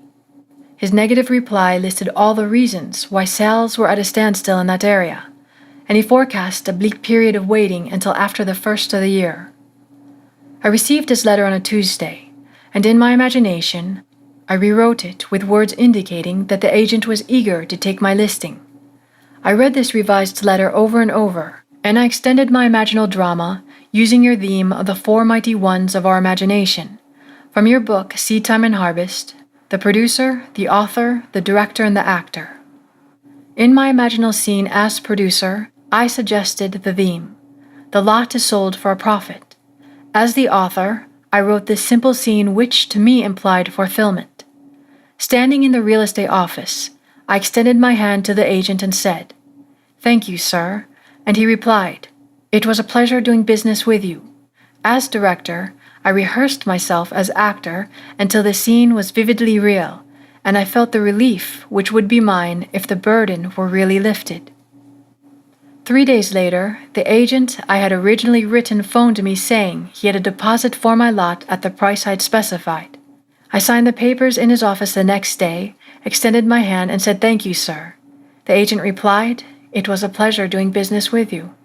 5 days after I had constructed and enacted an imaginal scene, it became a physical reality and was played word by word just as I heard it in my imagination.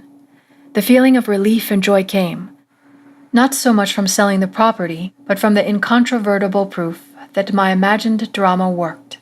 F.B. F.B. discovered a power within himself that can consciously create circumstances. By mentally falsifying the facts of life, man moves from passion or reaction to active creation. This breaks the wheel of reoccurrence and builds a cumulatively enlarging future. If man does not always create in the full sense of the word, it is because he is not faithful to his vision, or else he thinks of what he wants rather than from his wish fulfilled. Man is such an extraordinary synthesis, partly tied by his senses and partly free to dream that his internal conflicts are perennial. The state of conflict in the individual is expressed in society. Life is a romantic adventure. To live creatively, imagining novel solutions to even more complex problems, is far more nobler than to restrain or kill out desire. All that is desired can be imagined into existence. Try to visualize clearly and enter into the revised scene, which would be the imaginal solution of your problem. The revised imaginal structure may have a great influence on others, but that is not your concern. The other influenced in the following story is profoundly grateful for that influence. L.S.E. writes, Late August, while on a blind date, I met the man I wanted to marry. This happens sometimes, and it happened to me. He was everything I'd ever thought of as desirable in a husband. 2 days after this enchanted evening, it was necessary for me to change my place of residence because of my work, and that same week the mutual friend who had introduced me to this man moved away from the city. I realized that the man I had met probably did not know of my new address, and frankly, I was not sure he knew my name. After your last lecture, I spoke to you of this situation. Although I had plenty of other dates, I could not forget this one man. Your lecture was based on revising our day, and after speaking to you, I determined to revise my day every day. Before going to sleep that night, I felt I was in a different bed in my home as a married woman, and not as a single working girl sharing an apartment with 3 other girls. I twisted an imaginary wedding band on my imaginary left hand, saying over and over to myself, "This is wonderful, I really am Mrs. J.E." And I fell asleep in what was, a moment before, a waking dream. I repeated this imaginary scene for 1 month, night after night. The first week in October, he found me. On our second date, I knew my dreams were rightly placed. Your teaching tells us to live in the end of our desire until that desire becomes fact. So although I did not know how he felt towards me, I continued, night after night, living in the feeling of my dream realized. The results? In November he proposed. In January we announced our engagement, and the following May we were married. The loveliest part of it all, however, is that I'm happier than I ever dreamed possible. The loveliest part of it all, however, is that I am happier than I ever dreamed possible, and I know in my heart he is too. Mrs. J.E. By using her imagination radically instead of conservatively, by building her world out of pure dreams of fancy, rather than using images supplied by memory, she brought about the fulfillment of her dream. Common sense would have used images supplied by her memory, and therefore perpetuated the fact of lack in her life. Imagination created what she desired out of a dream of fancy. Everyone must live wholly on the level of imagination, and it must be consciously and deliberately undertaken. Lovers and madmen have such seething brains, such shaping fantasies that apprehend more than cool reason overcomprehends. William Shakespeare, A Midsummer Night's Dream. If our time of revision be well spent, we need not worry about results, our fondest hopes will be realized. Art thou real, earth? Am I? In whose dream do we exist? Frank Kendon, The Timepiece. There is no inevitable permanence in anything. Both past and present continue to exist only because they are sustained by imagining on some level or other. And a radical transformation of life is always possible by man revising the undesirable part of it. In his letter, Mr. R.S. questions this subject of influence. During your current series of lectures, troubles developed with collections on one of my trust deeds. The security, a house and lot, was neglected and run down.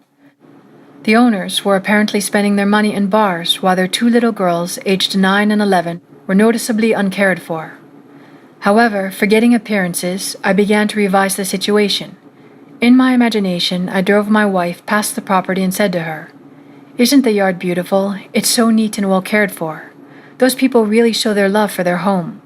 That is one trust deed we will never have to worry about." I would see the house and lot as I wanted to see it, a place so lovely it gave me a warm glow of pleasure. Every time the thought of this property came to me, I repeated my imaginal scene. After I had been practicing this revision for some time, the woman who lived in the house had an automobile accident. While she was in the hospital, her husband disappeared. The children were cared for by neighbors, and I was tempted to visit the mother in the hospital to reassure her of assistance if necessary. But how could I when my imaginary scene implied that she and her family were happy, successful, and obviously contented? So I did nothing but my daily revision. A short while after leaving the hospital, the woman and her 2 daughters disappeared also. Payments were sent in on the property, and a few months later she reappeared with a wedding certificate and a new husband. At this writing, all payments are right up to date. The 2 little girls are obviously happy and well cared for, and a room has been added to the property by the owners, giving our trust deed additional security.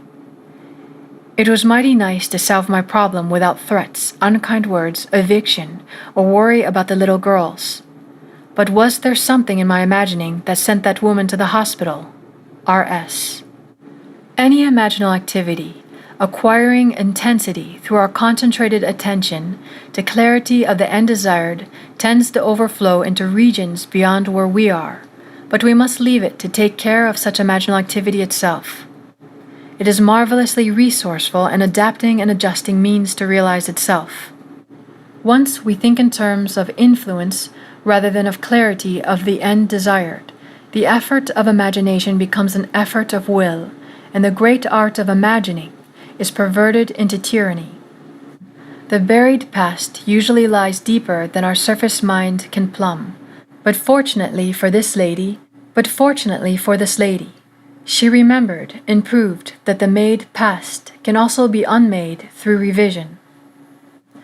For 39 years I'd suffered from a weak back. The pain would increase and decrease, but would never leave completely. The condition had progressed to the point where I used medical treatment almost constantly. The doctor would put the hip right for the moment, but the pain simply would not go away. One night I heard you speak of revision and wondered to myself if a condition of almost 40 years could be revised. I had remembered that at the age of 3 or 4 years, I had fallen backward from a very high swing, and had been quite ill at that time because of a serious hip injury. From that time on, I had never been completely free from pain and had paid many $1 to alleviate the condition to no avail.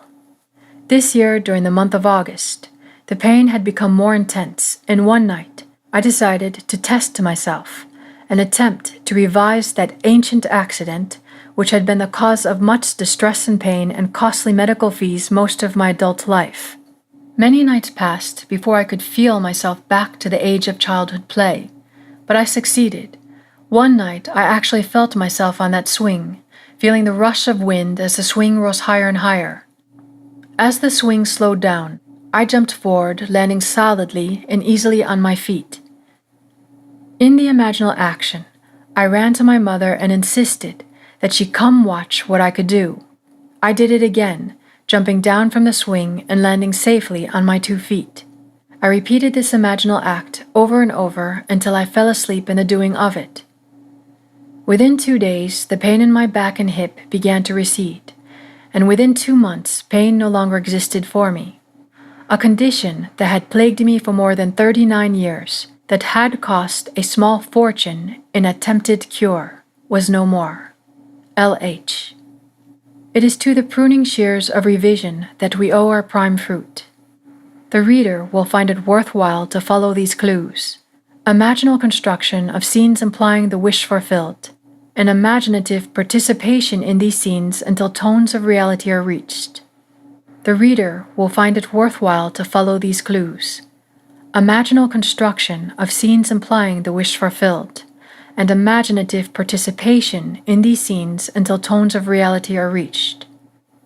We are dealing with the secret of imagining, in which man is seen awakening into a world completely subject to his imaginative power.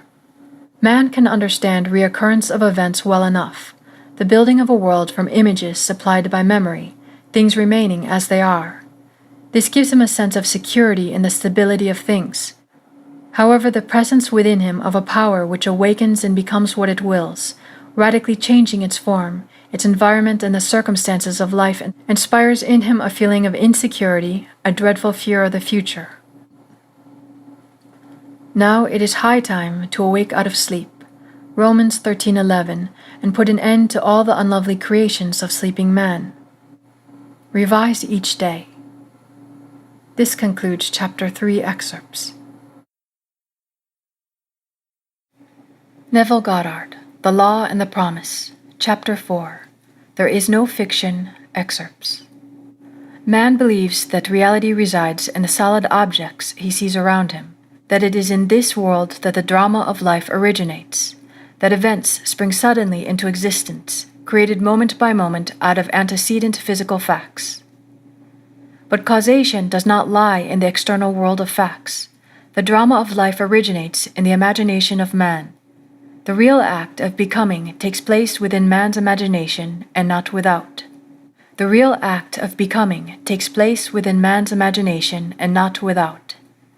The following stories could define causation as the assemblage of mental states, which occurring creates that which the assemblage implies. The foreword from Walter Lord's A Night to Remember illustrates my claim, imagining creates reality. In 1898, a struggling author named Morgan Robertson concocted a novel about a fabulous Atlantic liner. Robertson loaded his ship with rich and complacent people, and then wrecked it one cold April night on an iceberg. This somehow showed the futility of everything, and in fact the book was called Futility when it appeared that year, published by the firm of M.F. Mansfield.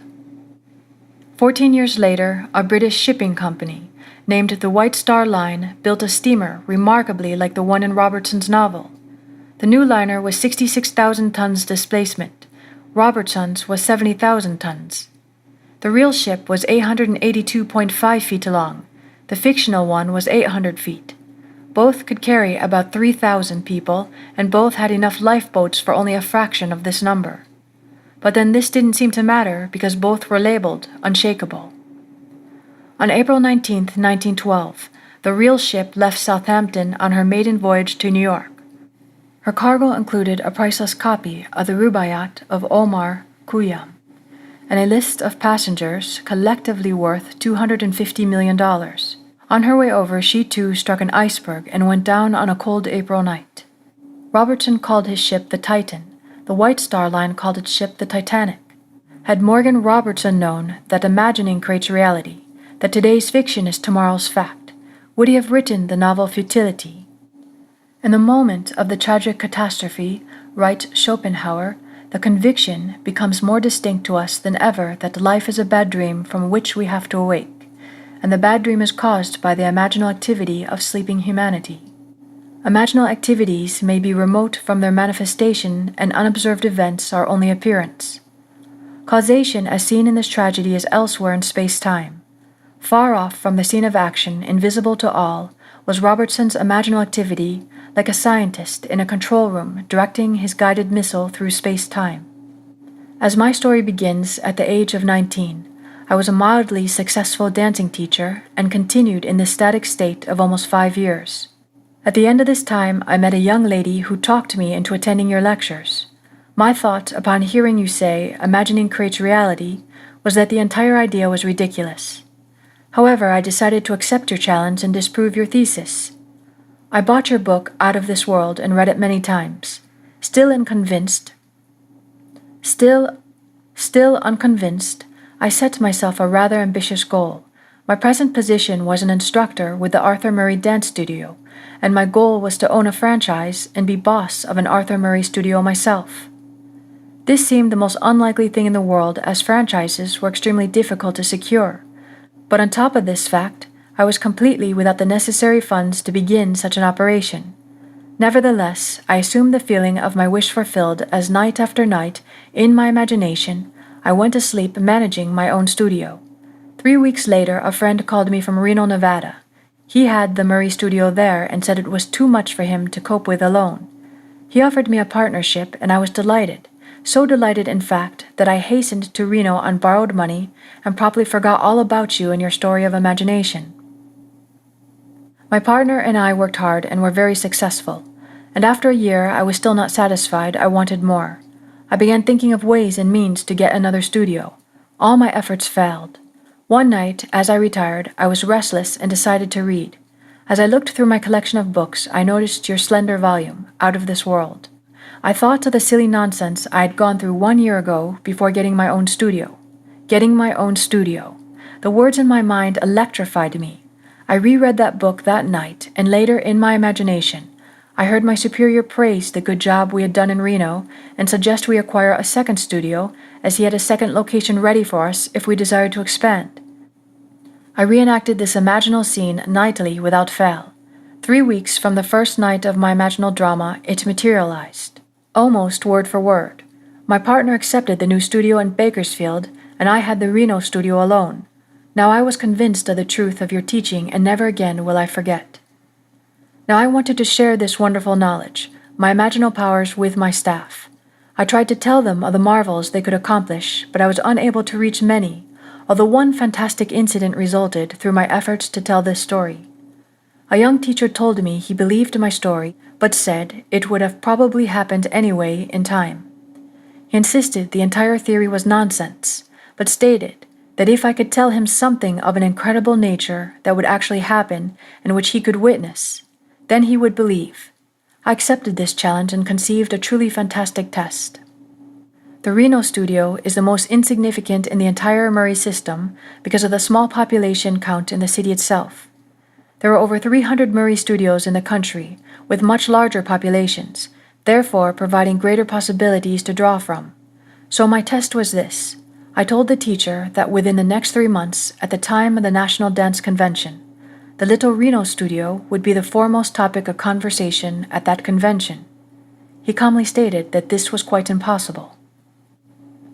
That night, when I retired, I felt myself standing before a tremendous audience. I was speaking on creative imagining and felt the nervousness of being before such a vast audience. But I also felt the wonderful sensation of audience acceptance. I heard the roar of applause, and as I left the stage, I saw Mr. Murray himself come forward and shake my hand. I reenacted this entire drama night after night. It began to take on the tones of reality, and I knew I had done it again. My imaginal drama materialized down to the last detail. The Little Reno studio was the talk of the convention, and I did appear on that stage, just as I had done in my imagination. But even after this unbelievable but actual happening, the young teacher who threw me the challenge remained unconvinced. He said it had all happened too naturally, and he was sure it would have happened anyway. I did not mind his attitude because his challenge had given me another opportunity to prove, at least to myself, that imagining does create reality. From that time on, I continued with my ambition to own the largest Arthur Murray dance studio in the world. Night after night, in my imagination, I heard myself accepting a studio franchise for a great city. Within 3 weeks, Mr. Murray called me and offered me a studio in a city of 1.5 million people. It is now my goal to make my studio the greatest and biggest in the entire system. And of course, I know it will be done through my imagination. E.O.L. Jr. Imagining, writes Douglas Fawcett, may be hard to grasp, because quicksilver-like it vanishes into each of the metamorphoses and thereby displays its transformative magic. We must look beyond the physical fact for the imagining which has caused it. For 1 year, E.O.L. Jr. lost himself in his metamorphosis, but fortunately he remembered the silly nonsense he had gone through before getting his own studio and reread the book. Imaginal acts on the human level need a certain interval of time to develop, but imaginal acts, whether committed to print or locked in the bosom of a hermit, will realize themselves in time. Test yourself, if only out of curiosity. You will discover the profit is your own imagining, and you will know there is no fiction. E.B., an author, is fully aware that today's fiction can become tomorrow's fact. In this letter she writes, "One spring, I completed a novelette, sold it, and forgot it. Not until many long months later did I sit down and nervously compare some facts in my fiction with some facts in my life. Please read a brief outline of my created story, then compare it with my personal experience. The heroine of my story took a vacation trip to Vermont, to the small city of Stowe, Vermont to be exact. When she reached her destination, she was faced with such unpleasant behavior on the part of her companion that she either had to continue her lifetime pattern of allowing another selfish demand dominate her or to break that pattern and leave. She broke it and returned to New York. When she returned, and the story continues, events took shape in the proposal of marriage which she happily accepted. For my part of this tale, as small events evolved, I began to remember the dictates of my own pen, and in significant relationship. This is what happened to me. I received an invitation from a friend offering me a vacation at her summer place in Vermont. I accepted and was not startled, at first, when I learned her summer place was in the city of Stowe. When I arrived, I found my hostess in such a highly nervous state, I realized I was faced with either a wretched summer or the choice of walking out on her. Never before in my life had I been strong enough to ignore what I thought were the claims of duty and friendship. But this time I did, and without ceremony returned to New York. A few days after I returned to my home, I too received a proposal of marriage. But at this point, fact and fiction parted. I refused the offer. I know, Neville, there is no such thing as fiction. E.B. There is no fiction. Imagine better than the best you know. And this concludes Chapter 4 excerpts.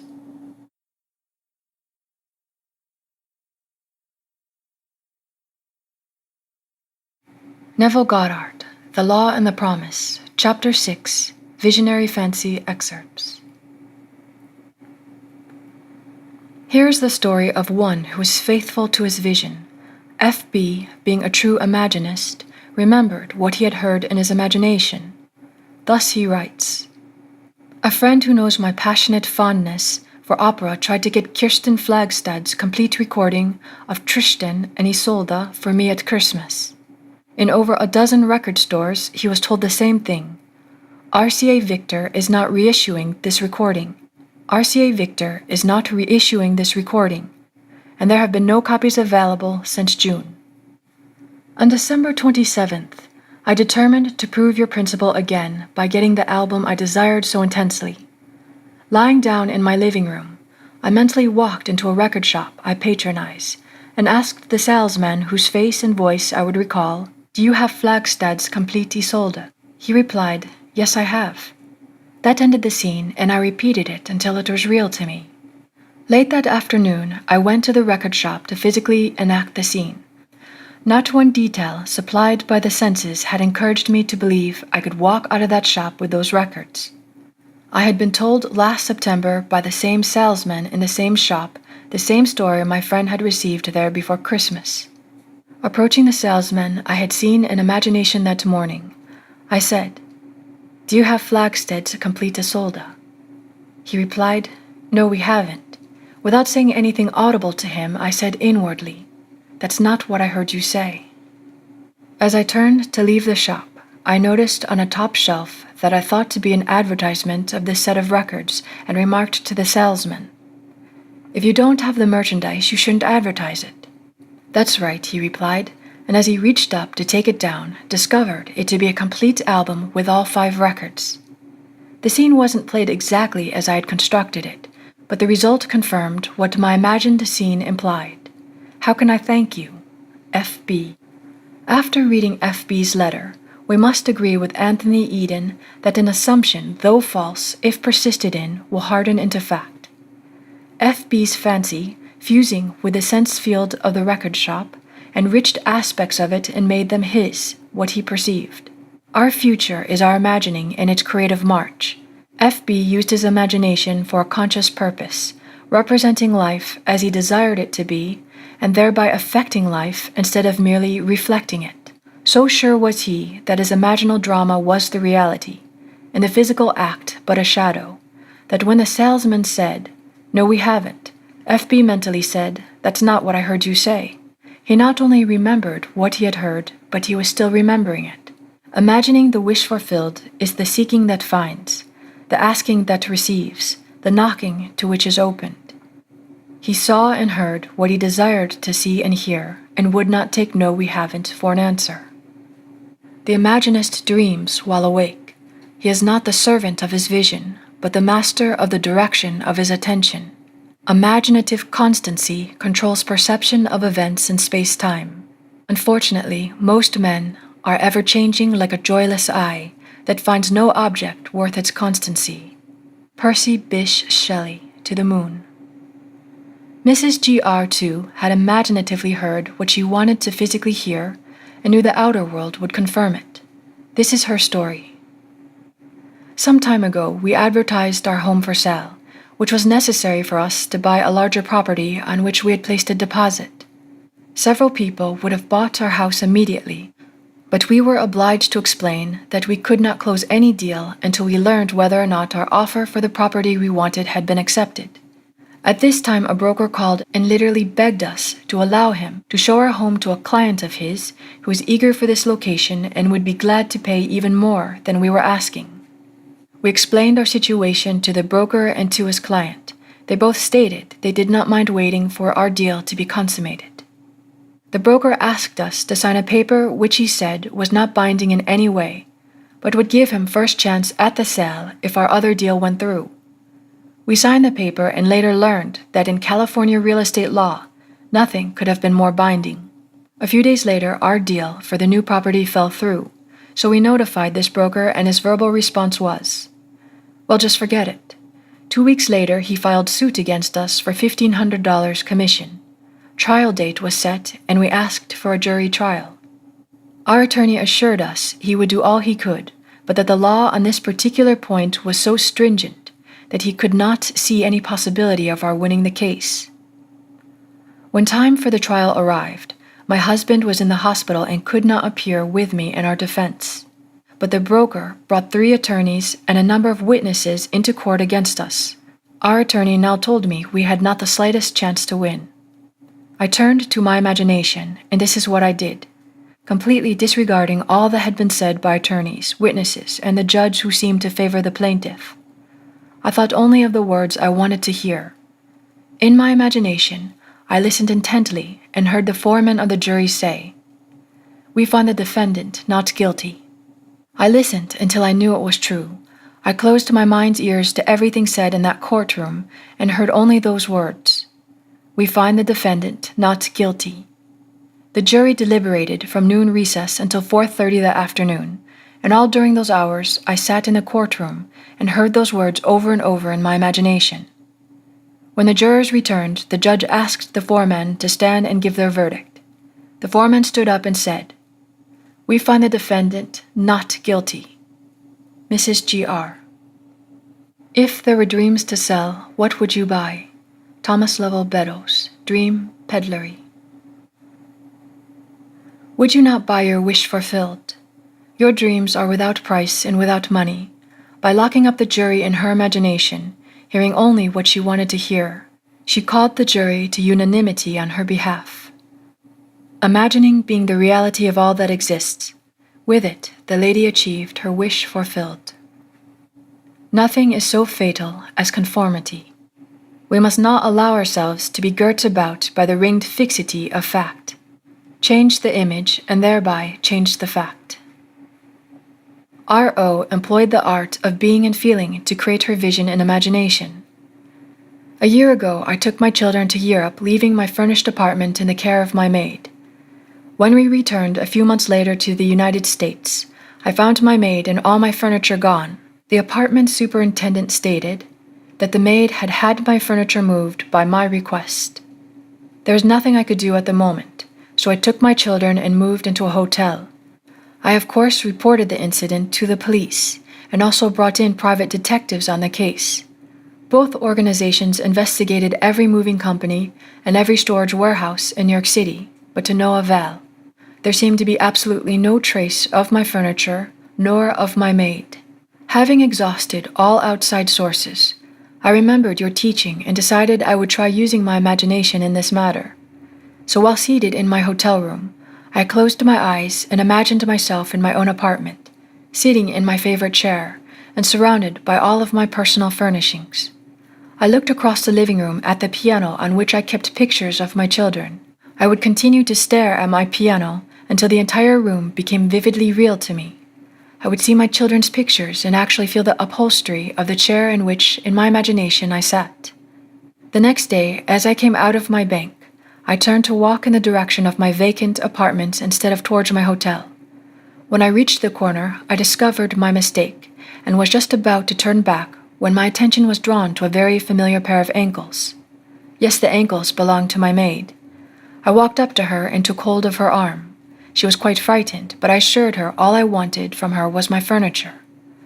I called a taxi, and she took me to the place in which her friends had stored my furnishings.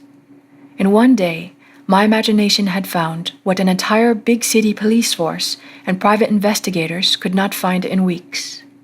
R.O. This lady knew the secret of imagining before she called in the police, but imagining, in spite of its importance, was forgotten owing to attention being fixed on facts. However, what reason failed to find by force, imagining found without effort. Nothing merely goes on, including the sense of loss, without its imaginal support. By imagining that she was seated in her own chair, in her own living room, surrounded by all of her own furnishings, she withdrew the imaginal support she had given to her sense of loss. And by this imaginal change, she recovered her lost furniture and reestablished her home. Your imagination is most creative when you imagine things as you desire them to be, building a new experience out of a dream of fancy. To build such a dream of fancy in her imagination, F.G. brought to play all of her senses: sight, sound, touch, smell, even taste. This is her story. Since childhood, I have dreamed of visiting faraway places. The West Indies particularly fired my fancy, and I would revel in the feeling of actually being there. Dreams are wonderfully inexpensive, and as an adult, I continued to dream my dreams, for I had no money or time to make them come true. Last year, I was taken to the hospital in need of surgery.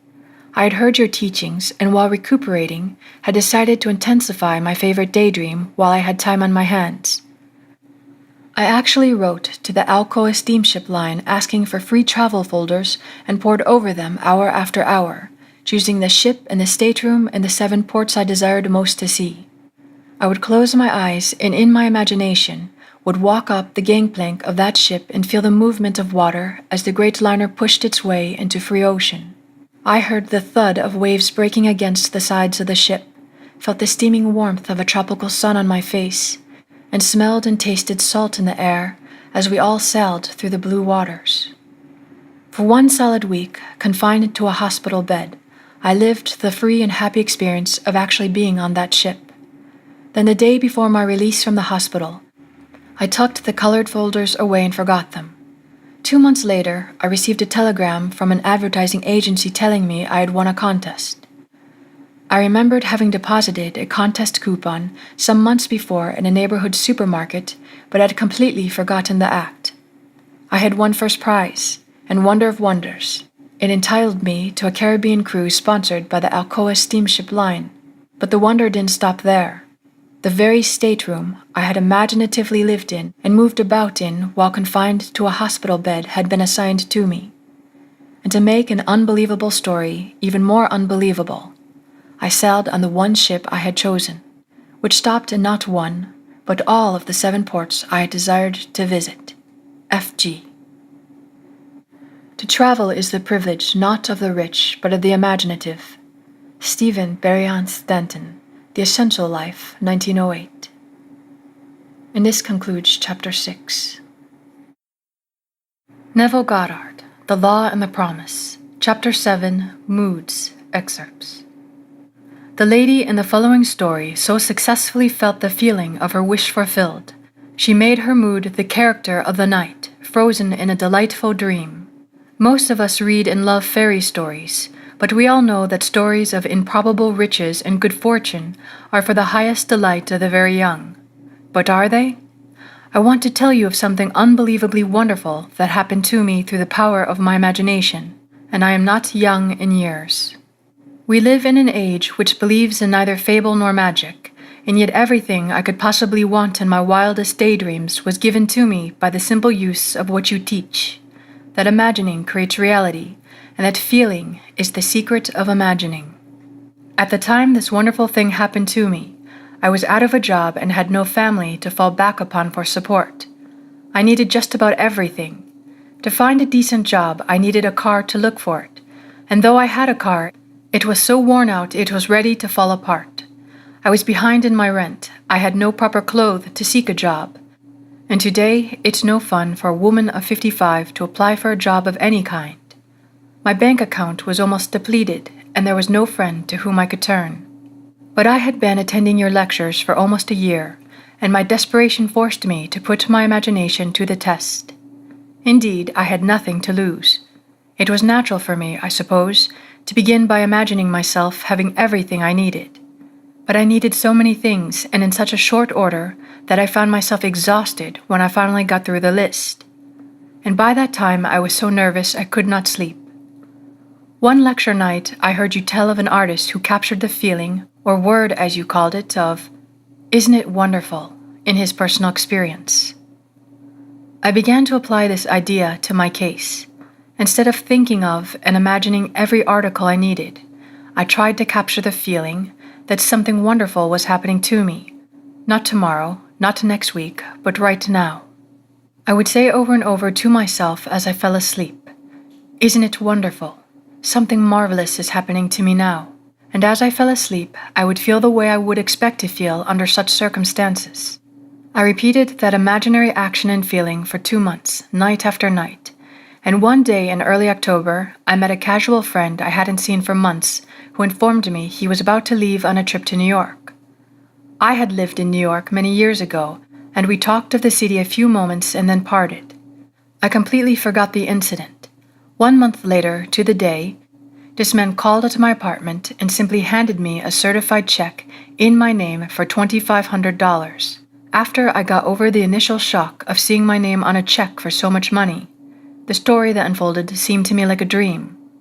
It concerned a friend I had not seen nor heard from in more than 25 years. This friend of my past, I now learned, had become extremely wealthy in those 25 years. Our mutual acquaintance who had brought the check to me had met him quite by accident during the trip to New York last month.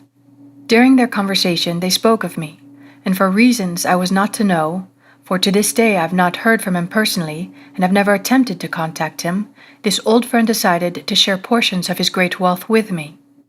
For the next 2 years from the office of his attorney, I received monthly checks so generous in amount, they not only covered every necessary requirement of daily living, but left much over for all the lovely things of life. A car, clothes, a spacious apartment, and best of all, no need to earn my daily bread. This month, I received a letter and some legal papers to be signed, which provide the continuation of this monthly income for the rest of my natural life. TK. This is a story about which some may say, it would have happened anyway, but those who read it carefully will find room to wonder. It begins 1 year ago as I left Los Angeles to visit my daughter in San Francisco. Instead of the happy-natured individual she had always been, I found her in deep distress. Not knowing the cause of her anguish and not wishing to ask, I waited until she told me that she was in great financial trouble and must have $3,000 immediately. I am not a poor woman, but I didn't have much cash I could put my hands on that quickly. Knowing my daughter, I knew she would not have accepted it anyway. I offered to borrow the money for her, but she refused and instead asked me to help her in my way. She meant using my imagination, for I'd often told her of your teaching and some of my words must have struck home. I immediately agreed on this plan with the provision that she would help me help her. We decided on an imaginal scene we could both practice that involved seeing money coming to her from everywhere. We felt money was flooding towards her from every corner until she was in the middle of a sea of money, but we did this always with the feeling of joy for anyone concerned, and we had no thought of means, only happiness for all. The idea seemed to catch fire with her, and I know she was responsible for what happened a few days later. She was certainly transformed back to the happy, confident mood that was natural to her, though there was no evidence of any money coming in at the time. I left to return home in the East.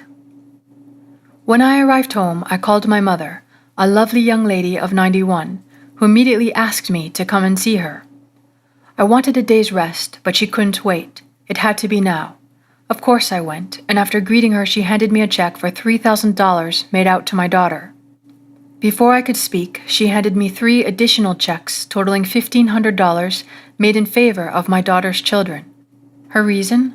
She explained that she had suddenly decided the day before to give what she had in cash to those she loved while she was still here, to know of their happiness in receiving it.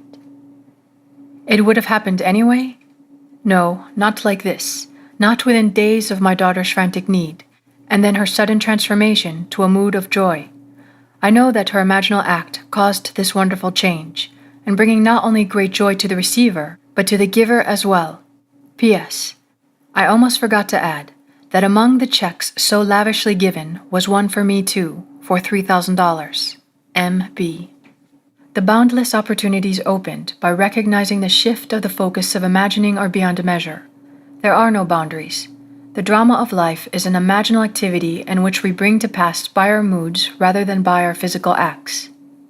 Moods so ably guide all towards that which they affirm. They may be said to create the circumstances of life and dictate the events. The mood of the wish fulfilled is the high tide which lifts us easily off the bar of the senses where we usually lie stranded. If we are aware of the mood and know this secret of imagining, we may announce that all that our mood affirms will come to pass.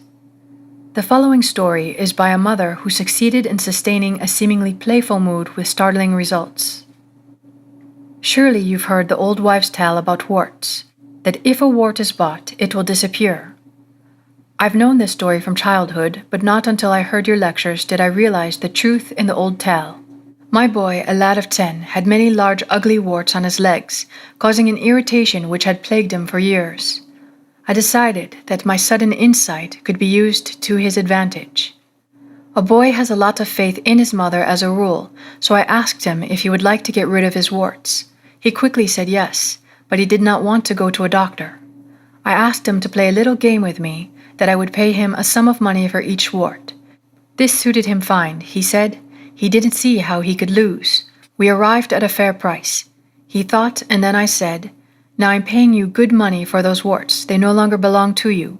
You never keep property belonging to someone else, so you can no longer keep those warts. They will disappear. It may take a day, 2 days, or a month, but remember that I've bought them and they belong to me." My son was delighted with our game, and the results sound like something read in old musty books on magic. But believe me, within 10 days the warts began to fade, and at the end of 1 month every wart on his body had completely disappeared. There is a sequel to this story, for I've bought warts from many people. They too thought it was great fun and accepted my 5, 7, or 10 cents a wart. In each case, the wart disappeared, but really, only one person believes me when I tell him his imagination alone took away the warts. That one person is my young son, J.R. Man imagining himself into a mood takes on himself the results of the mood. If he does not imagine himself into the mood, he is ever free of the result. The great Irish mystic A.E. George William Russell wrote in The Candle of Vision, "I become aware of a swift echo or response to my own moods and circumstance which had seemed hitherto immutable in its indifference. I could prophesy from the uprising of new moods in myself that I, without search, would soon meet people of a certain character, or so I met them. Even inanimate things were under the sway of these affinities. But man need not wait for the uprising of new moods in himself. He can create happy moods at will." This concludes Chapter 7. Neville Goddard, The Law and the Promise, Chapter 8, Through the Looking Glass excerpts. The following story tells of one who went through the glass and broke the chains that bound her. 2 years ago, I was taken to the hospital with a serious blood clot condition, which apparently had affected the entire vascular system, causing hardening of the arteries and arthritis. A nerve in my head was damaged and my thyroid enlarged. Doctors could not agree on the cause of this condition, and all their treatments were completely ineffective. I was forced to give up my every enjoyable activity and remain in bed most of the time. My body, from hips to toes, felt as though it was encased and bound by tight wires, and I couldn't put my feet on the floor without wearing heavy hip-length elastic stockings. I knew something of your teaching and tried very hard to apply what I'd heard, but as my condition grew worse and I could no longer attend any of your lectures, my despondency grew deeper. One day, a friend sent me a postcard picturing the scene of a lovely beach by the ocean. The picture was so beautiful. I looked and looked at it, and began to remember past summer days, at the seashore with my parents. For a moment, the postcard picture seemed to become animated, and flooding memories of myself running free on the beach filled my mind. I felt the impact of my bare feet against the hard, wet sand.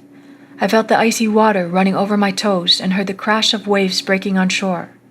This imaginal activity was so satisfying to me as I lay in bed that I continued to imagine this wonderful scene day after day for about 1 week. One morning, I moved from my bed to a couch and had started to sit up when I was seized with such an excruciating pain my entire body became paralyzed. I could neither sit up nor lie down. This terrible pain lasted more than a full minute, but when it stopped, I was free. It seemed as if all the wires binding my legs had been cut. One moment I was bound, the next moment I was free, not by degrees, but instantly. VH. We do not get far unless we let go. This lady let go with immediate and miraculous results. Thank you for the golden key. It has released my brother from the hospital, from pain and probable death, for he was facing a 4th major operation with little hope of recovery. I was very concerned and attempting to use what I had learned from my imagination. I first asked myself what my brother truly desired. Does he want to continue in this body, or does he desire to be free of it? The question revolved itself over and over in my mind, and suddenly I felt that he would like to continue remodeling his kitchen, which he had been contemplating before his confinement in the hospital. I knew my question had been answered, so I began to imagine from that point. Attempting to see my brother in the busy activity of remodeling, I suddenly found myself gripping the back of a kitchen chair I had used many times when something happened. Then suddenly I found myself standing beside my brother's bed in the hospital. This is the last place I would have wanted to be, physically or mentally, but there I was, and my brother's hand reached up and clasped my hand tightly as I heard him say, "I knew you would come, Joe." It was a well hand I clasped, strong and sure, and the joy that filled and spilled over in my voice as I heard myself say, "It's all better now, you know it." My brother didn't answer, but I distinctly heard a voice say to me, "Remember this moment." I seemed to awake then, back in my own home. This took place the night after he had entered the hospital. The following day his wife telephoned to me saying, "It's unbelievable, the doctor can't account for it, Joe, but no operation is necessary. He's so improved that they have agreed to release him tomorrow." The following Monday, my brother went back to his work and has been perfectly well since that day. J.S. Not facts, but dreams of fancy shape our lives. She needed no compass to find her brother, nor tools to operate, only the eye of imagination. In the world of sense, we see what we have to see. In the world of imagination, we see what we want to see, and seeing it, we create it for the world of sense to see. The following story proves that it is possible for an individual to transfer the center of imagining to some greater or lesser degree to a distant area, and not only do so without moving physically, but to be visible to others who are present at that point in space-time. And if this be a dream, then, is all that we see or seem but a dream within a dream? Edgar Allan Poe. Seated in my living room in San Francisco, I imagined I was in my daughter's living room in London, England.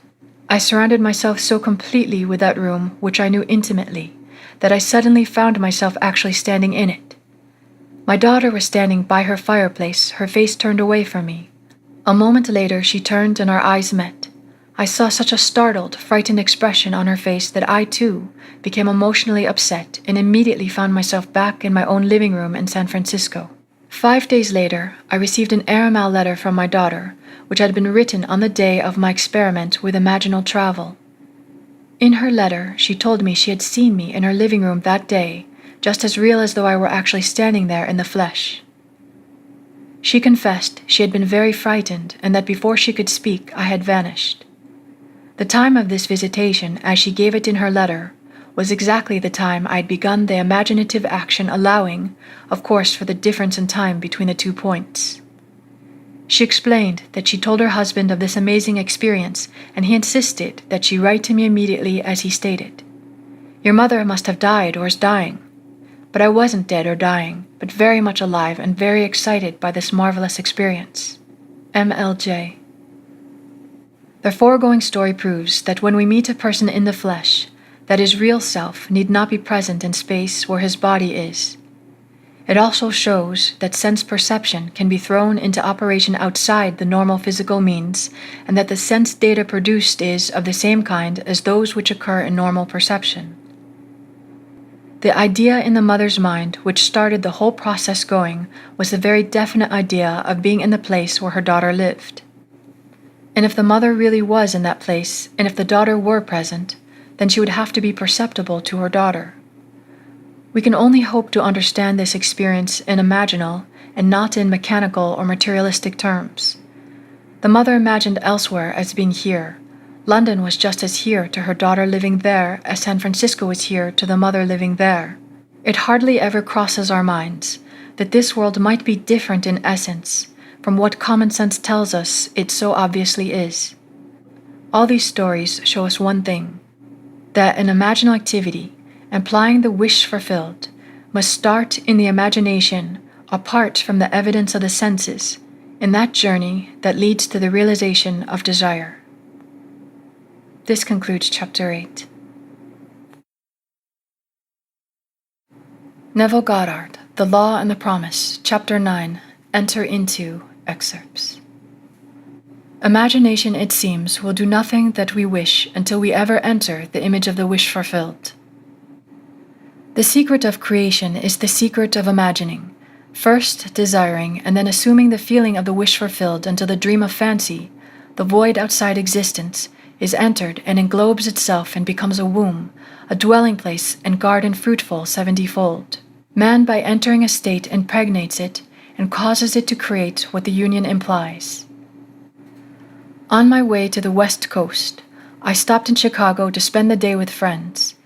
My host was recovering from a severe illness, and his doctor advised him to move to a one-story house.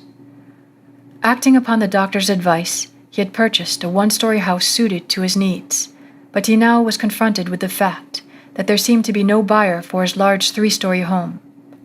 When I arrived, he was very discouraged, and trying to explain the law of constructive imagining to my host and his wife, I told them the story of a very prominent New York woman who had come to see me concerning the rental of her apartment. She maintained a lovely city apartment and a country home, but it was absolutely essential that she rent her apartment if she and her family were to spend the summer at their country home. From Neville Goddard's The Power of Awareness, Chapter 23, Case Histories 5. In previous years, the apartment had been rented without any difficulty early in the spring, but at the time she came to see me, the season for summer sublets was seemingly over, and though the apartment had been in the hands of good real estate agents, no one had seemed interested in renting it. I told her what to do in her imagination. She did it, and in less than 24 hours, her apartment was rented. I explained how she, by the constructive use of her imagination, had rented out her apartment.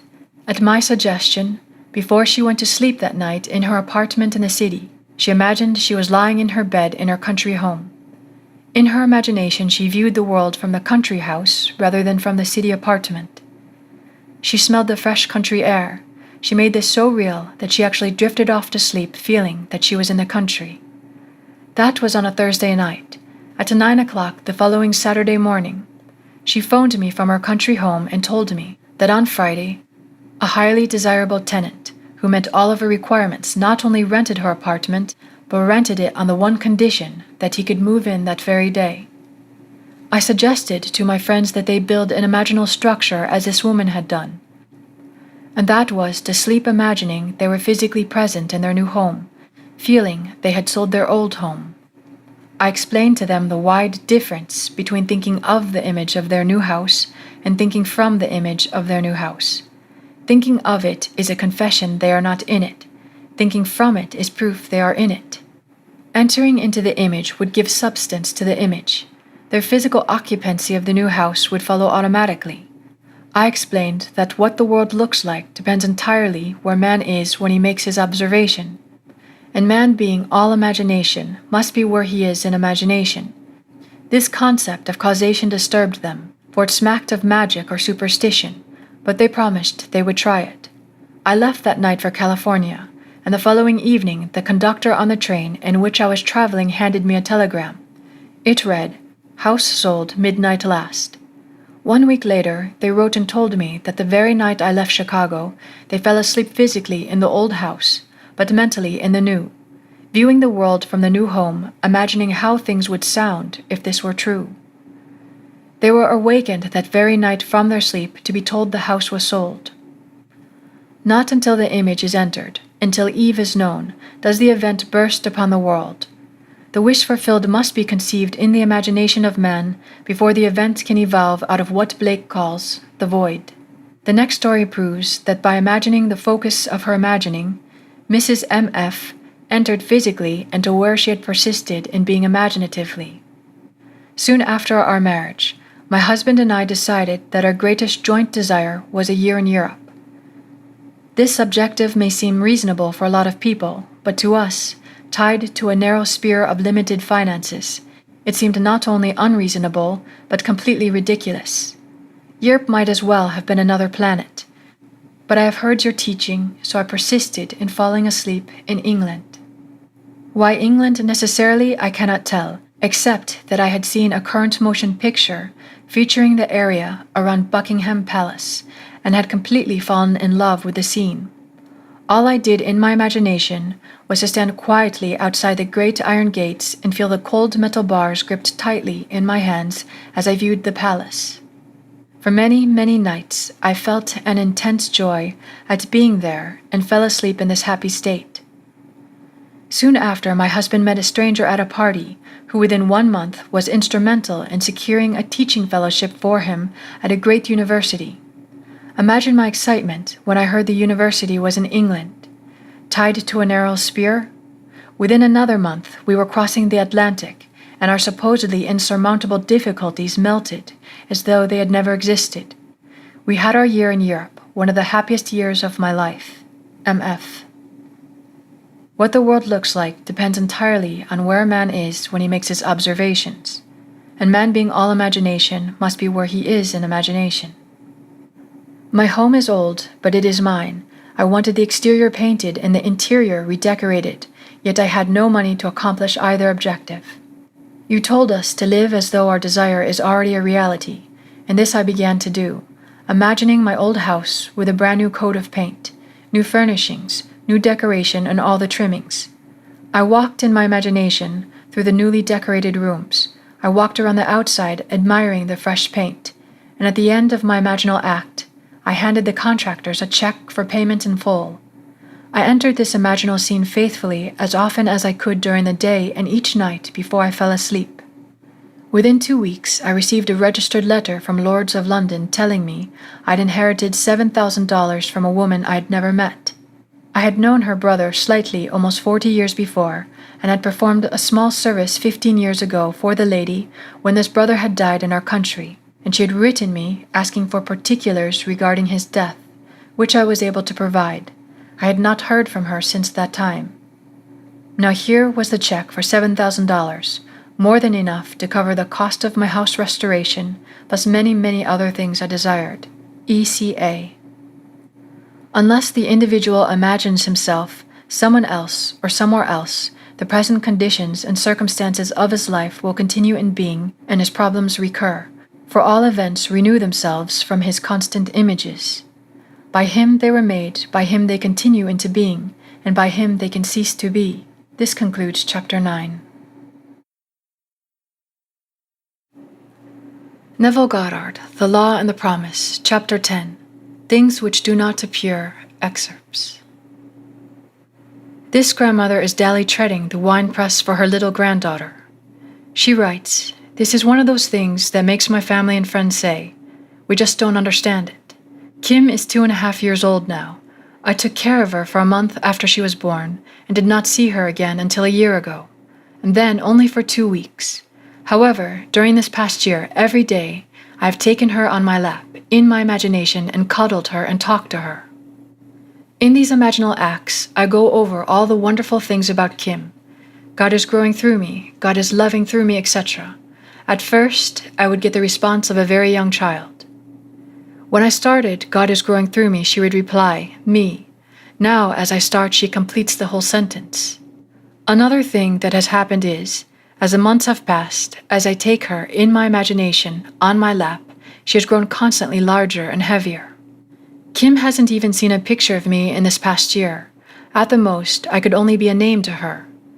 Now sometime each day, her family tells me she starts talking about me, to no one in particular, just talking. Sometimes it goes on for an hour, or she goes to the phone and pretends to call.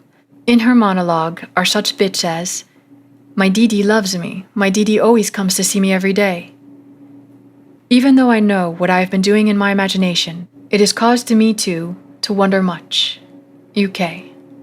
All imaginative men and women are forever casting forth enchantments. And all passive men and women who have no powerful imaginative lives are constantly passing under the spell of their power.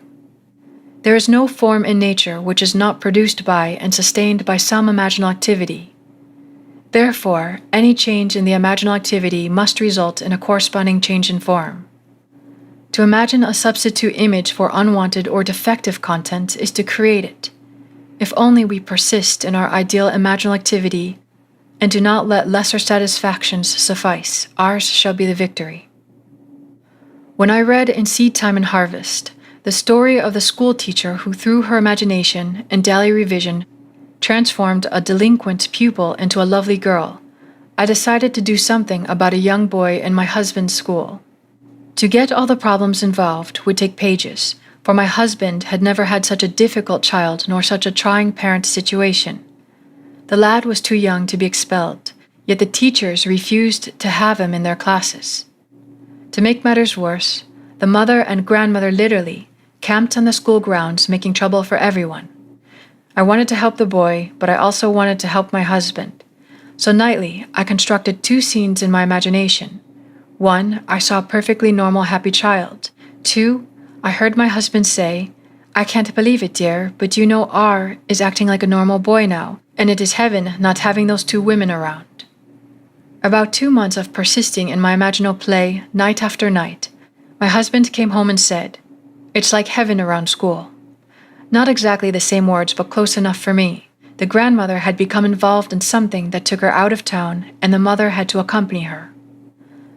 At the same time, a new teacher had welcomed the challenge of R, and he was progressing wonderfully well into all I had imagined for him. GB.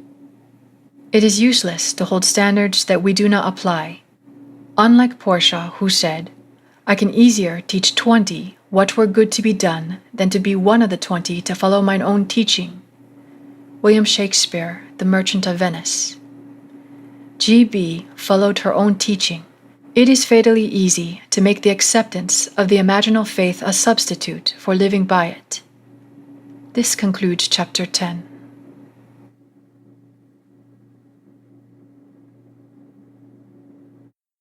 Neville Goddard, The Law and the Promise, Chapter 11, The Potter Excerpts.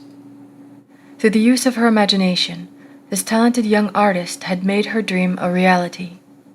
Ever since I entered into the art field, I have enjoyed doing sketches and paintings for the children's rooms. However, I have been discouraged by advisors and friends who are far more experienced in the field than I. They liked my work, admired my talent, but said I would not get recognition nor pay for this type of work. Somehow I always felt I would, but how? Then last fall I heard your lecture and read your books, and I decided to let my imagination create the reality I desired. This is what I did daily. I imagined I was in a gallery. There was a great deal of excitement about me. On the walls hung my art. Only mine, a one-woman show. And I saw red stars on many of the pictures. This would indicate that they had been sold. This is what happened. Just before Christmas, I did a mobile for a friend who showed it in turn to a friend of hers who owned an art import shop in Pasadena. He expressed a desire to meet me, so I took a few samples of my work along. When he looked at the very first painting, he said he would like to give me a one-woman show in the spring. The night of the opening, April 17th, an interior decorator came and liked and commissioned me to do a collage for a little boy's room, which will appear in the September issue of Good Housekeeping for the 1961 House of the Year.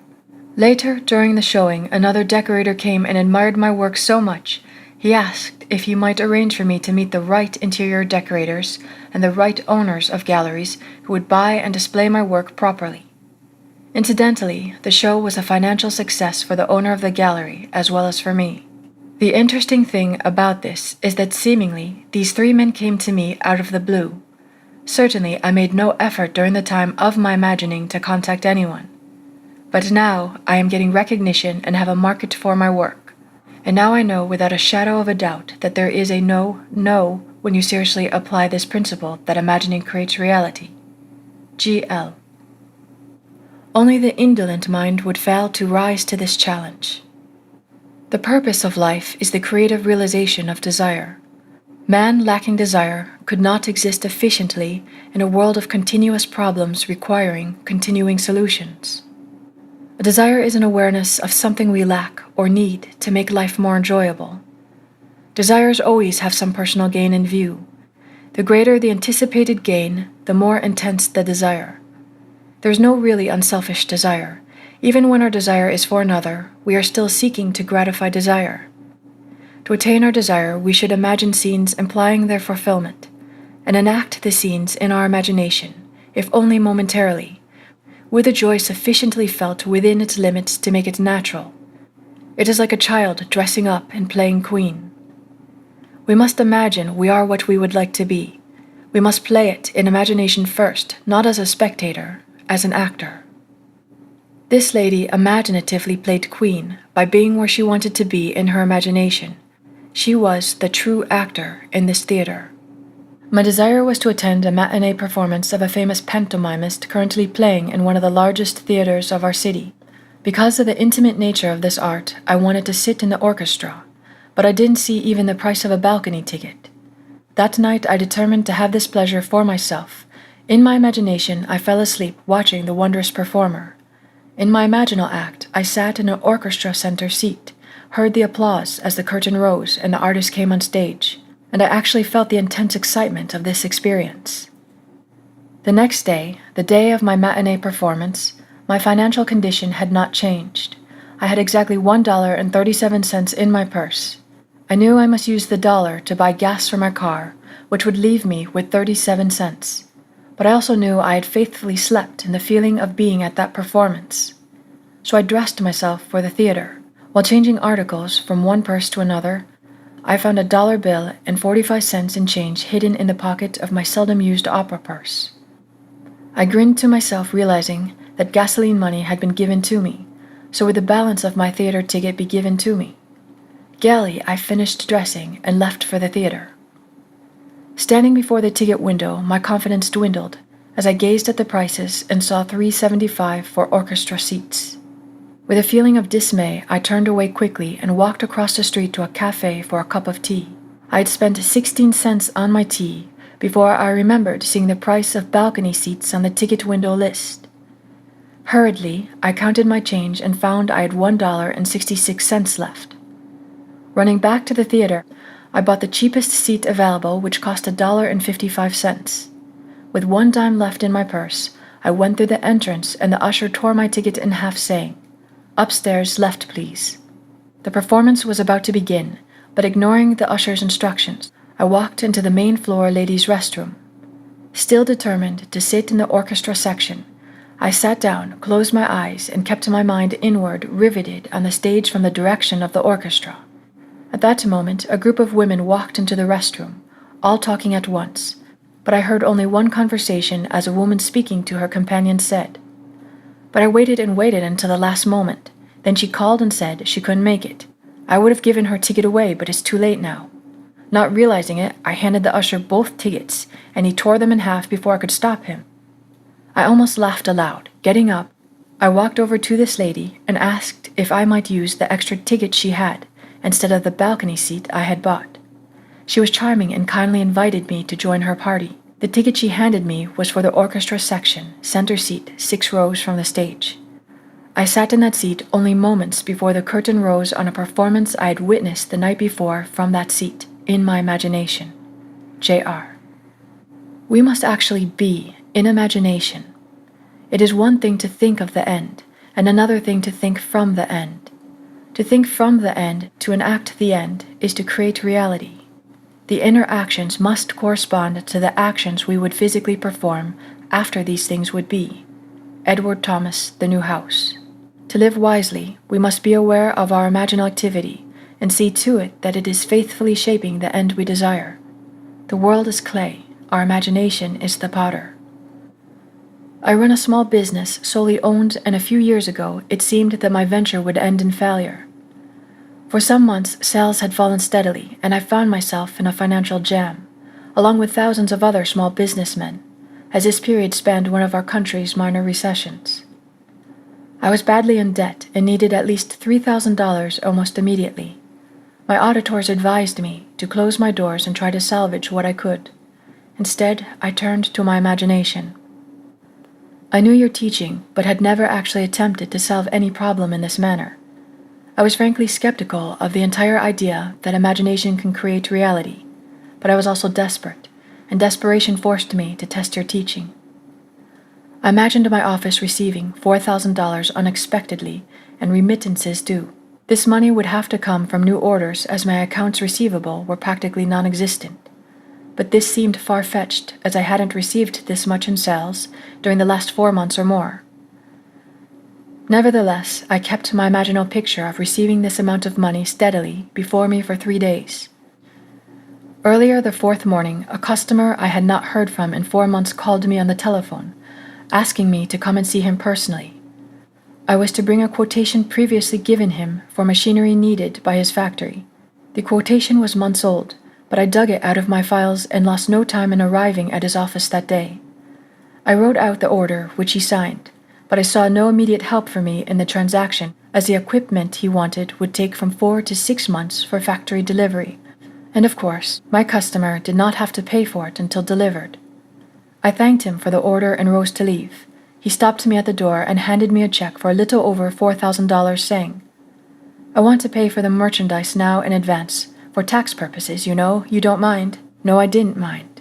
I realized what had happened the moment I took that check into my hands.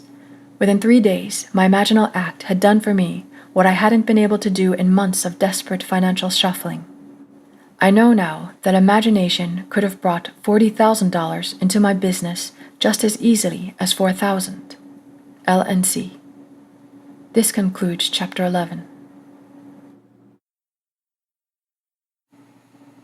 Neville Goddard, The Law and the Promise, Chapter 12. Attitudes, Excerpts.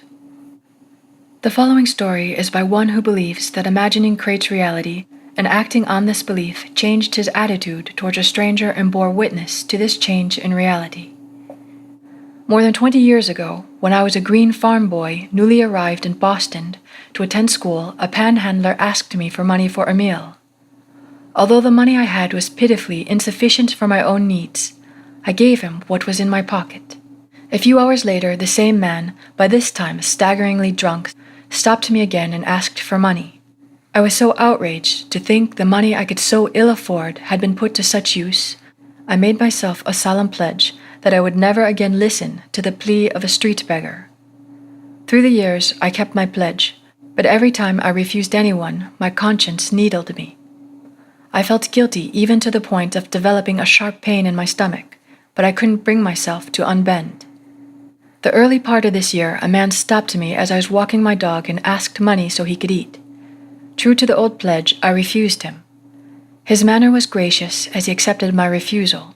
He even admired my dog and spoke of a family in New York State he knew that raised Cocker Spaniels.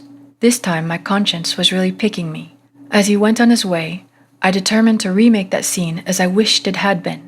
So I stopped right there on the street, closed my eyes for only a few moments, and enacted the scene differently. In my imagination, I had the same man approach me, only this time he opened the conversation by admiring my dog. After we had talked a moment, I had him say, "I don't like to ask you this, but I really need something to eat. I have a job that begins tomorrow morning, but I've been out of work and tonight I'm hungry." I then reached into my imaginary pocket, pulled out my imaginary $5 bill, and gladly gave it to him. This imaginal act immediately dissolved the guilt feelings and the pain. I know from your teaching that an imaginal act is fact, so I knew I could grant anyone what he asked, and by faith in the imaginal act, consent to the reality of his having it. 4 months later, as I was again walking my dog, the same man approached me and opened the conversation by admiring my dog. "Here's a beautiful dog," he said. "Young man, I don't suppose you remember me, but a while back I asked you for some money and you very kindly said no. I say kindly because if you had given it to me, I would still be asking for money. Instead, I got a job the very next morning, and now I'm on my feet and have some self-respect again." I knew his job was a fact when I imagined it that night some 4 months before, but I won't deny there was immense satisfaction in having him appear in the flesh to confirm it. F.B. None is to be discarded, all must be saved. In our imagination, reshaping memory is the process whereby this salvation is brought to pass.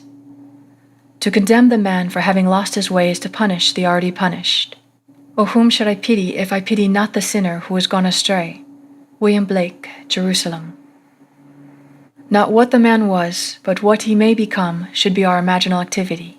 Nothing has existence for us save through the memory we have of it. Therefore, we should remember it not as it was, unless, of course, it was altogether desirable, but as we desire it to be. Inasmuch as imagining is creative, our memory of another either furthers or hinders him, and makes his upward or downward way easier and swifter. There is no coal of character so dead that it will not glow and flame if but slightly turned. The following story shows that imagination can make rings and husbands and move people to China. My husband, child of a broken home and raised by beloved grandparents, was never close to his mother, nor she to him. A woman of 63 and a divorcee for 32 of those years, she was lonely and embittered, and my relationship with her was strained as I attempted to stay in the middle. By her own admission, her great desire was to remarry for companionship, but she believed this is impossible at her age. My husband would often state to me that he hoped she would remarry, and as he fervently put it, perhaps live way out of town. I had the same wish, and as I put it, perhaps move to China. Being wary of my personal motive for this wish, I knew I must change my feeling towards her in my imaginal drama, and at the same time give her what she wanted. I began by seeing her in my imagination as a completely changed personality, a happy, joyous woman, secure and contented in a new relationship. Every time I thought of her, I would see her mentally as a new woman.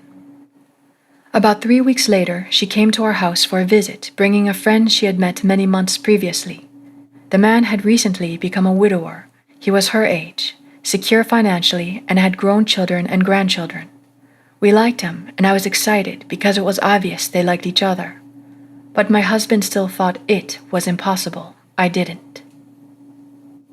From that day on, every time her image rose in my mind, I saw her extending her left hand towards me, and I admired the ring on her finger.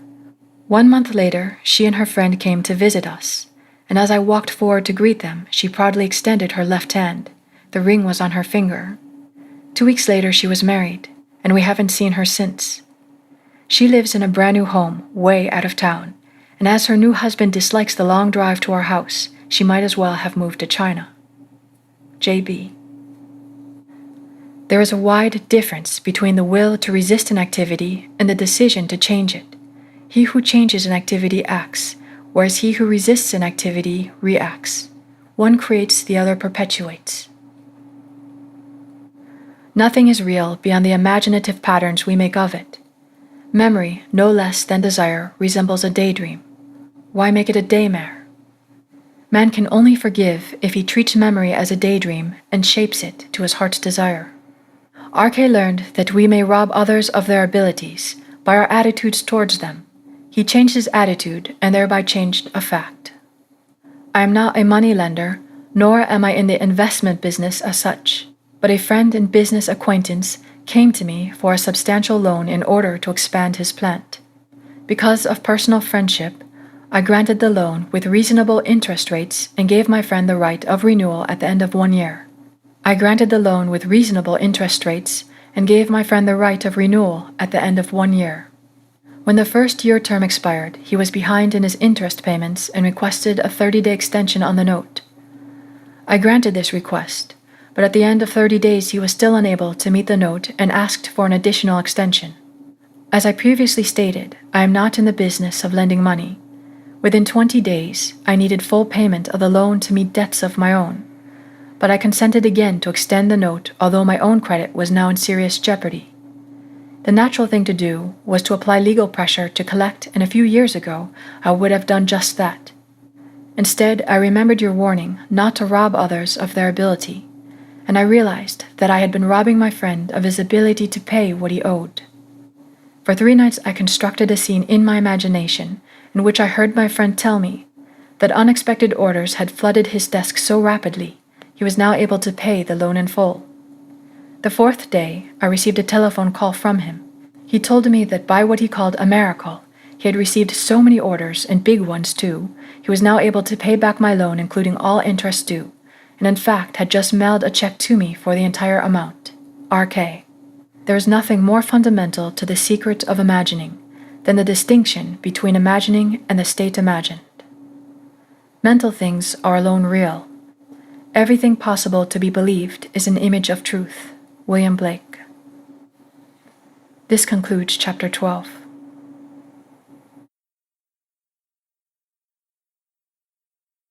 Neville Goddard, The Law and the Promise, Chapter 13. All Trivia, Excerpts.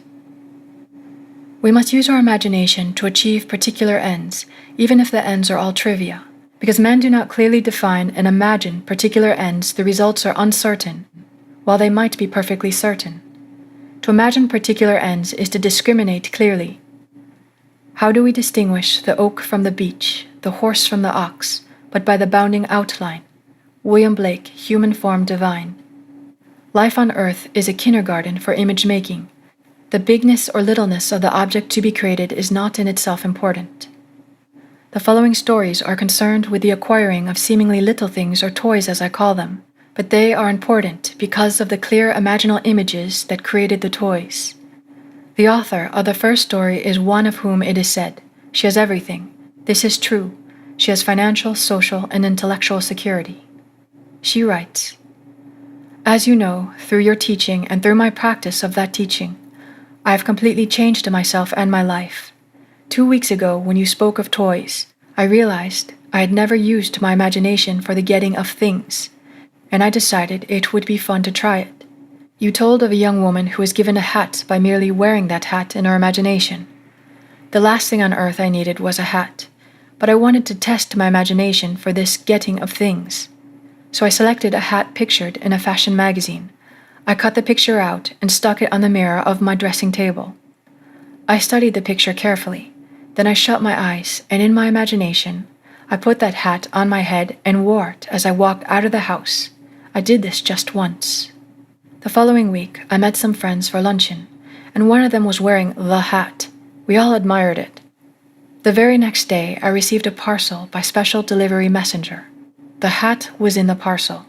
The friend who had worn it the day before had sent the hat to me with a note saying she did not particularly care for the hat, and didn't know why she had bought it in the first place, but for some reason she thought it would look well on me, and would I please accept it. G.L. Movement from dreams to things is the power driving humanity. We must live wholly on the level of imagination, and it must be consciously and deliberately undertaken. All my life I have loved birds. I enjoy watching them, hearing their chatter, feeding them, and I am particularly fond of the small sparrow. For many months I have fed them crumbs of morning bread, wild birdseed, and anything I believed they would eat. And for all those months I have been frustrated as I watched the larger birds, particularly the pigeons, command the area, gobbling up most of the good seed and leaving the husks for my sparrows. To use my imagination on this problem seemed facetious to me at first, but the more I thought of it, the more interesting the idea became. So one night I set about seeing the little birds come in for their full share of daily offerings, and I would tell my wife that the pigeons no longer interfered with my sparrows, but took their share like gentlemen and then left the area. I continued this imaginary action for almost 1 month. Then one morning I noticed that the pigeons had disappeared. The sparrows had breakfast all to themselves for a few days. For those few days no larger bird entered the area. They did return eventually, but to this day they have never again infringed on the area occupied by my sparrows. They stay together eating what I put out for them, leaving a full share of the area to my tiny friends. And do you know, I actually believe the sparrows understand. They no longer seem to be afraid when I walk among them. This lady proves that unless our heart is in the task, Unless we imagine ourselves right into the feeling of our wish fulfilled, we are not there. For we are all imagination and must be where and what we are in imagination. In early February, my husband and I had been in our new house 1 month. A home lovely beyond telling, perched on a rugged cliff with the ocean for our front yard, wind and sky for neighbors and seagulls for guests. We were ecstatic. If you have experienced the joy and woe of building your own home, you know how completely filled with happiness you are and how completely empty your purse is. 100 lovely things clamored to be bought for that house, but the one thing we wanted most of all was the most useless, a picture. Not just any picture, but a wild, wonderful scene of the sea dominated by a great white clipper ship. This picture had been in our thoughts all the months of building, and we left one living room wall free of paneling to hold it. My husband mounted decorative red and green ship lanterns on the wall to frame our picture, but the picture itself would have to wait. Draperies, carpeting, all the practical items must come first. Perhaps so, but that didn't stop either one of us from seeing that picture in our imagination on that wall. One day while shopping, I strolled into a small art gallery, and as I walked through the door, I stopped so suddenly a gentleman walking behind me crashed into an easel. I apologized and pointed to a painting hanging at head height across the room. "That's what did it. I've never seen anything so wonderful." He introduced himself as the owner of the gallery and said, "Yes, an original by the greatest English painter of clipper ships the world has known." He went on to tell me about the artist, but I wasn't listening. I could not take my eyes off from the wonderful ship, and suddenly I experienced a very strange thing. I could not take my eyes from that wonderful ship, and suddenly I experienced a very strange thing. It was only a moment in time, but the art gallery faded, and I saw that picture on my wall. I'm afraid the owner thought me a little giddy, and I was, but I finally managed to return my attention to his voice when he mentioned an astronomical price. I smiled and said, "Perhaps someday." He continued to tell me about the painter, and also about an American artist who is the only living lithographer capable of copying the great English master. He said, "If you're very lucky, you may pick up one of his prints. I've seen his work. It's perfect down to the last detail. Many people prefer prints to paintings." Prints or paintings, I knew nothing about the value of either, and anyway, all I wanted was that scene. When my husband returned home that evening, I talked of nothing but the painting and pleaded with him to visit the gallery and see it. Maybe we could find a print of it somewhere. The man said, "Yes," he interrupted, "but you know we can't afford any picture now." Our conversation ended there, but that night after dinner, I stood in our living room and saw that picture on our wall. The next day, my husband had an appointment with a client which he did not want to keep, but the appointment was kept, and my husband did not return home until after dark. When he walked through the front door, I was busy in another part of the house and called a greeting to him. A few minutes later, I heard hammering and walked into the living room to see what he was doing. On our wall hung my picture. In my first moment of intense joy, I remembered the man in the art gallery saying, "If you're very lucky, you may pick up one of his prints." Lucky? Well, here is my husband's part of this story. Making the call already mentioned, he entered one of the poorest, meanest little houses he had ever been in. The client introduced himself and led my husband into a tiny dark dining area where the two of them sat down at a bare table. As my husband put his briefcase on the tabletop, he looked up and saw the picture on the wall. He confessed to me he had conducted a very sloppy interview because he couldn't take his eyes from the picture. The client signed the contract and gave a check as down payment, which, as my husband believed at the time, was $10 short. Mentioning this fact to the client, he said the check given was every cent he could afford, but added, "I've noticed your interest in that picture. It was here when I took this place. I don't know to whom it belonged, but I don't want it. If you'll put the $10 in for me, I'll give you the picture." When my husband returned to his company's main office, he learned he had been in error about the amount. He was not charged $10. Our picture is on our wall, and it cost us nothing. A.A. Of R.L., who writes the following letter, it must be said, "In faith, lady, you have a merry heart." William Shakespeare, Much Ado About Nothing. One day, during a bus strike, I needed to go into the downtown area and had to walk 10 blocks from my home to the nearest bus in operation. Before starting home, I recalled there was no food market on this new route, and I wouldn't be able to stop for dinner. I had enough to manage a potluck meal, but I would need bread. After shopping all day, the 10 blocks back from the bus line was all I could manage, and to go still further to shop for bread was out of the question. I stood very still for a moment and allowed a vision of bread to dance in my head. Then I started for home. When I boarded the bus, I was so tired I grabbed the first available seat and almost sat on a paper bag. Now, on a crowded bus, tired passengers rarely looked directly at one another, so being naturally curious, I peeked into the bag. Of course, it was a loaf of bread. Not just any bread, but the very same brand of bread I always buy. RL. Trifles. All trifles, but they produced their trivia without price. Imagining accomplished these things without the means generally reputed necessary to do so. Man rates wealth in a way that bears no relation to real values. Come buy wine and milk without money and without price. Isaiah 55:1. This concludes chapter 13. Neville Goddard, The Law and the Promise, chapter 14, The Creative Moment, excerpts. Nothing stands between man and the fulfillment of his dream but facts.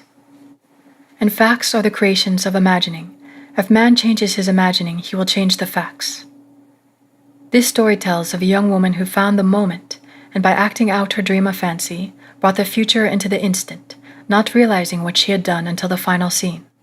The incident related below must appear to be coincidence to those never exposed to your teaching, but I know I observed an imaginative act take solid form in perhaps 4 minutes. I believe you will be interested in reading this account written down exactly as it happened, a few minutes after the actual occurrence yesterday morning. I was driving my car east on Sunset Boulevard, in the center lane of traffic, braking slowly to stop for a red signal at a 3-way intersection, when my attention was caught by the sight of an elderly lady, dressed all in gray, running across the street in front of my car.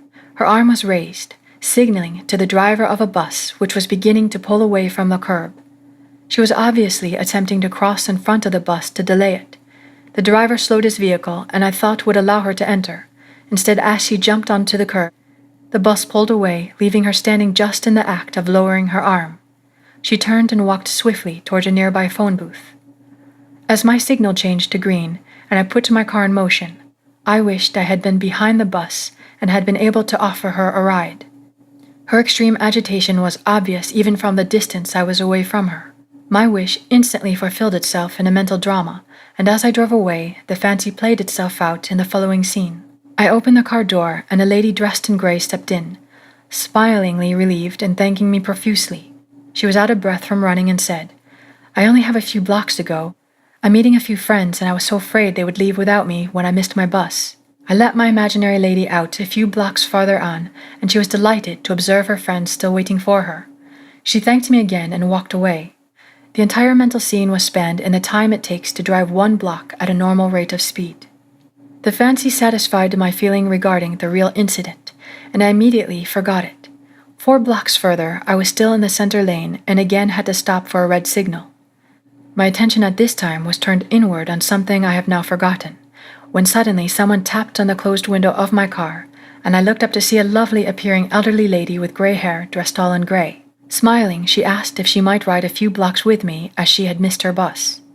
She was out of breath, as though from running, and I was so stunned by her sudden appearance in the middle of a busy street at my window that for a moment I could only react physically and without answering, leaned over and opened my car door. She got in and said, "It's so annoying to rush so and then miss a bus. I wouldn't have imposed on you like this, but I'm supposed to meet some friends a few blocks down the street, and if I had to walk now I would miss them." 6 blocks farther, she exclaimed, "Oh good, they're still waiting for me." I let her out and she thanked me again and walked away. I'm afraid I drove to my own destination by automatic reflex, for I fully recognized that I had just observed a waking dream take form into physical action. I recognized what was happening while it was happening. As soon as I could, I wrote down each part of the incident and found a startling consistency between the waking dream and the subsequent reality. Both women were elderly, gracious in manner, dressed all in gray, and out of breath from hurrying to catch a bus and missing it. Both wished to meet friends who for some reason could not wait for them much longer, and both left my car within the space of a few blocks after successfully completing their contact with their friends. I was amazed, confounded, and elated. If there is no such thing as coincidence or accident, Then I witnessed imagination become reality almost instantaneously. J.R.B. From the first time I read your search, I have longed to experience a vision. Since you have told us of the promise, this desire has been intensified. I want to tell you of my vision, which was a glorious answer to my prayer. But I am sure I would not have had this experience were it not for something that occurred 2 weeks ago. It was necessary for me to park my car some distance from the university building where I was scheduled to conduct my class.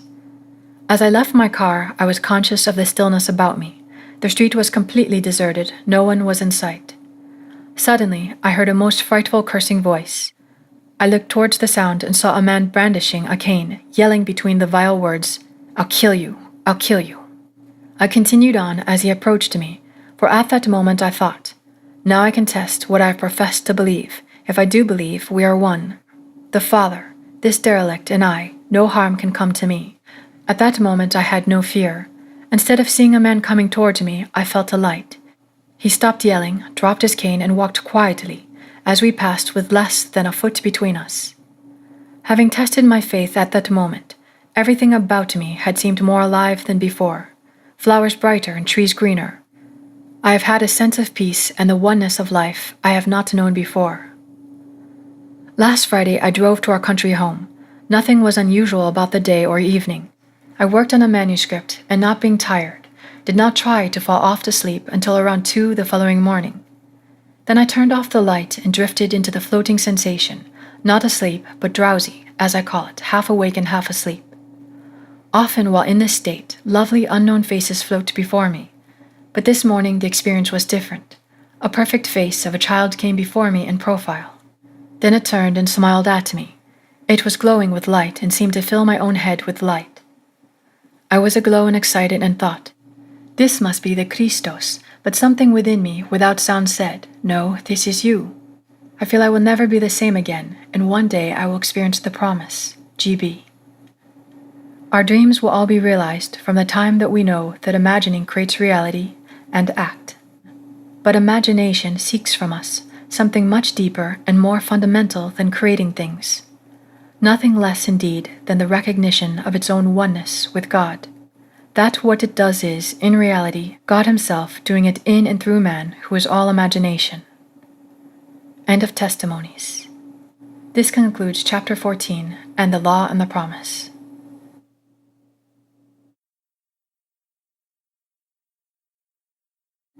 Neville Goddard, The Power of Awareness, excerpts.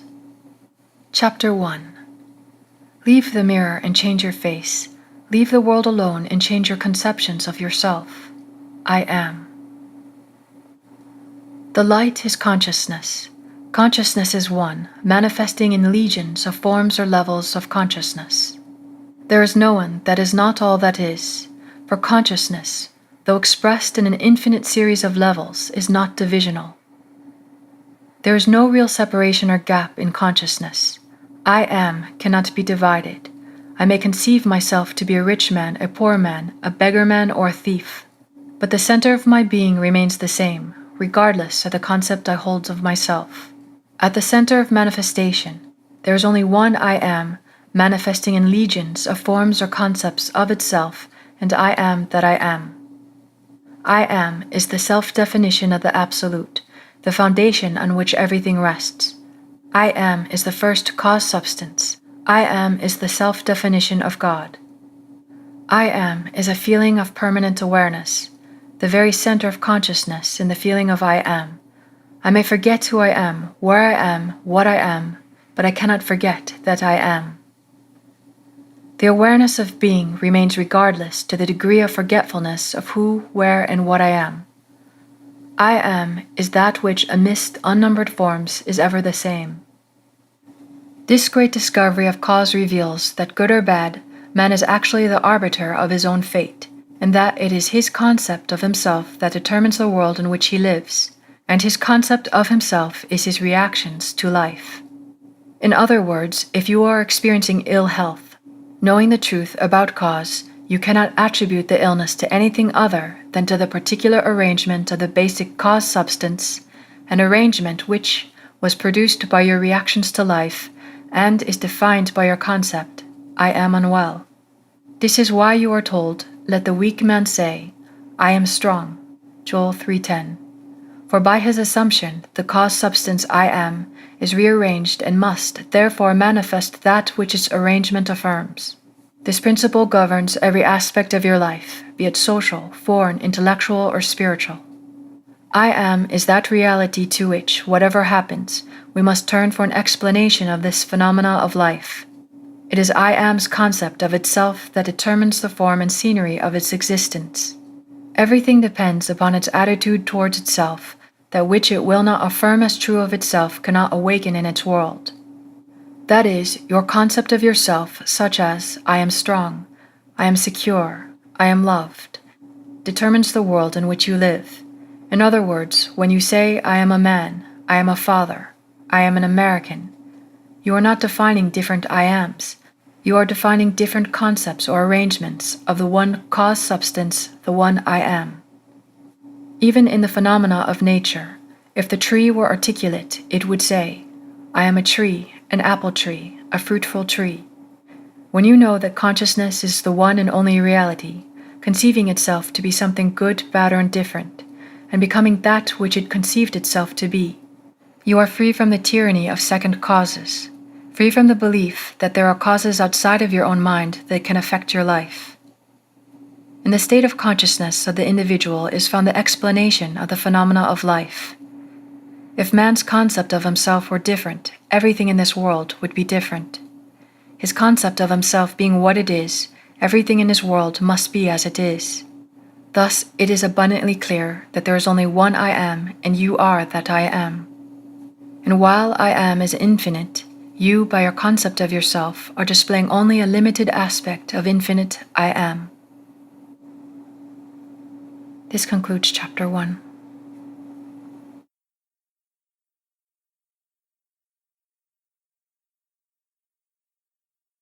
Neville Goddard, The Power of Awareness, Chapter 2, Consciousness, Excerpts. It is of vital importance to understand clearly just what consciousness is. The reason lies in the fact that consciousness is the one and only reality. It is the first and only cause substance of the phenomena of life. Nothing has existence for man save through the consciousness he has of it. Therefore, it is to consciousness you must turn, for it is the only foundation on which the phenomena of life can be explained.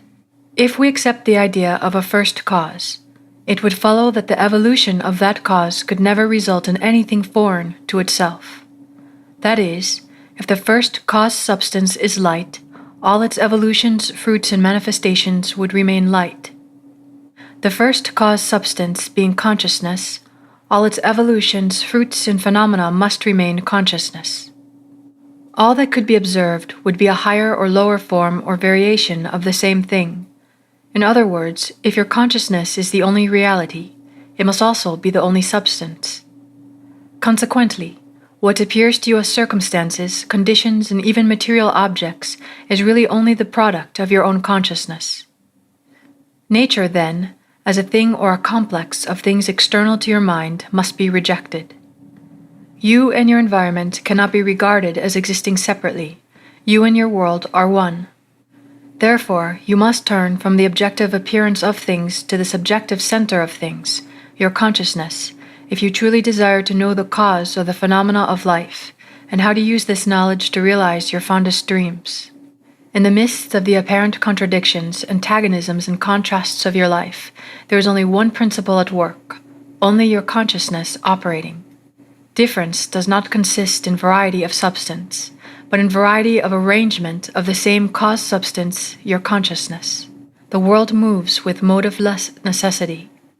By this, it is meant that it has no motive of its own, but it's under the necessity of manifesting your concept, the arrangement of your mind, and your mind is always arranged in the image of all you believe and consent to as true. The rich man, poor man, beggar man, or thief are not different minds, but different arrangements of the same mind, in the same sense that a piece of steel, when magnetized, differs not in substance from its demagnetized state, but in the arrangement and order of its molecules. A single electron revolving in a specified orbit constitutes the unit of magnetism. When a piece of steel or anything else is demagnetized, The revolving electrons have not stopped. Therefore, the magnetism has not gone out of existence. There is only a rearrangement of the particles, so that they produce no outside or perceptible effect. When particles are arranged at random, mixed up in all directions, the substance is said to be demagnetized. But when particles are marshaled in ranks so that a number of them face in one direction, the substance is a magnet. Magnetism is not generated, it is displayed. Health, wealth, beauty, and genius are not created. They are only manifested by the arrangement of your mind, that is, by your concept of yourself. And your concept of yourself is all that you accept and consent to as true. What you consent to can only be discovered by an uncritical observation of your reactions to life. Your reactions reveal where you live psychologically, and where you live psychologically determines how you live here in the outer visible world.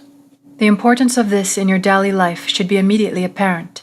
The basic nature of the primal cause is consciousness. Therefore, the ultimate substance of all things is consciousness. This ends Chapter 2. Neville Goddard, The Power of Awareness, Chapter 3, Power of Assumption, excerpts. Man's chief delusion is his conviction that there are causes other than his own state of consciousness. All that befalls a man, all that is done by him, all that comes from him, happens as a result of his state of consciousness. A man's consciousness is all that he thinks and desires and loves, all that he believes is true and consents to. That is why a change of consciousness is necessary before you can change your outer world. Rain falls as a result of a change in the temperature in the higher regions of the atmosphere. So in like manner, a change of circumstance happens as a result of a change in your state of consciousness. To be transformed, the whole basis of your thoughts must change. But your thoughts cannot change unless you have new ideas, for you think from your ideas. All transformation begins with an intense, burning desire to be transformed. The first step in the renewing of the mind is desire. You must want to be different and intend to be before you begin to change yourself. Then you must make your future dream a present fact. You can do this by assuming the feeling of your wish fulfilled. By desiring to be other than what you are, you can create an ideal of the person you want to be and assume that you are already that person. If this assumption is persisted in until it becomes your dominant feeling, the attainment of your ideal is inevitable. The ideal you hope to achieve is always ready for an incarnation, but unless you yourself offer it human parentage, it is incapable of birth. Therefore, your attitude should be one in which, having desired to express a higher state, you alone accept the task of incarnating this new and greater value of yourself. In giving birth to your ideal, you must bear in mind that the methods of mental and spiritual knowledge are entirely different. This is a point that is truly understood by probably not more than one person in a million.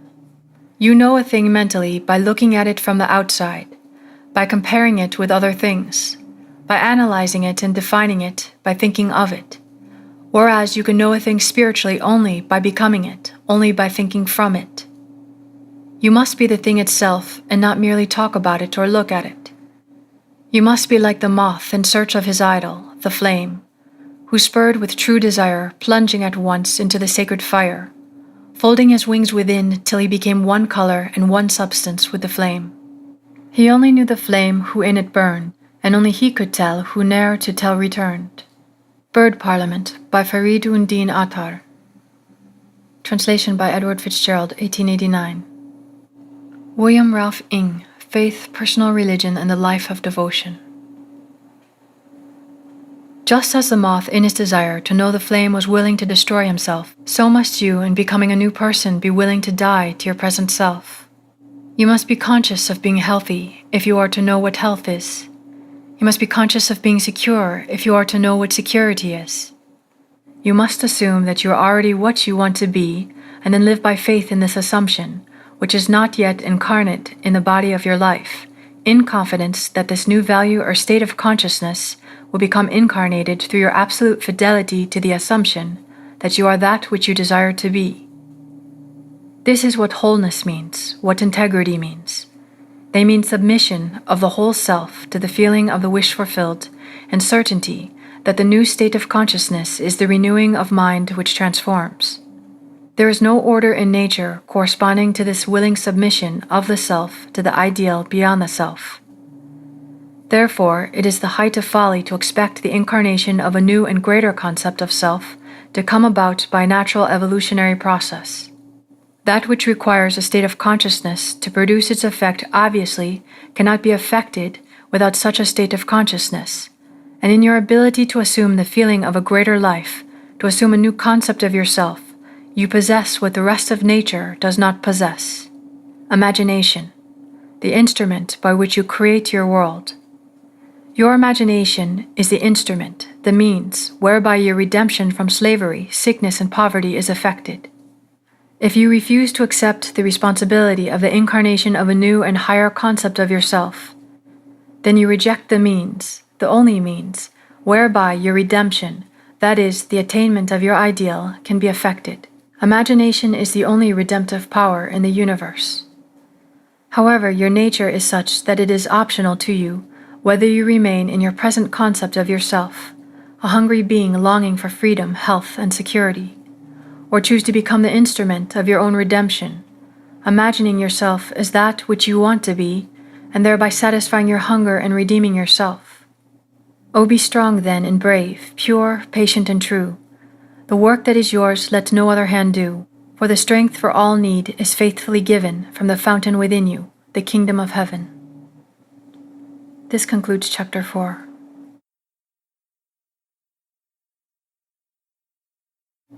Neville Goddard, The Power of Awareness, Chapter 4, Desire, Excerpts. The changes which take place in your life, as a result of your changed concept of yourself, always appear to the unenlightened to be the result, not of a change of your consciousness, but of chance, outer cause, or coincidence.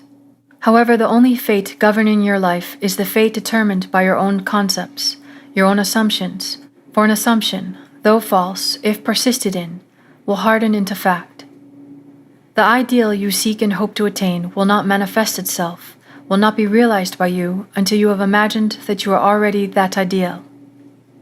There is no escape for you except by a radical psychological transformation of yourself, except by your assumption of the feeling of your wish fulfilled. Therefore, make results or accomplishments the crucial test of your ability to use your imagination. Everything depends on your attitude towards yourself. That which you will not affirm as true of yourself can never be realized by you, for that attitude alone is the necessary condition by which you realize your goal.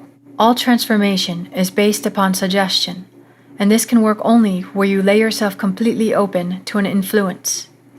You must abandon yourself to your ideal as a woman abandons herself to love, for complete abandonment of self to it is the way to union with your ideal. You must assume the feeling of the wish fulfilled until your assumption has all the sensory vividness of reality. You must imagine that you are already experiencing what you desire. That is, you must assume the feeling of the fulfillment of your desire until you are possessed by it, and this feeling crowds all other ideas out of your consciousness. The man who is not prepared for the conscious plunge into the assumption of the wish fulfilled in the faith that it is the only way to the realization of his dream is not yet ready to live consciously by the law of assumption, although there is no doubt that he does live by the law of assumption unconsciously. But for you who accept this principle and are ready to live by consciously assuming that your wish is already fulfilled, the adventure of life begins. To reach a higher level of being, you must assume a higher concept of yourself. If you do not believe that you are he, the person you want to be, then you remain as you are. Through the faithful, systematic cultivation of the feeling of the wish fulfilled, desire becomes the promise of its own fulfillment. The assumption of the feeling of the wish fulfilled makes the future dream a present fact. This concludes Chapter 4.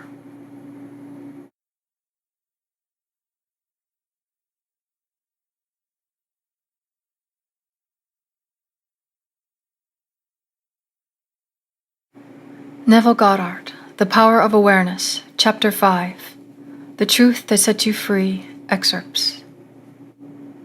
The drama of life is a psychological one, in which all the conditions, circumstances, and events of your life are brought to pass by your assumptions. Since your life is determined by your assumptions, you are forced to recognize the fact that you are either a slave to your assumption or their master. To become the master of your assumptions is the key to undreamed of freedom and happiness. You can attain their mastery by deliberate conscious control of your imagination. You determine your assumptions in this way. Form a mental image, a picture of the state desired, of the person you want to be. Concentrate your attention upon the feeling that you are already that person. First, visualize the picture in your consciousness. Then feel yourself to be in that state as though it actually formed your surrounding world. By your imagination, that which was a mere mental image is changed into a seemingly solid reality.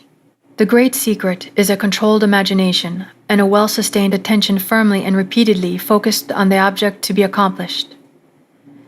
It cannot be emphasized too much that by creating an ideal within your mental sphere, by assuming that you are already that ideal, you identify yourself with it and thereby transform yourself into its image, thinking from the ideal instead of thinking of the ideal.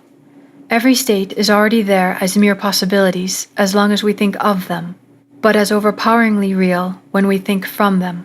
This was called by the ancient teachers subjection to the will of God, or resting in the Lord, and the only true test of resting in the Lord is that all who do the rest are inevitably transformed into the image of that in which they rest, thinking from the wish fulfilled.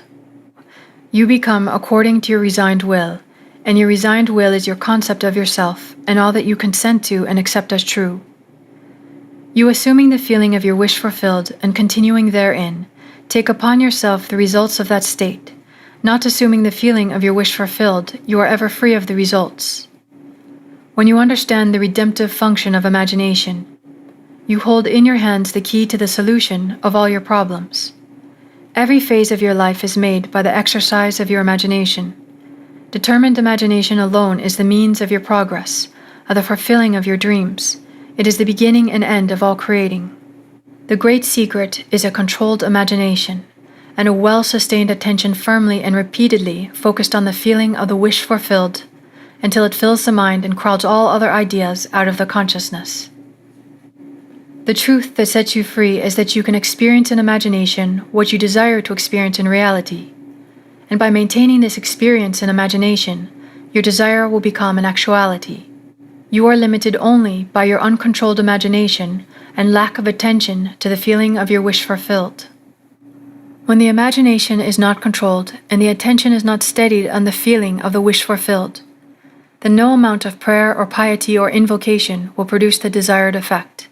When you can call up at will whatsoever image you please, when the forms of your imagination are as vivid to you as the forms of nature, you are master of your fate. You must stop spending your thoughts, your time and your money. Everything in life must be an investment. Visions of beauty and splendor, forms of a long-lost race, sounds and faces and voices from the fourth dimension of space. And on through the universe boundless, our thoughts go lightning-shod. Some call it imagination, and others call it God. Dr. George W. Carey, The New Name. This concludes Chapter 5.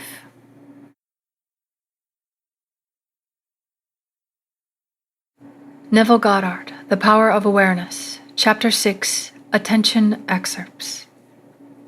Attention is forceful in proportion to the narrowness of its focus. That is, when it is obsessed with a single idea or sensation, it is steadied and powerfully focused only by such an adjustment of the mind as permits you to see one thing only, for you steady the attention and increase its power by confining it. The desire which realizes itself is always a desire upon which attention is exclusively concentrated, for an idea is endowed with a power only in proportion to the degree of attention fixed on it. Concentrated observation is the attentive attitude directed from some specific end. The attentive attitude involves selection, for when you pay attention, it signifies that you have decided to focus your attention on one object or state rather than on another. Therefore, when you know what you want, you must deliberately focus your attention on the feeling of your wish fulfilled, until that feeling fills the mind and crowds all other ideas out of consciousness. The power of attention is the measure of your inner force. Concentrated observation of one thing shuts out other things and causes them to disappear. The great secret of success is to focus the attention on the feeling of the wish fulfilled without permitting any distraction. All progress depends upon an increase of attention. The ideas which impel you to action are those which dominate the consciousness, those which possess the attention. The idea which excludes all others from the field of attention discharges in action.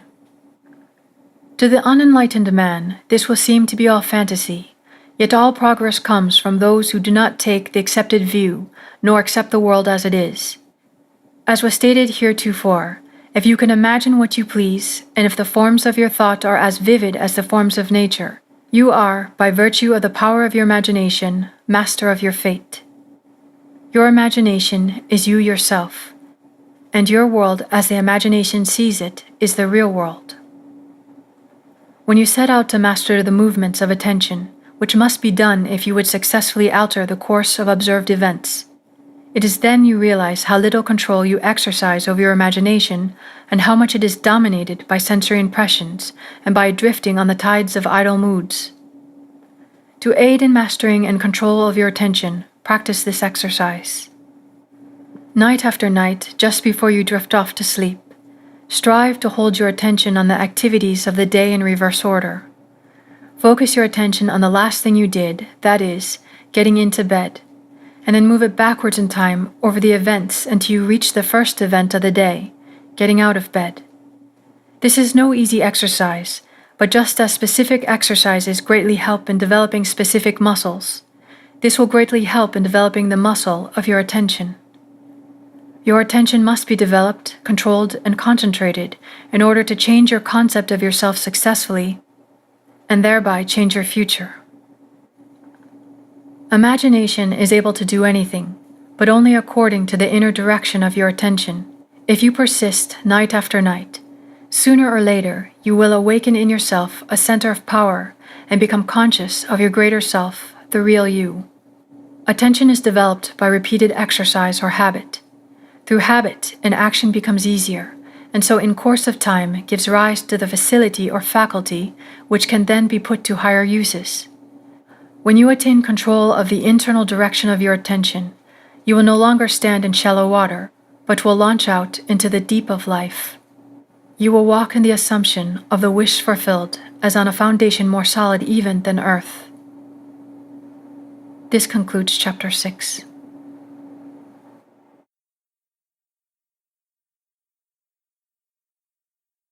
Neville Goddard, The Power of Awareness, Chapter 7, Attitude, Excerpts.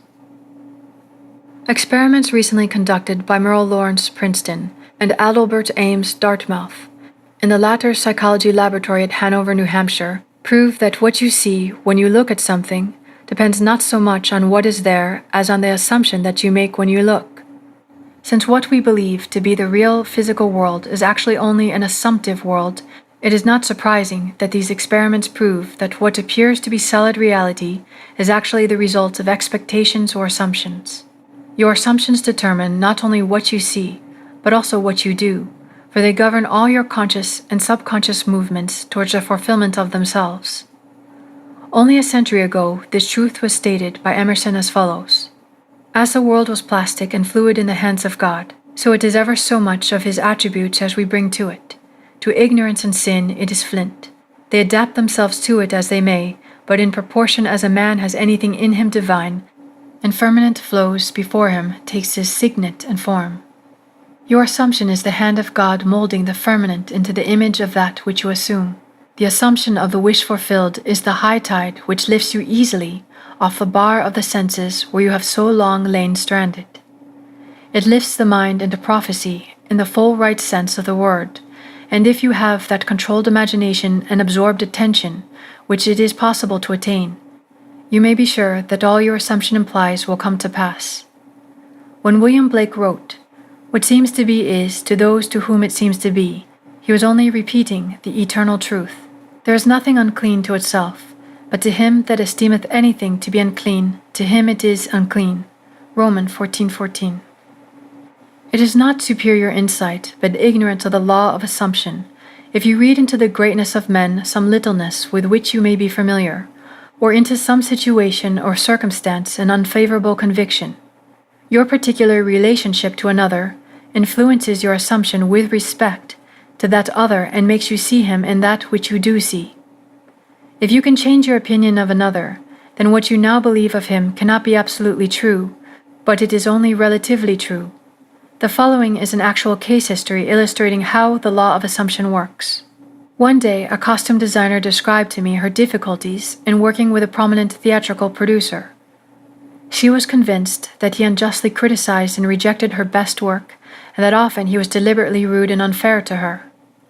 Upon hearing her story, I explained that if she found the other rude and unfair, it was a sure sign that she herself was wanting, and that it was not the producer, but herself that was in need of a new attitude. I told her that the power of this law of assumption and its practical application could be discovered only through experience, and that only by assuming that the situation was already what she wanted it to be, could she prove that she could bring about the change desired. Her employer was merely bearing witness, telling her by his behavior what her concept of him was. I suggested that it was quite probable that she was carrying on conversations with him in her mind which were filled with criticism and recriminations. There is no doubt but that she was mentally arguing with the producer, for others only echo that which we whisper to them in secret. I asked her if it were not true that she talked to him mentally, and if so, what those conversations were like. She confessed that every morning on her way to the theater, she told him just what she thought of him in a way she would never have dared address him in person. The intensity and force of her mental arguments with him automatically established his behavior towards her. She began to realize that all of us carry on mental conversations, but unfortunately, on most occasions, these conversations are argumentative, that we have only to observe the passerby on the street to prove this assertion. That so many people are mentally engrossed in conversations and few appear to be happy about it, but the very intensity of their feelings must lead them quickly to the unpleasant incident they themselves have mentally created and therefore must now encounter. When she realized what she had been doing, she agreed to change her attitude and to live this law faithfully by assuming that her job was highly satisfactory and her relationship with the producer was a very happy one. To do this, she agreed that, before going to sleep at night, on her way to work, and at other intervals during the day, she would imagine that he had congratulated her on her fine designs and that she in turn had thanked him for his praise and kindness. To her great delight, she soon discovered for herself that her attitude was the cause of all that befell her.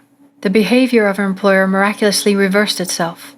His attitude, echoing as it had always done, that which she had assumed now reflected her changed concept of him. What she did was by the power of her imagination. Her persistent assumption influenced his behavior and determined his attitude towards her. With the passport of desire on the wings of a controlled imagination, she traveled into the future of her own predetermined experience. Thus we see it is not facts, but that which we create in our imagination, which shapes our lives, for most of the conflicts of the day are due to the want of a little imagination to cast the beam out of our own eye. It is the exact and literal-minded who live in a fictitious world. As this designer, by her controlled imagination, started the subtle change in her employer's mind, so can we, by the control of our imagination and wisely directed feeling, solve our problems. By the intensity of our imagination and feeling, the designer cast a kind of enchantment on our producer's mind and caused him to think that his generous praise originated with him. Often our most elaborate and original thoughts are determined by another. We should never be certain that it was not some woman treading in the winepress who began that subtle change in men's mind, or that the passion did not begin in the middle of some shepherd boy, lighting up his eyes for a moment before it ran upon its way. William Butler Yeats. This concludes Chapter 7. Neville Goddard, The Power of Awareness, Chapter 8. Renunciation Excerpts. There is a great difference between resisting evil and renouncing it. When you resist evil, you give it your attention, you continue to make it real. When you renounce evil, you take your attention from it and give your attention to what you want. Now is the time to control your imagination and give beauty for ashes, joy for mourning, praise for the spirit of heaviness, that they might be called trees of righteousness, the planting of the Lord, that he might be glorified. Isaiah 61:3. You give beauty for ashes when you concentrate your attention on things as you would like them to be rather than on things as they are. You give joy for mourning when you maintain a joyous attitude regardless of unfavorable circumstances. You give praise for the spirit of heaviness when you maintain a confident attitude instead of succumbing to despondency. In this quotation, the Bible uses the word tree as a synonym for man. You become a tree of righteousness when the above mental states are a permanent part of your consciousness. You are a planting of the Lord when all your thoughts are true thoughts. He is I am, as described in chapter 1. I am is glorified when your highest concept of yourself is manifested. When you have discovered your own controlled imagination to be your savior, your attitude will be completely altered without any diminution of religious feeling. And you will say of your controlled imagination, Behold this vine, I found it a wild tree, whose wanton strength had swollen into irregular twigs. But I pruned the plant, and it grew temperate in its vain expense of useless leaves, and knotted, as you see, into these clean full clusters, to repay the hand that wisely wounded it. Robert Southey, Talaba the Destroyer. By vine is meant your imagination, which in its uncontrolled state expends its energy in useless or destructive thoughts and feelings. But you, just as the vine is pruned by cutting away its useless branches and roots, prune your imagination by withdrawing your attention from all unlovely and destructive ideas and concentrating on the ideal you wish to attain. The happier, more noble life you experience will be the result of wisely pruning your own imagination. Yes, be pruned of all unlovely thoughts and feelings, that you may think truly, and thy thoughts shall the world's famine feed. Speak truly, and each word of thine shall be a fruitful seed. Live truly, and thy life shall be a great and noble creed. Horatius Bonar, Hymns of Faith and Hope. This concludes chapter 8.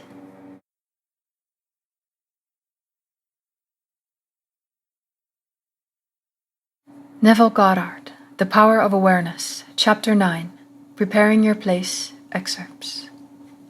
All is yours. Do not go seeking for that which you are. Appropriate it, claim it, assume it. Everything depends upon your concept of yourself. That which you do not claim as true of yourself cannot be realized by you. The promise is, Whosoever hath, to him it shall be given, and he shall have more abundance.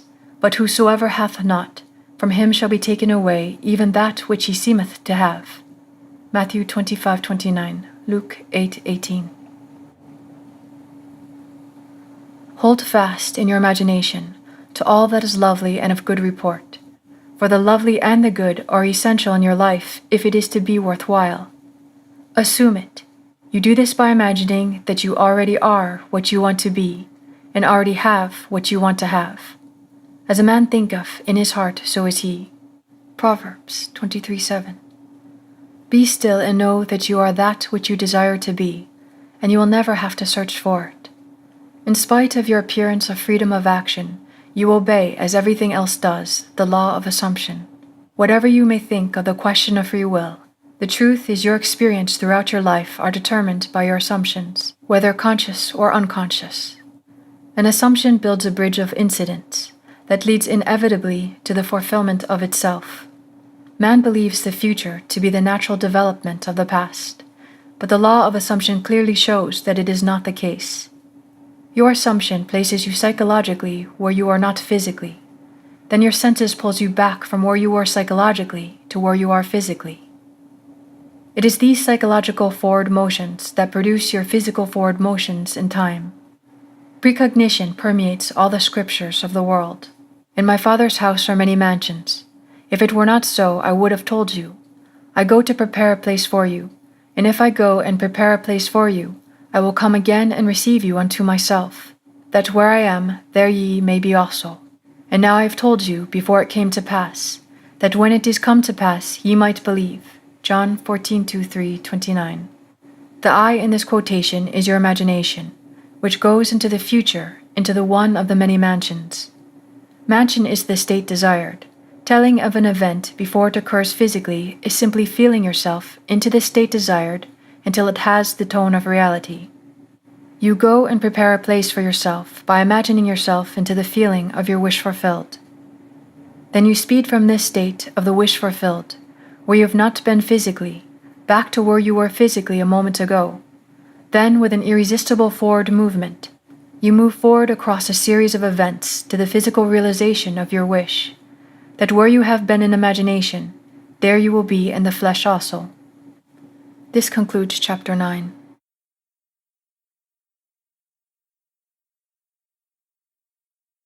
Neville Goddard, The Power of Awareness, Chapter 10, Creation Excerpts.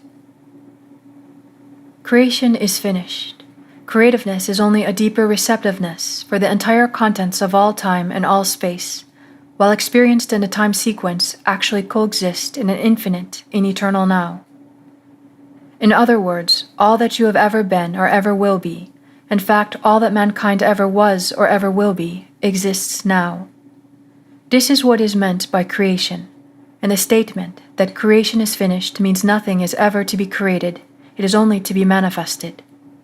What is called creativeness is only becoming aware of what already is. You simply become aware of increasing portions of that which already exists. The fact that you can never be anything that you are not already, or experience anything not already existing, explains the experience of having an acute feeling, of having heard before what is being said, or having met before the person being met for the first time, or having seen before a place or thing being seen for the first time.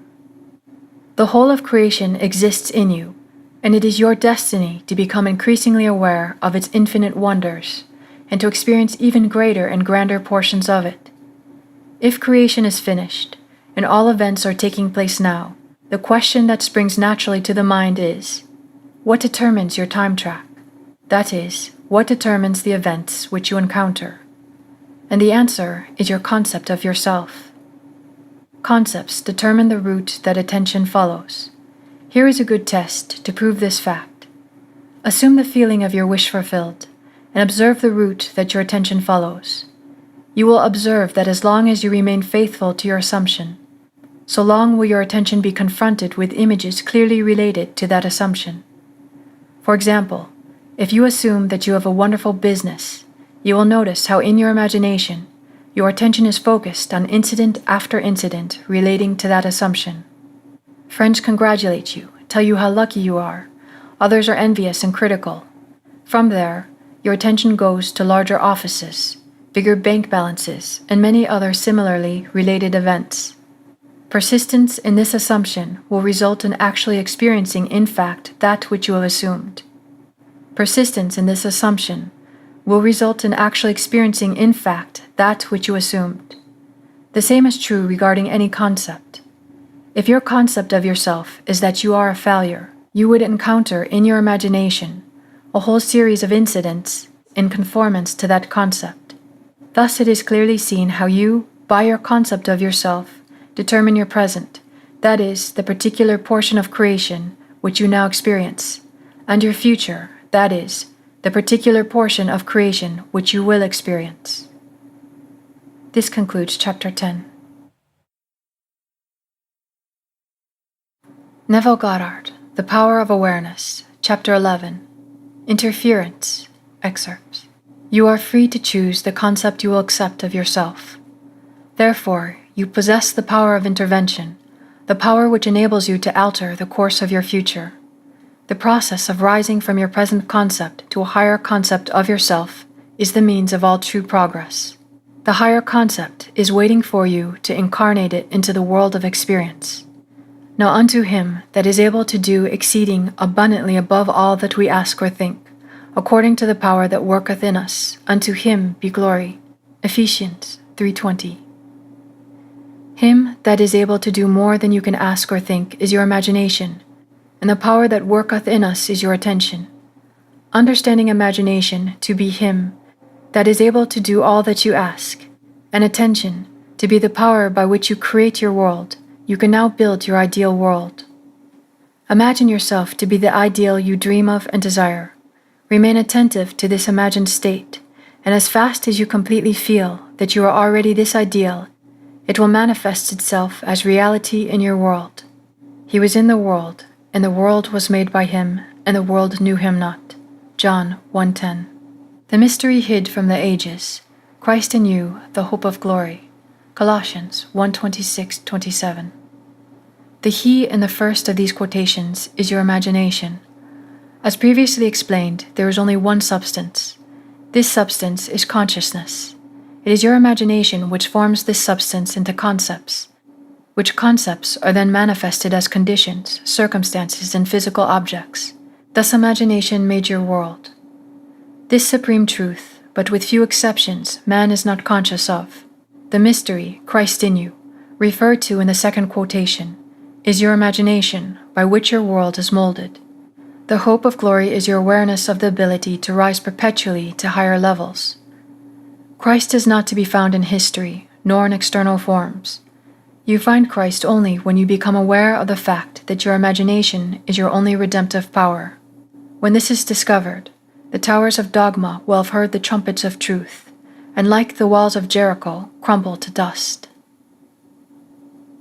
This concludes Chapter 11.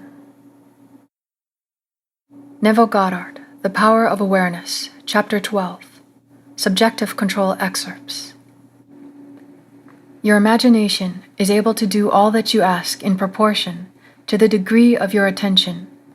All progress, all fulfillment of desire, depend upon the control and concentration of your attention. Attention may be either attracted from without or directed from within. Attention is attracted from without when you are consciously occupied with the external impressions of the immediate present. The very lines of this page are attracting your attention from without. Your attention is directed from within when you deliberately choose what you will be preoccupied with mentally. It is obvious that in the objective world, your attention is not only attracted by, but is constantly directed to external impressions. But your control in the subjective state is almost non-existent, for in this state, attention is usually the servant and not the master, the passenger and not the navigator of your world. There is an enormous difference between attention directed objectively and attention directed subjectively, and the capacity to change your future depends on the latter. When you are able to control the movements of your attention in the subjective world, you can modify and alter your life as you please. But this control cannot be achieved if you allow your attention to be attracted constantly from without. Each day, set yourself the task of deliberately withdrawing your attention from the objective world and of focusing it subjectively. In other words, concentrate on those thoughts or moods which you deliberately determine. Then those things that now restrict you will fade and drop away. The day you achieve control of the movements of your attention in the subjective world, you are master of your fate.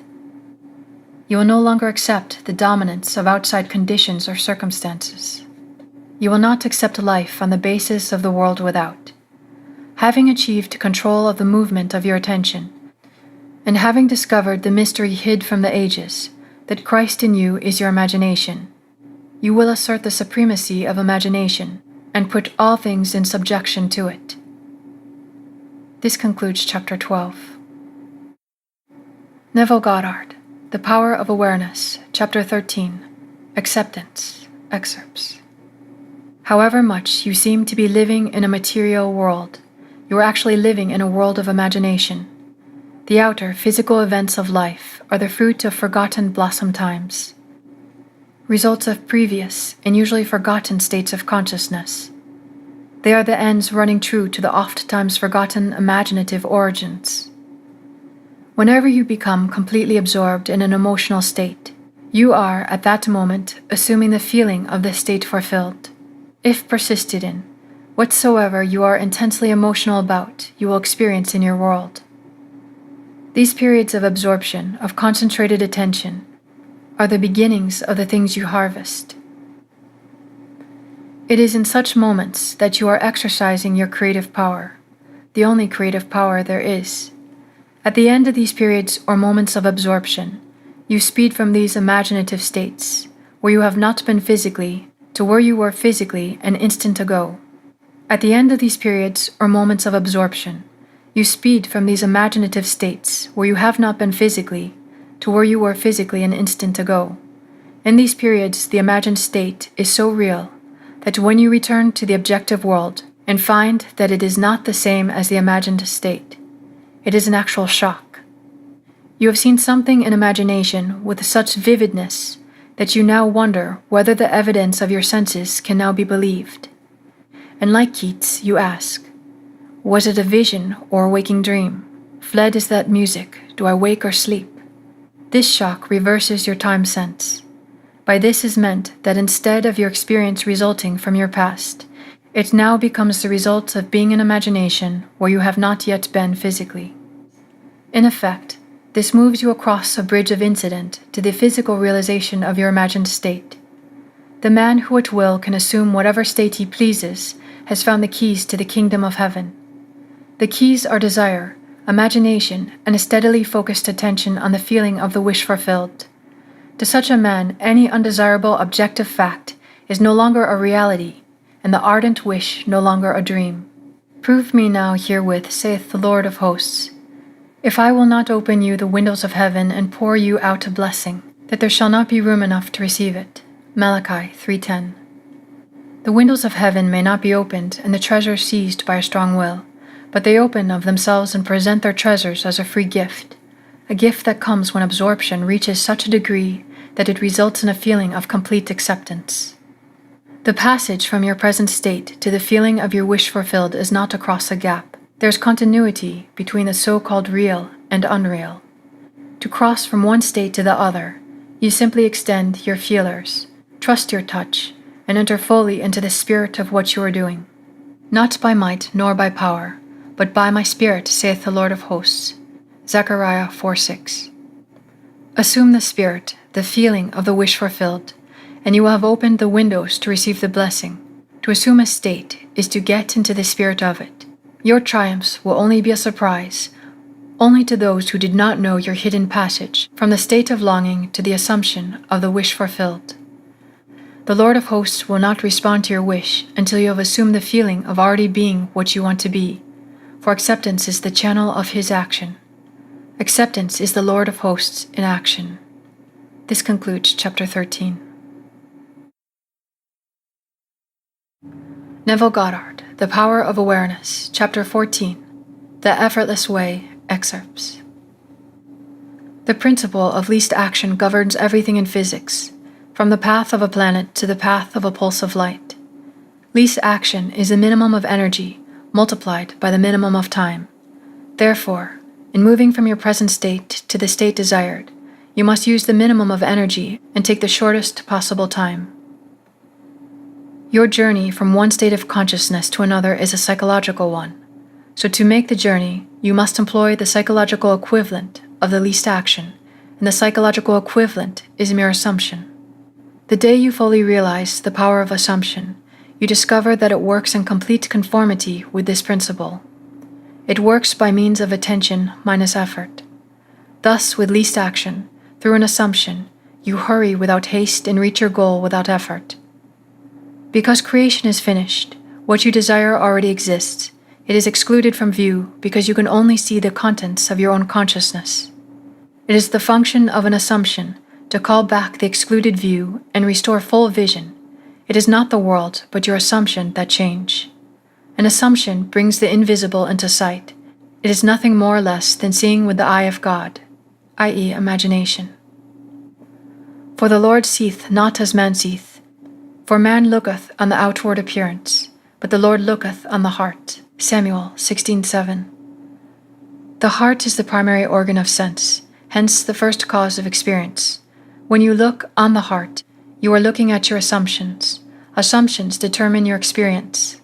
Watch your assumptions with diligence, for out of it are the issues of life. Assumptions have the power of objective realization. Every event in the visible world is the result of an assumption or idea in the unseen world. The present moment is all important, for it is only in the present moment that our assumptions can be controlled. The future must become the present in your mind if you would wisely operate the law of assumption. The future becomes the present when you imagine that you already are what you will be when your assumption is fulfilled. Be still, least action, and know that you are that which you desire to be. The end of longing should be being. Translate your dream into being, perpetual construction of future states without the consciousness of already being them. That is, picturing your desire without actually assuming the feeling of the wish fulfilled, is the fallacy and mirage of mankind. It is simply futile daydreaming. This concludes chapter 14.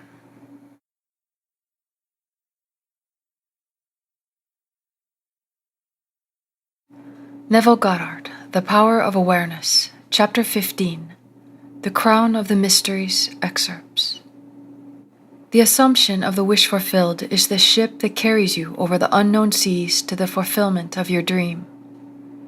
The assumption is everything. Realization is subconscious and effortless. Assume a virtue if you have it not. William Shakespeare, Hamlet. Act on the assumption that you already possess that which you sought. Blessed is she that believed, for there shall be a performance of those things which were told her from the Lord. Luke 1:45. As the Immaculate Conception is the foundation of the Christian mysteries, so the Assumption is their crown. Psychologically, the Immaculate Conception means the birth of an idea in your own consciousness unaided by another. For instance, when you have a specific wish or hunger or longing, it is an Immaculate Conception in the sense that no physical person or thing plants it in your mind. It is self-conceived. Every man is the Mary of the Immaculate Conception, and birth to his idea must give. The Assumption is the crown of the mysteries because it is the highest use of consciousness. When in imagination you assume the feeling of the wish fulfilled, you are mentally lifted up to a higher level. When through your persistence, this assumption becomes actual fact, you automatically find yourself on a higher level. That is, you have achieved your desire in your objective world. Your assumption guides all your conscious and subconscious movements towards its suggested end so inevitably that it actually dictates the events. The drama of life is a psychological one, and the whole of it is written and produced by your assumptions. Learn the art of assumption, for only in this way can you create your own happiness. This concludes chapter 15.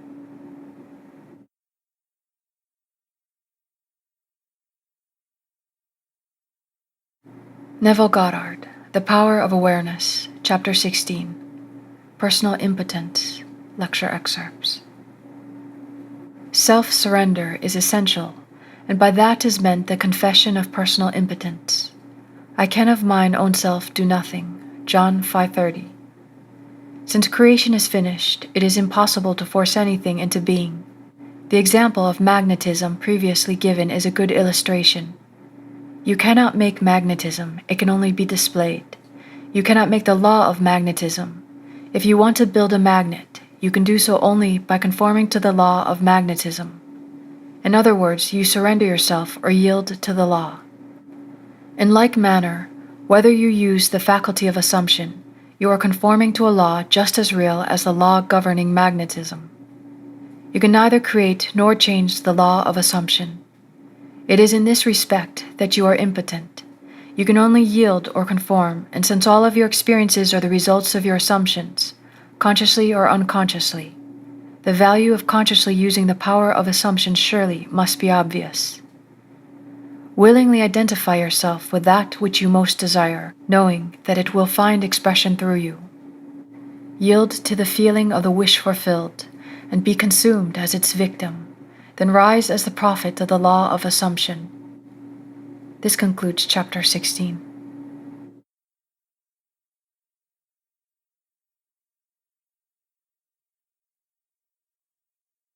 Neville Goddard, The Power of Awareness, Chapter 17, All Things Are Possible, Excerpts.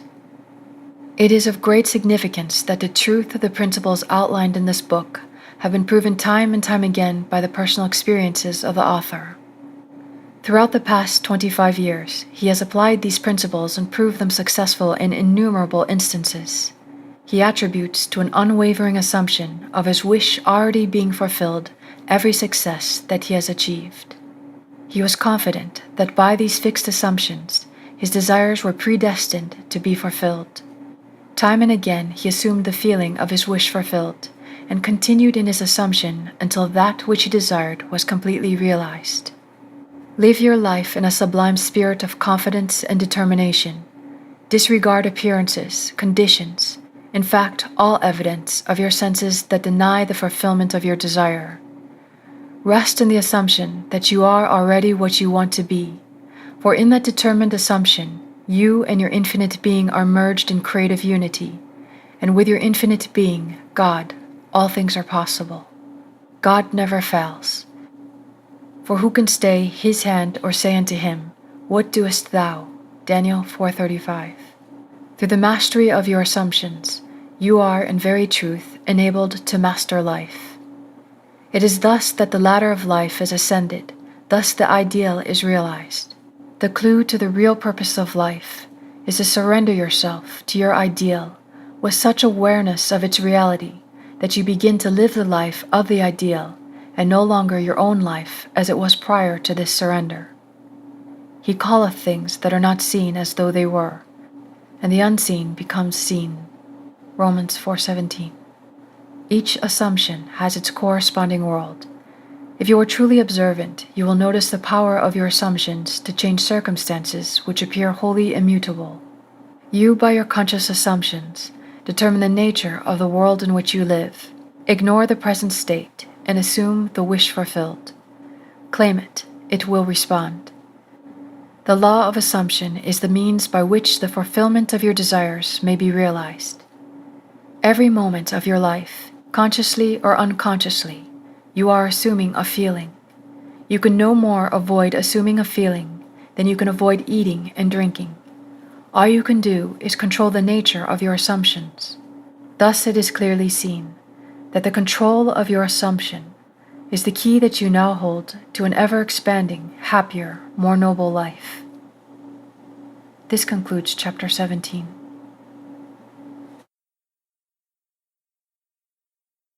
Neville Goddard, The Power of Awareness, Chapter 18. Be ye doers. Be ye doers of the world and not hearers only, deceiving your own selves.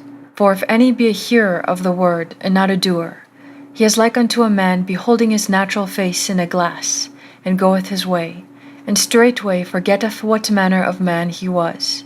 But whoso looketh into the perfect law of liberty, and continue therein, he being not a forgetful hearer, but a doer of the work, this man shall be blessed in his deed. James 1:22-125. The word in this quotation means idea, concept, or desire. You deceive yourself by hearing only, when you expect your desire to be fulfilled through mere wishful thinking. Your desire is what you want to be, and looking at yourself in a glass is seeing yourself in imagination as that person. Forgetting what manner of man you are is failing to persist in your assumption. The perfect law of liberty, in the law which makes possible liberation from limitation, that is the law of assumption. To continue in a perfect law of liberty is to persist in the assumption that your desire is already fulfilled. You are not a forgetful hearer when you keep the feeling of your wish fulfilled constantly alive in your consciousness. This makes you a doer of the work, and you are blessed in your deed by the inevitable realization of your desire. You must be doers of the law of assumption, for without application, the most profound understanding will not produce any desired result. Frequent reiteration and repetition of important basic truths run through these pages. Where the law of assumption is concerned, the law that sets man free, this is a good thing. It should be made clear again and again, even at the risk of repetition. The real truth seeker will welcome this aid in concentrating his attention upon the law which sets him free. The parable of the master's condemnation of the servant who neglected to use the talent given him, Matthew 25:14-30, is clear and unmistakable. Having discovered within yourself the key to the treasure house, you should be like the good servant, who by the use multiplied by many times the talents entrusted to him. The talent entrusted to you is the power to consciously determine your assumption. Your talent not used, like the limb not exercised, withers and finally atrophies. What you must strive after is being. In order to do, it is necessary to be. The end of yearning is to be. Your concept of yourself can only be driven out of consciousness by another concept of yourself. By creating an ideal in your mind, you can identify yourself with it until you become one and the same with the ideal, thereby transforming yourself into it. The dynamic prevails over the static, the active over the passive. One who is a doer is magnetic, and therefore infinitely more creative than any who merely hear. Be among the doers. This concludes chapter 18.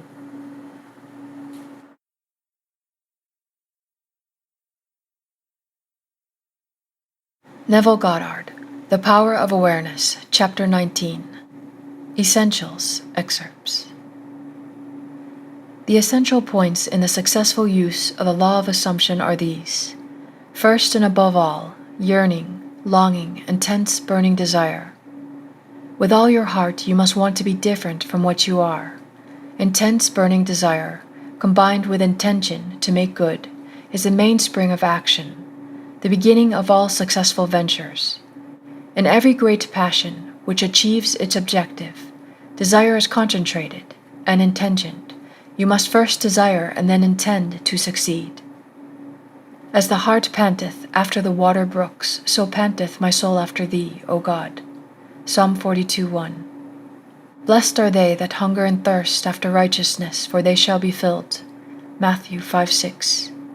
Here the soul is interpreted as the sum total of all you believe, think, feel, and accept as true. In other words, your present level of awareness, God, I am, the power of awareness, the source and fulfillment of all desires. Understood psychologically, I am an infinite series of levels of awareness, and I am what I am according to where I am in the series. This quotation describes how your present level of awareness longs to transcend itself. Righteousness is the consciousness of already being what you want to be. Second, cultivate physical immobility. A physical incapacity not unlike the state described by Keats in his Ode to a Nightingale. A drowsy numbness pains my senses as though of hemlock I had drunk. It is a state akin to sleep, but one in which you are still in control of the direction of attention. You must learn to induce this state at will, but experience has taught that it is more easily induced after a substantial meal, or when you wake in the morning feeling very loath to arise. When you are naturally disposed to enter this state, the value of physical immobility shows itself in the accumulation of mental force, which absolute stillness brings with it. It increases your power of concentration.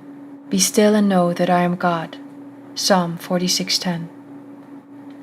In fact, the greater energies of the mind seldom break forth save when the body is stilled and the door of the senses closed to the objective world.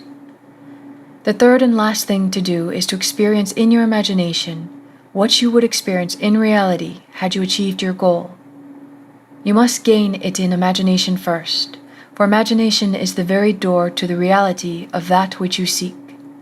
But use imagination masterfully, and not as an onlooker thinking of the end, but as a partaker thinking from the end. Imagine that you possess a quality or something you desire which hitherto has not been yours. Surrender yourself completely to this feeling until your whole being is possessed by it. This state differs from reverie in this respect. It is the result of a controlled imagination and a steadied, concentrated attention, whereas reverie is the result of an uncontrolled imagination, usually just a daydream. In this controlled state, a minimum of effort suffices to keep your consciousness filled with the feeling of the wish fulfilled. The physical and mental immobility of this state is a powerful aid to voluntary attention and a major factor of minimum effort. The application of these 3 points: 1. Desire. 2. Physical immobility. 3. The assumption of the wish already fulfilled is the way to at one moment or union with your objective. The first point is thinking of the end, with intention to realize it. The third point is thinking from the end, with the feeling of accomplishment. The secret of thinking from the end is to enjoy being it. The minute you make it pleasurable and imagine that you are it, you start thinking from the end. One of the most prevalent misunderstandings is that this law works only for those having a devout or a religious objective. This is a fallacy. It works just as impersonally as the law of electricity works. It can be used for greedy, selfish purposes as well as noble ones. But it should always be borne in the mind that ignoble thoughts and actions inevitably result in unhappy consequences. This concludes Chapter 19.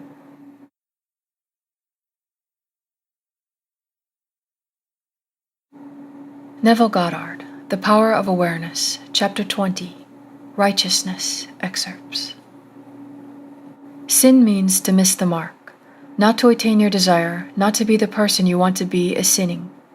Righteousness is the consciousness of already being what you want to be. It is a changeless, educative law that effects must follow causes.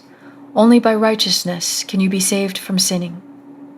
There is a widespread misunderstanding as to what it means to be saved from sin. The following example will suffice to demonstrate this misunderstanding and to establish the truth. A person living in abject poverty may believe that by means of some religious or philosophical activity, he can be saved from sin and his life improved as a result. If, however, he continues to live in the same state of poverty, it is obvious that what he believed was not the truth, and in fact he was not saved. On the other hand, he can be saved by righteousness. The successful use of the law of assumption would have the inevitable result of an actual change in his life. He would no longer live in poverty. He would no longer miss the mark. He would be saved from sin.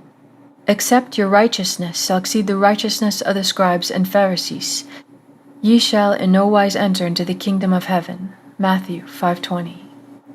Scribes and Pharisees means those who are influenced and governed by the outer appearances, the rules and customs of the society in which they live, the vain desire to be thought well of by other men. Unless this state of mind is exceeded, your life will be one of limitation, of failure to attain your desires, of missing the mark, of sin. This righteousness is exceeded by true righteousness, which is always the consciousness of already being that which you want to be. One of the greatest pitfalls in attempting to use the law of assumption is focusing your attention on things, on a new home, a better job, a bigger bank balance. This is not the righteousness without which you die in your sins. John 8:24. Righteousness is not the thing itself, it is the consciousness, the feeling of already being the person you want to be, of already having the thing you desire. Seek ye first the kingdom of God and his righteousness, and all these things shall be added unto you. Matthew 6:33. The kingdom, entire creation of God, your I am, is within you. Righteousness is the awareness that you already possess it all. This concludes Chapter 20. Neville Goddard, The Power of Awareness, Chapter 21, Free Will, excerpts. The question is often asked, what should be done between the assumption of the wish fulfilled and its realization? Nothing. It's a delusion that other than assuming the feeling of the wish fulfilled, you can do anything to aid the realization of your desire. You think that you can do something, you want to do something, but actually you can do nothing. The illusion of the free will to do is but ignorance of the law of assumption upon which all action is based. Everything happens automatically. All that befalls you, all that is done by you, happens. Your assumptions, conscious or unconscious, direct all thought and actions to their fulfillment. To understand the law of assumption, to be convinced of its truth, means getting rid of all the illusions about free will to act. Free will actually means freedom to select any idea you desire. By assuming the idea already to be a fact, it is converted into reality. Beyond that, free will ends, and everything happens in harmony with the concept assumed. I can of my own self do nothing, because I seek not mine own will, but the will of the Father which hath sent me. John 5:30. In this quotation, the Father obviously refers to God. In an earlier chapter, God is defined as I am. Since creation is finished, the Father is never in a position of saying, I will be. In other words, everything exists, and the infinite I am consciousness can speak only in the present tense. Not my will, but thine be done. Luke 22:42. I will be is a confession that I am not. The Father's will is always I am. Until you realize that you are the Father, there is only one I am, and your infinite self is that I am. Your will is always I will be. In the law of assumption, your consciousness of being is the Father's will. The mere wish without this consciousness is the my will. This great quotation, so little understood, is a perfect statement of the law of the assumption. It is impossible to do anything. You must be in order to do. If you had a different concept of yourself, everything would be different. You are what you are, so everything is as it is. The events which you observe are determined by the concept you have of yourself. If you change your concept of yourself, the events ahead of you in time are altered. But thus altered, they form again a deterministic sequence starting from the moment of this changed concept.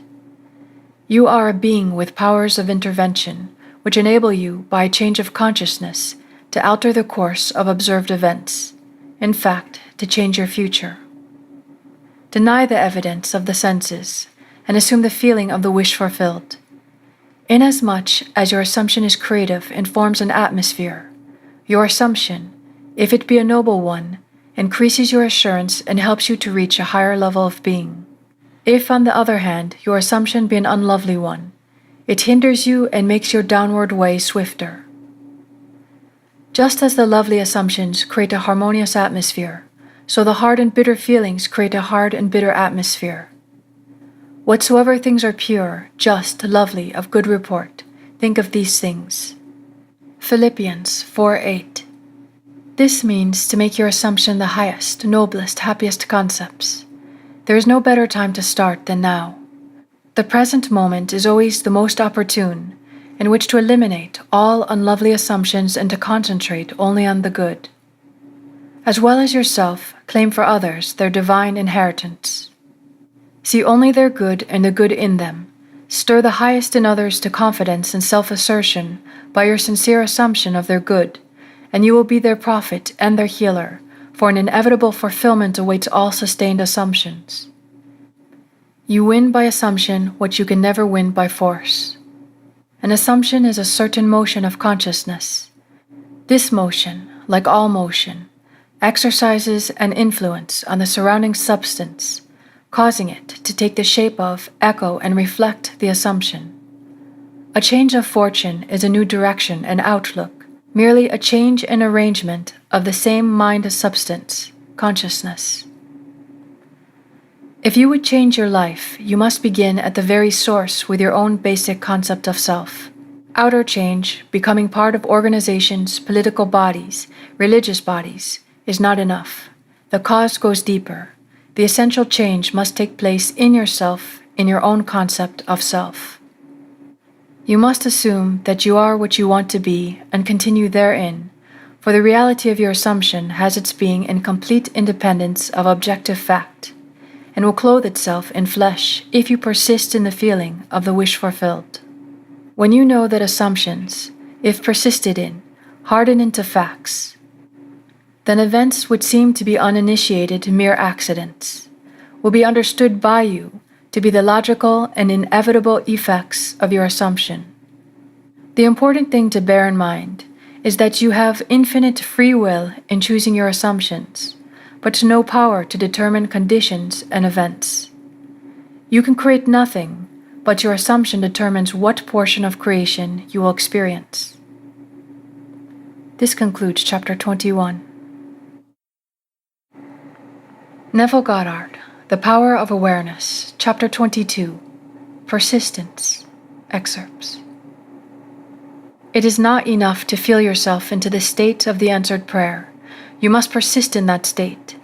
Only persistency in the assumption of the wish fulfilled can cause those subtle changes in your mind which result in the desired change in your life.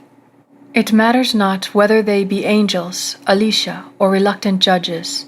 All must respond in harmony with your persistent assumption.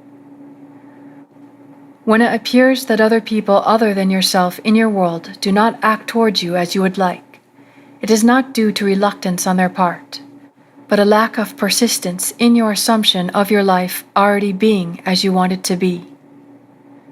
Your assumption, to be effective, cannot be a single isolated act. It must be a maintained attitude of the wish fulfilled. And that maintained attitude that gets you there, so that you think from your wish fulfilled instead of thinking about your wish, is aided by assuming the feeling of the wish fulfilled frequently. It is the frequency, not the length of time, that makes it natural. That to which you constantly return constitutes your truest self. Frequent occupancy of the feeling of the wish fulfilled is the secret of success. This concludes chapter 22.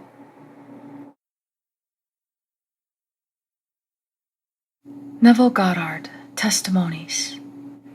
From The Power of Awareness, Chapter 23, Case Histories. It will be extremely helpful at this point to cite a number of specific examples of the successful application of this law. Actual case histories are given.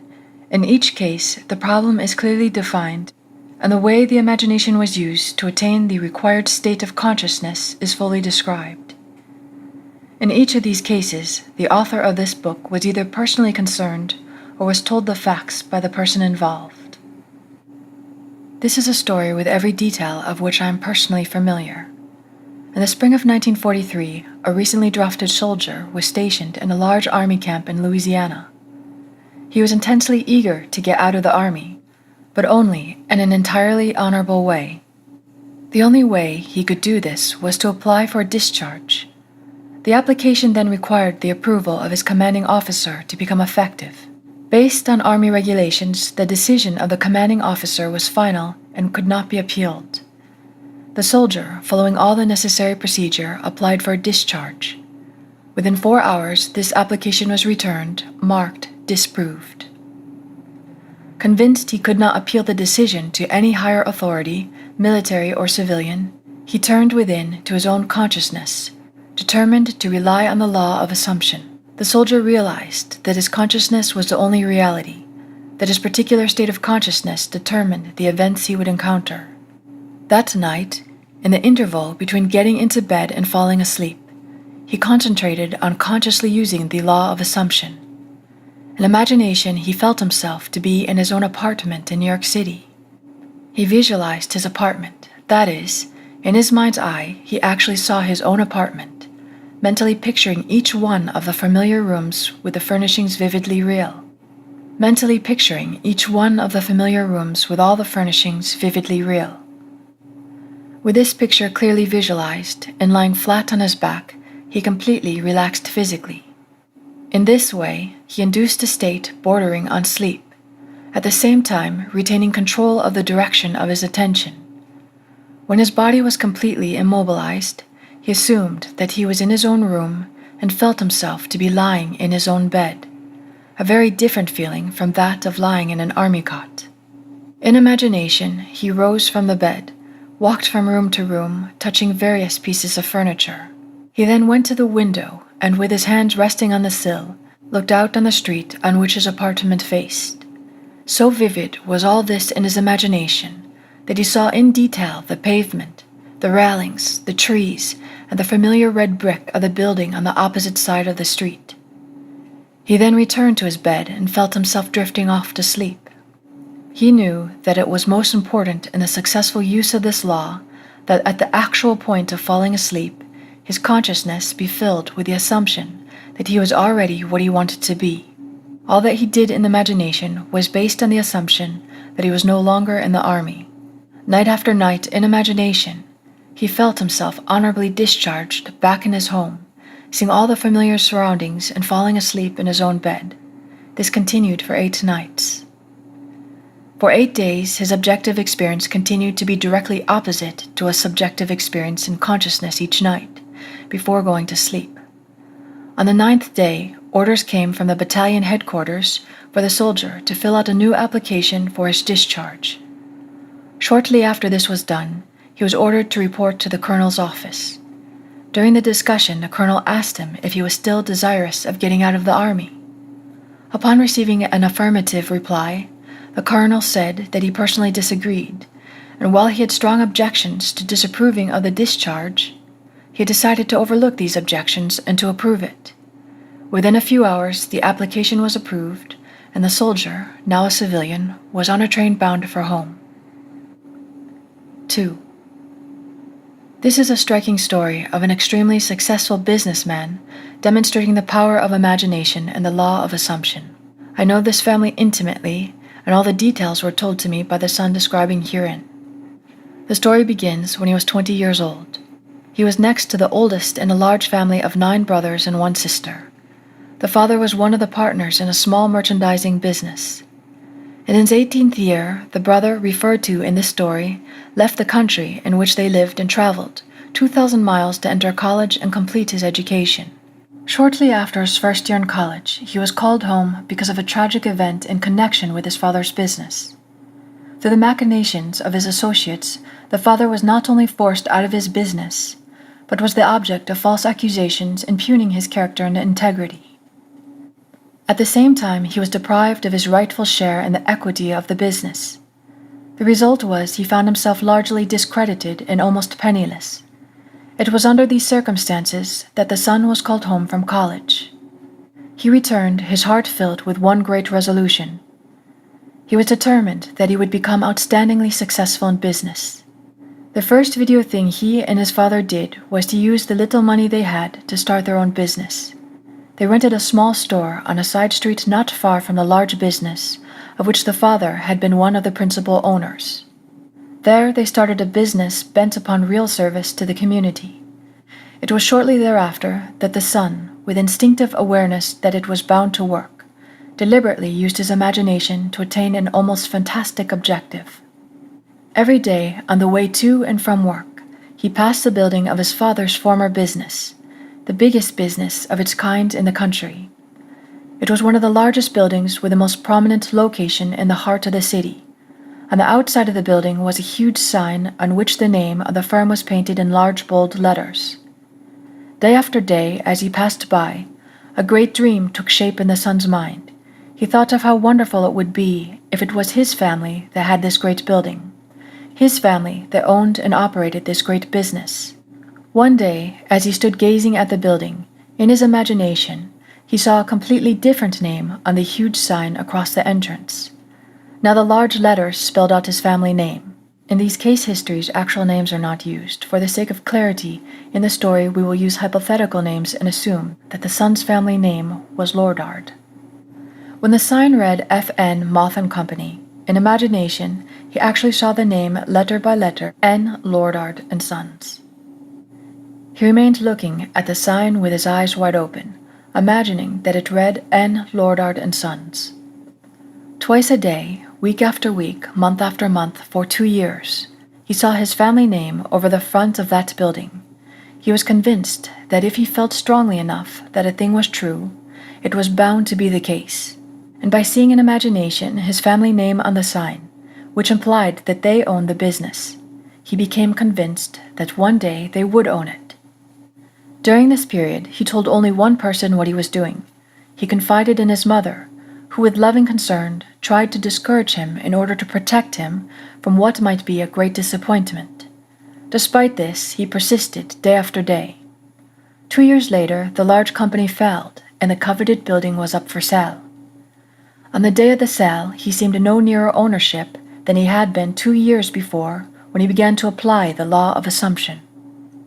During this period, they had worked hard, and their customers had implicit confidence in them. However, they had not earned anything like the amount of money required for the purchase of the property. Nor did they have any chance from which they could borrow the necessary capital. Making even more remote their chance of getting it was the fact that this was regarded as the most desirable property in the city, and a number of wealthy people were prepared to buy it. On the actual day of the sale, to their complete surprise, a man almost a total stranger came into their shop and offered to buy the property for them. Due to some unusual conditions involved in this transaction, the son's family could not even make a bid for the property. They thought the man was joking, however this was not the case. The man explained that he had watched them for some time, admired their ability, believed in their integrity, and that supplying the capital for them to go into business on a larger scale was an extremely sound investment for him. That very day, the property was theirs. What the son had persisted in seeing in his imagination was now a reality. The hunch of the stranger was more than justified. Today, this family owns not only the particular business referred to, but owns many of the largest industries in the country in which they live. The son, seeing his family name over the entrance of this great building, long before it was actually there, was using exactly the technique that produces results. By assuming the feeling that he already had what he desired, by making this a vivid reality in his imagination, by determined persistence, regardless of appearances of circumstance, he inevitably caused his dream to become a reality. 3. This is the story of a very unexpected result of an interview with a lady who came to consult me. One afternoon, a young grandmother, a businesswoman in New York, came to see me. She brought along her 9-year-old grandson who was visiting her from her home in Pennsylvania. In response to her questions, I explained the law of assumption, describing in detail the procedure to be followed in attaining an objective. The boy sat quietly, apparently absorbed in a small toy truck, while I explained to the grandmother the method of assuming the state of consciousness that would be hers were her desire already fulfilled. I told her the story at the soldier in camp, who each night fell asleep imagining himself to be in his own bed in his own home. When the boy and his grandmother were leaving, he looked up at me with great excitement and said, "I know what I want, and now I know how to get it." Surprised, I asked him what it was he wanted. He told me he had his heart set on a puppy. To this the grandmother vigorously protested, telling the boy that it had been made clear repeatedly that he could not have a dog under any circumstances, that his father and mother would not allow it, and that the boy was too young to care for it properly, and furthermore, the father had a deep dislike for dogs. He actually hated to have one around. All these were arguments the boy, passionately desirous of having a dog, refused to understand. "Now I know what to do," he said. "Every night, just as I am going off to sleep, I'm going to pretend that I have a dog and we are going for a walk." "No," said the grandmother, "that is not what Mr. Neville means. This was not meant for you. You cannot have a dog." Approximately 6 weeks later, the grandmother told me what was to her an astonishing story. The boy's desire to own a dog was so intense that he absorbed all that I had told his grandmother of how to attain one's desire, and he believed implicitly that at least he knew how to get a dog. Putting this belief into practice, for many nights, the boy imagined a dog was lying in his bed beside him. In imagination, he petted the dog, actually feeling its fur. Things like playing with the dog and taking it for a walk filled his mind. Within a few weeks it happened. A newspaper in the city in which the boy lived organized a special program in connection with Kindness to Animals Week. All school children were requested to write an essay on why I would like to own a dog. After entries from all the schools were submitted and judged, the winner of the contest was announced. The very same boy who weeks before in my apartment in New York had told me, "Now I know how to get a dog," was the winner.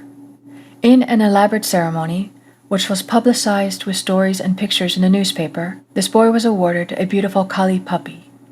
In relating this story, the grandmother told me that if the boy had been given the money with which to buy a dog, the parents would have refused to do so, and would have used it to buy a bond for the boy and put it in the savings bank for him. Furthermore, if someone had made the boy a gift of a dog, they would have refused it or given it away. But the dramatic manner in which the boy got the dog, the way he had won the city-wide contest, the stories and pictures in the newspaper, the pride of achievement and joy of the boy himself all combined. The pride of achievement and joy of the boy himself all combined to bring about a change of heart in the parents, and they found himself doing that which they had never conceived possible. They allowed him to keep the dog. All this the grandmother explained to me, and she concluded by saying that there was one particular kind of dog in which the boy had his All this the grandmother explained to me, and she concluded by saying that there was one particular kind of dog in which the boy had his heart. It was a collie. 4. This was told by the aunt in the story to the entire audience at the conclusion of one of my lectures. During the question period following my lecture on the law of assumption, a lady who had attended many lectures and had had personal consultation with me on a number of occasions rose and asked permission to tell a story illustrating how she had successfully used the law. She said that upon returning home from the lecture the week before, she had found her niece distressed and terribly upset. The husband of the niece, who was an officer in the Army Air Force stationed in Atlantic City, had just been ordered, along with the rest of his unit, to active duty in Europe. She tearfully told her aunt that the reason she was upset was that she had been hoping her husband would be assigned to Florida as an instructor. They both loved Florida and were anxious to be stationed there and not to be separated. Upon hearing this story, the aunt stated that there was only one thing to do, and that was to apply immediately the law of assumption. "Let's actualize it," she said. "If you were actually in Florida, what would you do? You would feel the warm breeze. You would smell the salt air. You would feel your toes sinking down into the sand. Well, let's do all that right now." They took off their shoes, and turning out the lights, in imagination, they felt themselves actually in Florida, feeling the warm breeze, smelling the sea air, pushing their toes into the sand. 48 hours later, the husband received a change of orders. His new instructions were to report immediately to Florida as an Air Force instructor. 5 days later, his wife was on a train to join him, while the aunt, in order to help her niece to attain her desire, joined in with the niece in assuming the state of consciousness required. She did not go to Florida. That was not her desire. On the other hand, that was the intense longing of the niece. 5. This case is especially interesting because of the short interval of time between the application of this law of assumption and its visible manifestation. A very prominent woman came to me in deep concern. She maintained a lovely city apartment and a very large country home, but because of the many demands upon her were greater than her modest income, it was absolutely essential that she rent her apartment if she and her family were to spend the summer at their country home. In previous years, the apartment had been rented without difficulty early in the spring, but the day she came to me, the rental season for summer sublets was over. The apartment had been in the hands of the best real estate agents for months, but no one had been interested even in coming to see it. When she had described her predicament, I explained how the law of assumption could be brought to bear on solving her problem. I suggested that by imagining the apartment had been rented by a person desiring immediate occupancy, and by assuming that this was the case, her apartment actually would be rented. In order to create the necessary feeling of naturalness, the feeling that it was already a fact that her apartment was rented, I suggested that she drift off into sleep that very night, imagining herself, but in whatever place she would sleep where the apartment suddenly rented. She quickly grasped the idea and said that in such a situation she would sleep in her country home, even though it was not yet opened for the summer. This interview took place on Thursday. At 9 o'clock the following Saturday morning, she phoned me from her home in the country, excited and happy. She told me that on Thursday night she had fallen asleep, actually imagining and feeling that she was sleeping in her other bed in her country home many miles away from the city apartment she was occupying. On Friday, the very next day, a highly desirable tenant, one who met all her requirements as a responsible person, not only rented the apartment, but rented it on the condition that he could move in that very day. 6. Only on the most complete and intense use of the law of assumption could have produced such results in this extreme situation. 4 years ago, a friend of our family asked that I talk with his 28-year-old son who was not expected to live. He was suffering from a rare heart disease. This disease resulted in a disintegration of the organ. Long and costly medical care had been of no avail. Doctors held out no hope for recovery. For a long time, the son had been confined to his bed. His body had shrunk to almost a skeleton, and he could talk and breathe only with great difficulty. His wife and 2 small children were home when I called, and his wife was present throughout our discussion. I started by telling him that there was only one solution to any problem, and that solution was a change of attitude. Since talking exhausted him, I asked him to nod in agreement if he understood clearly what I said. Then he agreed to do. This he agreed to do. I described the facts underlying the law of consciousness.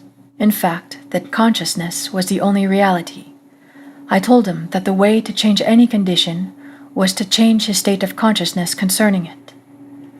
As a specific aid in helping him to assume the feeling of already being well, I suggested that in imagination, he see the doctor's face expressing incredulous amazement in finding him recovered, contrary to all reason, from the last stage of an incurable disease, that he see himself double-checking in his examination and hearing him say over and over, "It's a miracle, it's a miracle."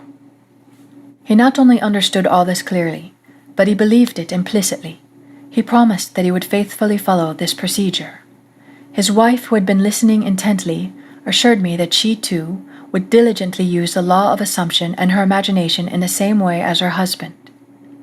The following day I sailed for New York, all this taking place during a winter vacation in the tropics. Several months later, I received a letter saying the son had made a miraculous recovery. On my next visit, I met him in person. He was in perfect health, actively engaged in business, and thoroughly enjoying the many social activities of his friends and family. He told me that from the day I left, he never had any doubt that it would work. He described how he had faithfully followed the suggestion I had made to him, and day after day had lived completely in the assumption of already being well and strong. Now 4 years after his recovery, he is convinced that the only reason he is here today is due to his successful use of the law of assumption. 7. This story illustrates the successful use of the law by a New York business executive. In the fall of 1950, an executive of one of New York's prominent banks discussed with me a serious problem with which he was confronted. He told me that the outlook of his personal progress and advancement was very dim.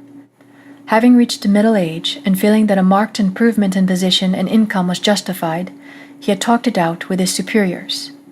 They frankly told him that any major improvement was impossible, and intimated that if he was dissatisfied, he could seek another job. This, of course, only increased his uneasiness. In our talk, he explained that he had no great desire for really big money, but that he had to have a substantial income in order to maintain his home comfortably and to provide for the education of his children in good preparatory schools and colleges. This he found impossible on his present income. The refusal of the bank to assure him of any advancement in the near future resulted in a feeling of discontent and an intense desire to secure a better position with considerably more money.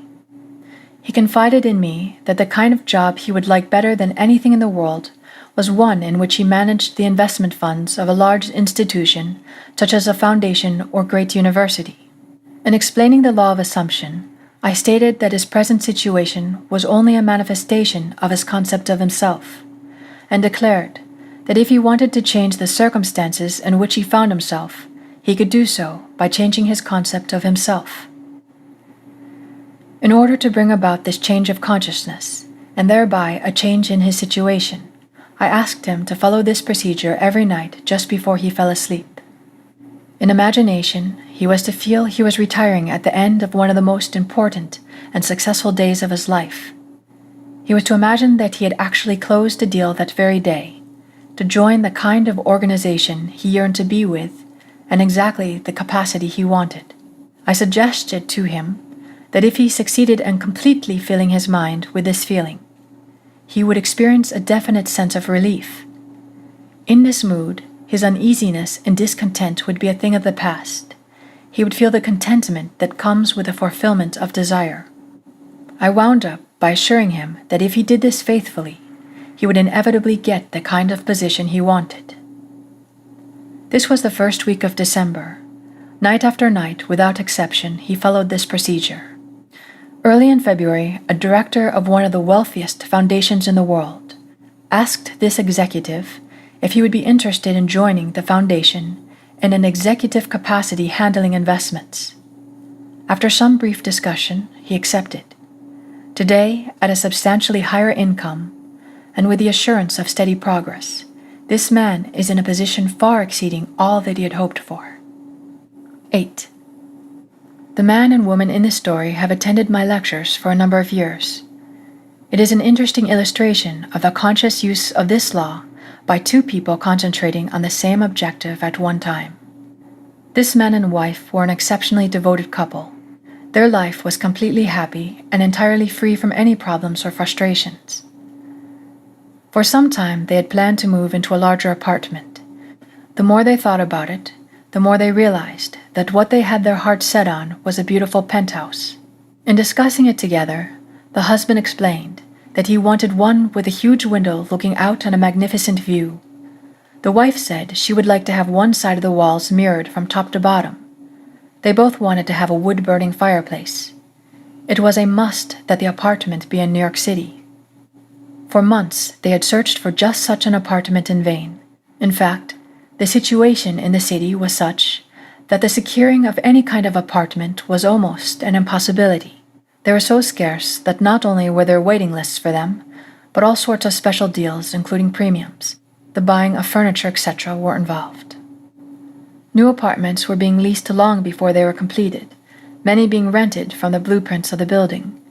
Early in the spring, after months of fruitless seeking, they finally located one which they seriously considered. It was a penthouse apartment in a building just being completed on Upper Fifth Avenue facing Central Park. It had one serious drawback. Being a new building, it was not subject to rent control. And the couple felt that the yearly rental was exorbitant. In fact, it was several $1,000s a year more than they had considered paying. During the spring months of March and April, they continued looking at various penthouses throughout the city, but they always came back to this one. Finally, they decided to increase the amount they would pay substantially and made a proposition which the agent for the building agreed to forward to the owners for consideration. It was at this point, without discussing it with each other, each determined to apply the law of assumption. It was not until later that each learned what the other had done. Night after night, they both fell asleep in imagination in the apartment they were considering. The husband, lying with his eyes closed, would imagine that his bedroom windows were overlooking the park. He would imagine going to the window the first thing in the morning and enjoying the view. He felt himself sitting on the terrace overlooking the park, having cocktails with his wife and friends, all thoroughly enjoying it. He filled his mind with actually feeling himself in the penthouse and on the terrace. During all the time, unknown to him, his wife was doing the same thing. Several weeks went by without any decision on the part of the owners, but they continued to imagine as they fell asleep each night that they were actually sleeping in the penthouse. One day, to their complete surprise, one of the employees in the apartment building in which they lived told them that the penthouse there was vacant. They were astonished because theirs was one of the most desirous buildings in the city and a perfect location right on Central Park. They knew there was a long waiting list of people trying to get an apartment in their building. The fact that a penthouse had unexpectedly become available was kept quiet by the management, because they were not in a position to consider any applicants for it. Upon learning that it was vacant, this couple immediately made a request that it be rented to them, only to be told that this was impossible. The fact was that not only were several people on a waiting list for a penthouse in the building, but it was actually promised to one family. Despite this, the couple had a series of meetings with the management, at the conclusion of which the apartment was theirs. Their building being subject to rent control, the rental was just about what they had planned to pay when they first started looking for a penthouse. The location, the apartment itself, and the large terrace surrounding it on the south, west, and north was beyond all their expectations. And in the living room, on one side, is a giant window 15 feet by 8 feet with a magnificent view of Central Park. One wall is mirrored from floor to ceiling, and there is a wood-burning fireplace. End of chapter 23. Neville Goddard, The Power of Awareness, Chapter 24, Failure, Excerpts. This book would not be complete without some discussion of failure in the attempted use of the law of assumption. It is entirely possible that you either have had or will have a number of failures in this respect, many of them in really important matters. If having read this book, having a thorough knowledge of the application and working of the law of assumption, You faithfully apply it in an effort to attain some intense desire and fail. What is the reason? If to the question, did you persist enough, you can answer yes, and still the attainment of your desire was not realized, what is the reason for failure? The answer to this is the most important factor in the successful use of the law of assumption. The time it takes your assumption to become fact, your desire to be fulfilled, is directly proportionate to the naturalness of your feeling of already being what you want to be, of already having what you desire. The fact that it does not feel natural to you to be what you imagine yourself to be is the secret of your failure. Regardless of your desire, regardless of how faithfully and intelligently you follow the law, if you do not feel natural about what you want to be, you will not be it. If it does not feel natural to you to get a better job, you will not get a better job. The whole principle is vividly expressed by the Bible phrase, "You die in your sins," John 8:24. You do not transcend from your present level to the state desired. How can this feeling of naturalness be achieved? The secret lies in one word, imagination. For example, this is a very simple illustration. Assume that you are securely chained to a large heavy iron bench. You could not possibly run. In fact, you could not even walk. In these circumstances, it would not be natural for you to run. You could not even feel that it was natural for you to run. But you could easily imagine yourself running. In that instant, while your consciousness is filled with your imagined running, you have forgotten that you are bound. In imagination, your running was completely natural. The essential feeling of naturalness can be achieved by persistently filling your consciousness with imagination. Imagining yourself being what you want to be or having what you desire. Progress can spring only from your imagination, from your desire to transcend your present level. What you truly and literally must feel is that with your imagination, all things are possible. You must realize that changes are not caused by caprice, but by a change of consciousness. You may fail to achieve or sustain the particular state of consciousness necessary to produce the effect you desire. But once you know that consciousness is the only reality and is the sole creator of your particular world, and have burnt this truth into your whole being, then you know that success or failure is entirely in your own hands. Whether or not you are disciplined enough to sustain the required state of consciousness in specific instances has no bearing on the truth of the law itself, that an assumption, if persisted in, will harden into fact. The certainty of the truth of this law must remain despite great disappointment and tragedy. Even when you see the light of life go out and all the world go on as though it were still day, you must not believe that because your assumption failed to materialize, the truth that assumptions do materialize is a lie. If your assumptions are not fulfilled, it is because of some error or weakness in your consciousness. However, these errors and weaknesses can be overcome. Therefore, press on to the attainment of ever higher levels by feeling that you already are the person you want to be.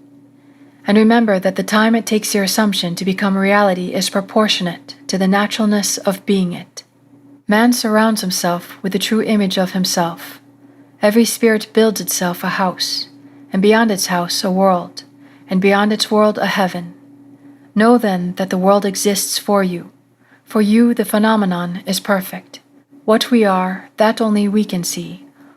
All that Adam had, all that Caesar could, you have and can do. Adam called his house heaven and earth. Caesar called his house Rome. You perhaps call yours a cobbler's trade, 100 acres of land, or a scholar's garret. Yet line for line and point for point, your dominion is as great as theirs, though without fine name. Build therefore your own world, as fast as you can conform your life to the pure idea in your mind that will unfold its great proportion. Emerson. This concludes chapter 24. Neville Goddard, The Power of Awareness, chapter 25. Faith excerpts.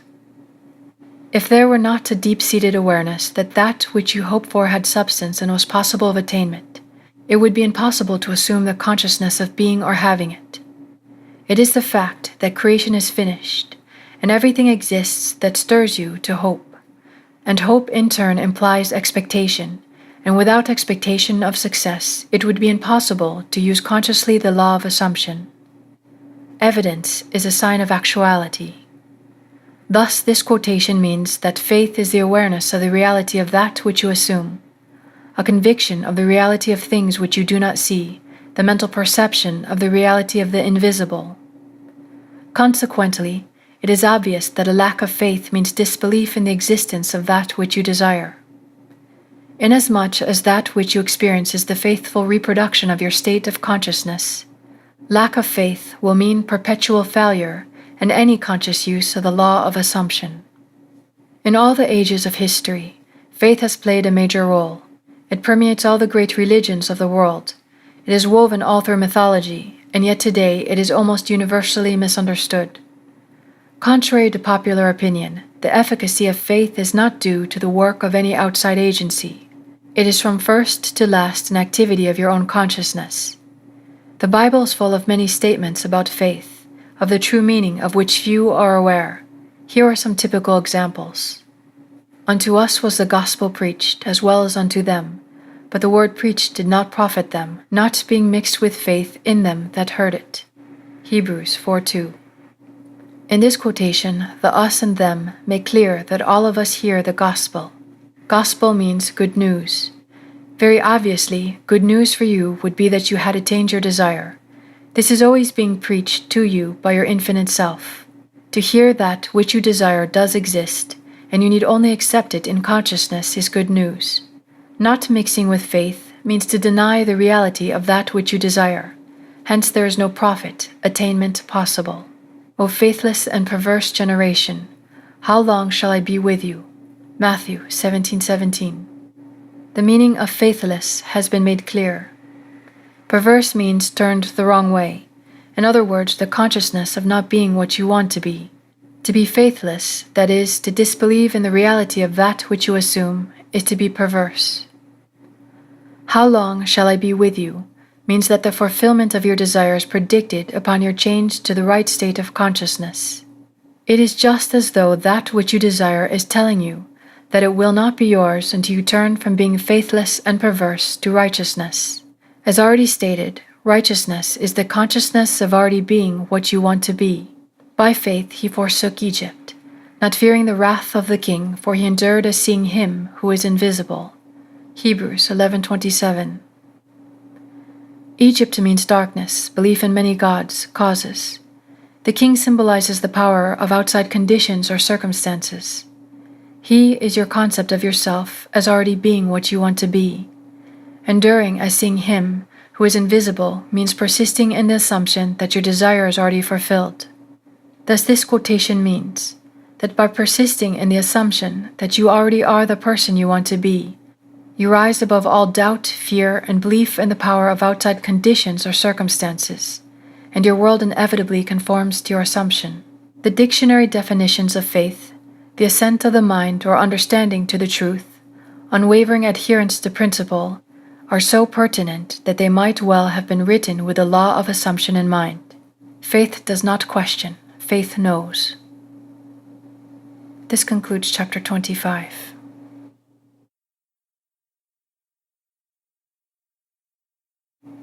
Neville Goddard, The Power of Awareness, Chapter 26, Destiny, Excerpts. Your destiny is that which you must inevitably experience. Really, it is an infinite number of individual destinies, each of which, when attained, is the starting place for a new destiny. Since life is infinite, the concept of an ultimate destiny is inconceivable. When we understand that consciousness is the only reality, we know that it is the only creator. This means that your consciousness is the creator of your destiny. The fact is, you are creating your destiny every moment, whether you know it or not. Much that is good, and even wonderful, has come into your life without you having any inkling that you were the creator of it. However, the understanding of the causes of your experience, and the knowledge that you are the sole creator of the contents of your life, both good and bad, not only make you a much keener observer of all phenomena, but through the awareness of the power of your own consciousness, intensify your appreciation of the richness and grandeur of life. Regardless of occasional experience to the contrary, it is your destiny to rise to higher and higher states of consciousness, and to bring into manifestation more and more creation's infinite wonders. Actually, you are destined to reach the point where you realize that through your own desire, you can consciously create your successive destinies. The study of this book, with its detailed exposition of consciousness and the operation of the law of assumption, is the master key to the conscious attainment of your highest destiny. This very day start your new life. Approach every experience in a new frame of mind, with a new state of consciousness. Assume the noblest and the best for yourself in every respect and continue therein. Make believe, great wonders are possible. This concludes chapter 26.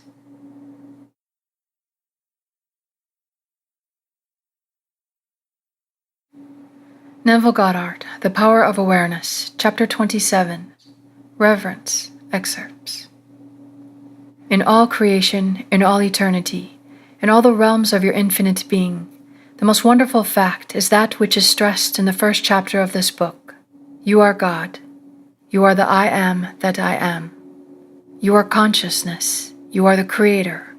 This is the mystery. This is the great secret known by the seers, prophets, and mystics throughout the ages. Who is this you? That it is you, John Jones or Mary Smith, is absurd.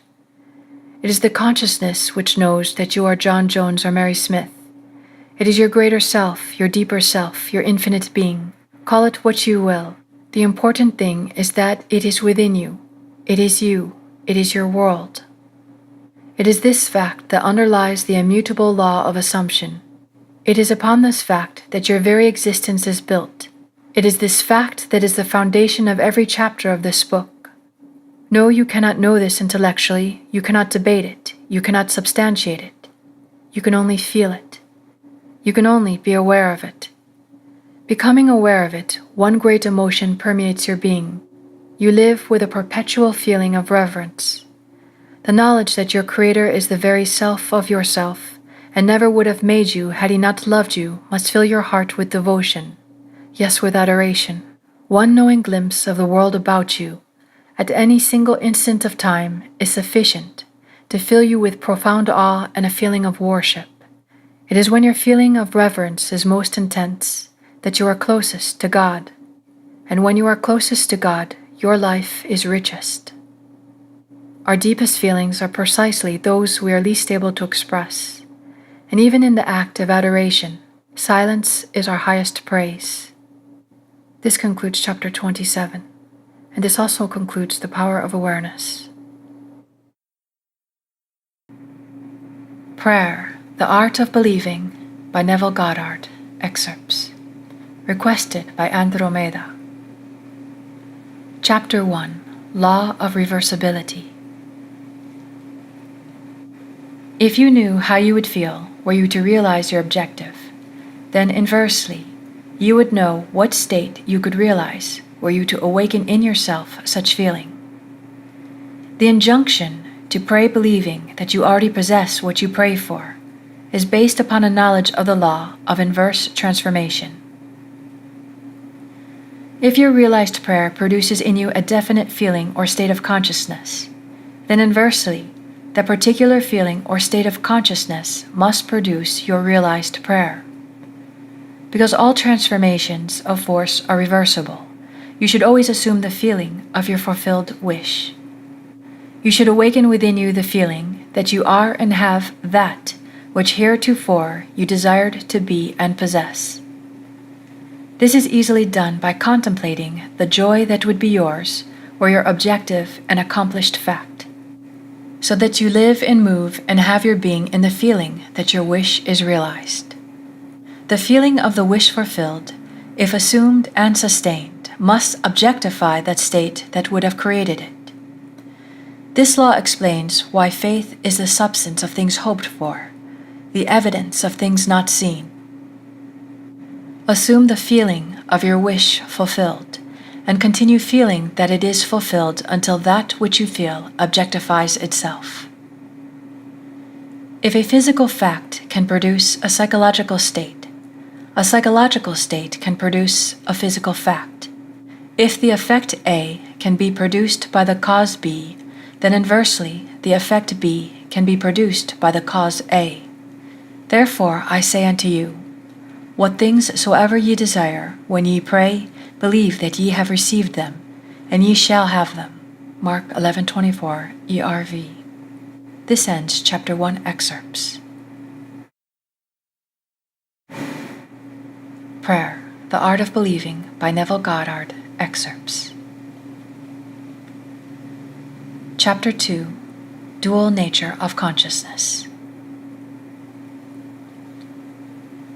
The whole of creation is asleep within the deep of man and is awakened to objective existence by his subconscious assumptions. Within that blankness we call sleep, there is a consciousness in unsleeping vigilance. And while the body sleeps, this unsleeping being releases from the treasure house of eternity the subconscious assumptions of man. The conscious mind reasons inductively from observation, experience, and education. It therefore finds it difficult to believe what the five senses and inductive reason deny. The subconscious reason deductively and is never concerned with the truth or falsity of the premise, but proceeds on the assumption of the correctness of the premise and objectifies results which are consistent with the premise. Prayer, the art of believing which is denied by the senses, deals almost entirely with the subconscious. Through prayer, the subconscious is suggested into acceptance of the wish fulfilled, and reasoning, deductively, logically, unfolds it to its legitimate end. The subjective mind is the diffused consciousness that animates the world. It is a spirit that giveth life. In all substance is a single soul, subjective mind. Through all creation runs this one unbroken subjective mind. Thought and feeling fused into beliefs impress modifications upon it, charge it with a mission, which mission it faithfully executes. The conscious mind originates premises. The subjective mind unfolds them to their logical ends. Were the subjective mind not so limited in its initiative power of reasoning, objective man could not be held responsible for his actions in the world. Man transmutes ideas to the subconscious through his feelings. The subconscious transmutes ideas from the mind to mind through telepathy. Your unexpressed convictions of others are transmitted to them without their conscious knowledge or consent, and if subconsciously accepted by them, will influence their behavior. The only ideas they subconsciously reject are your ideas of them which they could not wish to be true of anyone. Whatever they could wish for others can be believed of them, and by the law of belief which governs subjective reasoning, they are compelled to subjectively accept, and therefore objectively express accordingly. The subjective mind is completely controlled by suggestion. Ideas are best suggested when the objective mind is partly subjective. That is, when the objective senses are diminished or held in abeyance. This partly subjective state can best be described as controlled reverie, wherein the mind is passive but capable of functioning with absorption.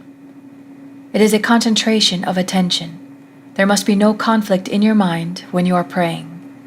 Turn from what is to what ought to be. Assume the mood of the fulfilled desire, and by the universal law of reversibility, you will realize your desire.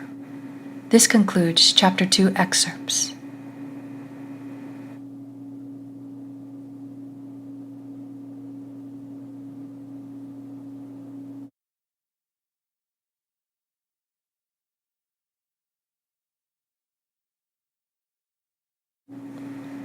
Prayer, The Art of Believing by Neville Goddard, excerpts. Chapter 3, Imagination and Faith. Prayers are not successfully made unless there is a rapport between the conscious and subconscious mind of the operator. This is done through imagination and faith.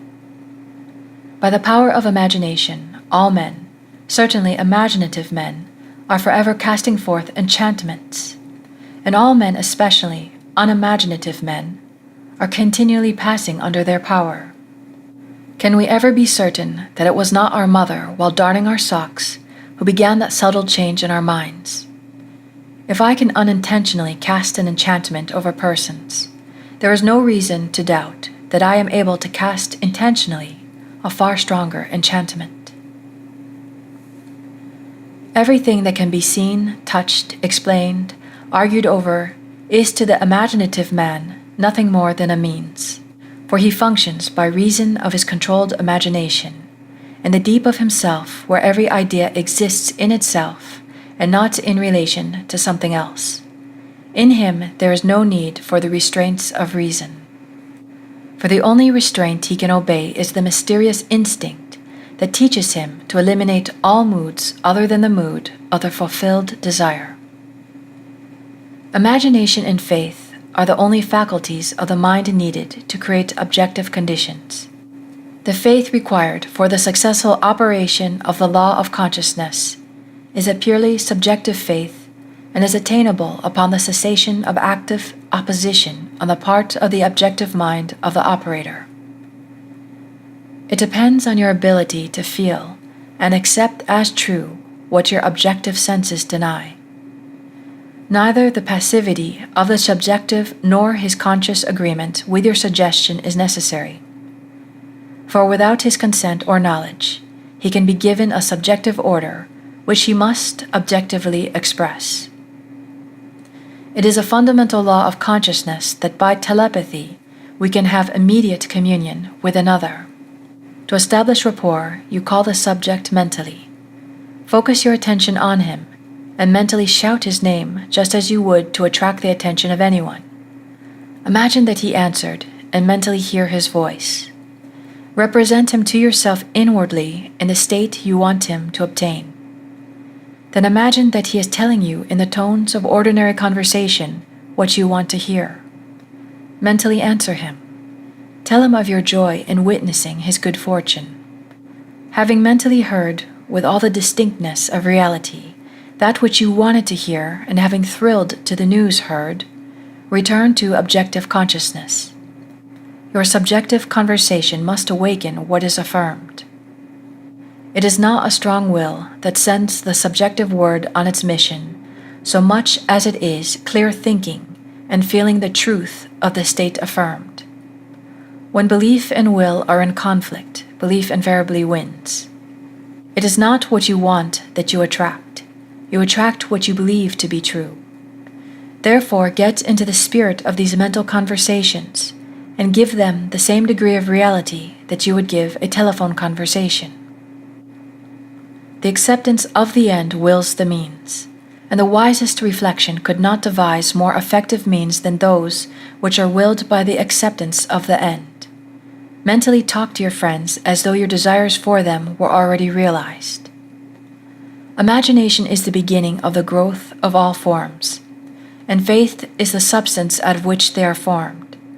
By imagination, that which exists in latency, or is asleep within the deep of consciousness, is awakened and is given form. The cures attributed to the influence of certain medicines, relics, and places are the effects of imagination and faith. The curative power is not in the spirit that is in them, it is in the spirit in which they are accepted. The subjective mind is completely controlled by suggestion, so whether the object of your faith be true or false, you will get the same results. There is nothing unsound in the theory of medicine or in the claims of priesthood for their relics and holy places. The subjective mind of the patient accepts the suggestion of health conditioned on such states, and as soon as these conditions are met, proceeds to realize health. According to your faith, be it done unto you, for all things are possible to him that believeth. Confident expectations of a state is the most potent means of bringing it about. The confident expectation of a cure does that which no medical treatment can accomplish. Failure is always due to an antagonistic autosuggestion by the patient, arising from objective doubt of the power of medicine or relic, or from doubt of the truth of the theory. Many of us, either from too little emotion or too much intellect, both of which are stumbling blocks in the way of prayer, cannot believe that which our senses deny. To force ourselves to believe will end in greater doubt. To avoid such counter-suggestions, The patient should be unaware, objectively, of the suggestion which are made to him. The most effective method of healing or influencing the behavior of others consists in what is known as the silent or absent treatment. When the subject is unaware, objectively, of the suggestion given him, there is no possibility of him setting up an antagonistic belief. It is not necessary that the patient know, objectively, that anything is being done for him. From what is known of the subjective and objective processes of reasoning, it is better that he should not know objectively of that which is being done for him. The more completely the objective mind is kept in ignorance of the suggestion, the better will the subjective mind perform its functions. The subject subconsciously accepts the suggestion and thinks he originates it, proving the spirit of Spinoza's dictum, that we know not the causes that determine our actions. The subconscious mind is the universal conductor which the operator modifies with his thoughts and feelings. Visible states are either the vibratory effects of subconscious vibrations within you, or they are vibratory causes of the corresponding vibrations within you. A disciplined man never permits them to be causes unless they awaken in him the desirable states of consciousness. With a knowledge of the law of reversibility, the disciplined man transforms his world by imagining and feeling only what is lovely and of good report. The beautiful idea he awakens within himself shall not fail to arouse its affinity in others. He knows the Savior of the world is not a man, but the manifestation that would save. The sick man's Savior is health, the hungry man's is food, the thirsty man's Savior is water. He walks in the company of the Savior by assuming the feeling of his wish fulfilled. By the law of reversibility, that all transformations of forces are reversible, the energy or feeling awakened transforms itself into the state imagined. He never waits 4 months for the harvest. If in 4 months the harvest will awaken in him a state of joy, then inversely the joy of harvest now will awaken the harvest now. Now is the acceptable time to give beauty for ashes, joy for mourning, praise for the spirit of heaviness, that they might be called trees of righteousness, the planting of the Lord that he might be glorified. This ends chapter 3.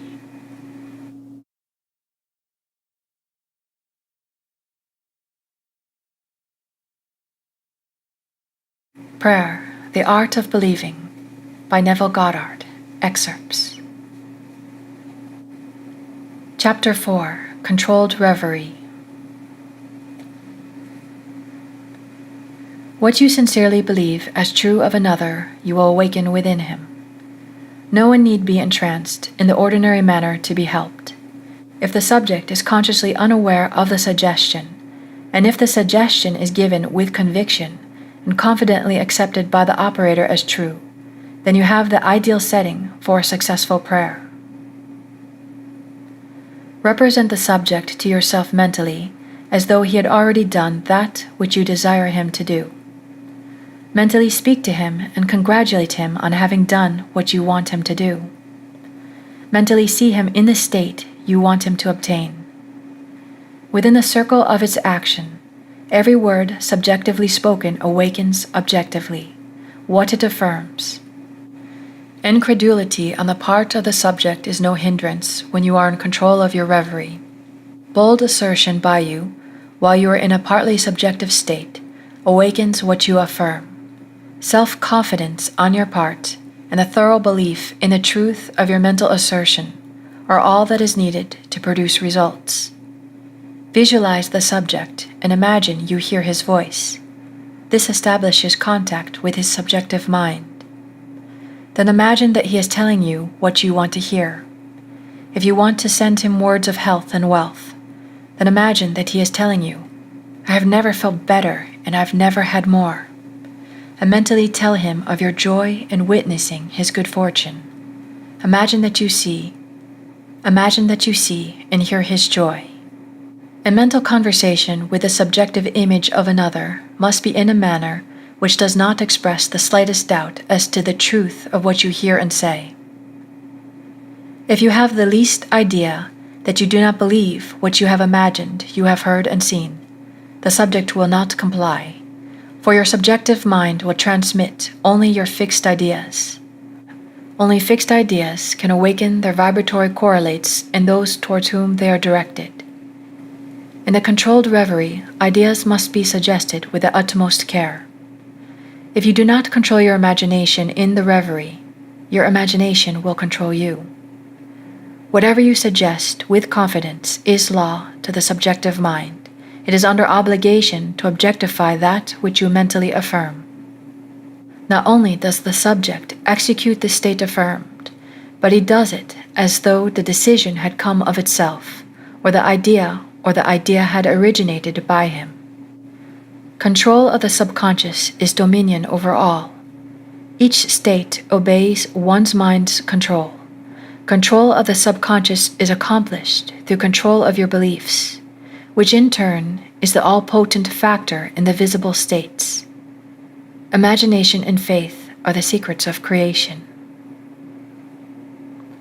This ends Chapter 4.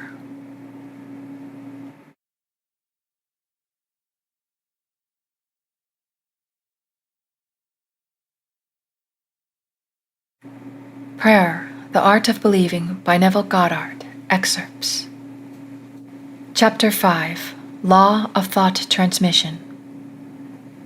To pray successfully, you must have clearly defined objectives. You must know what you want before you can ask for it.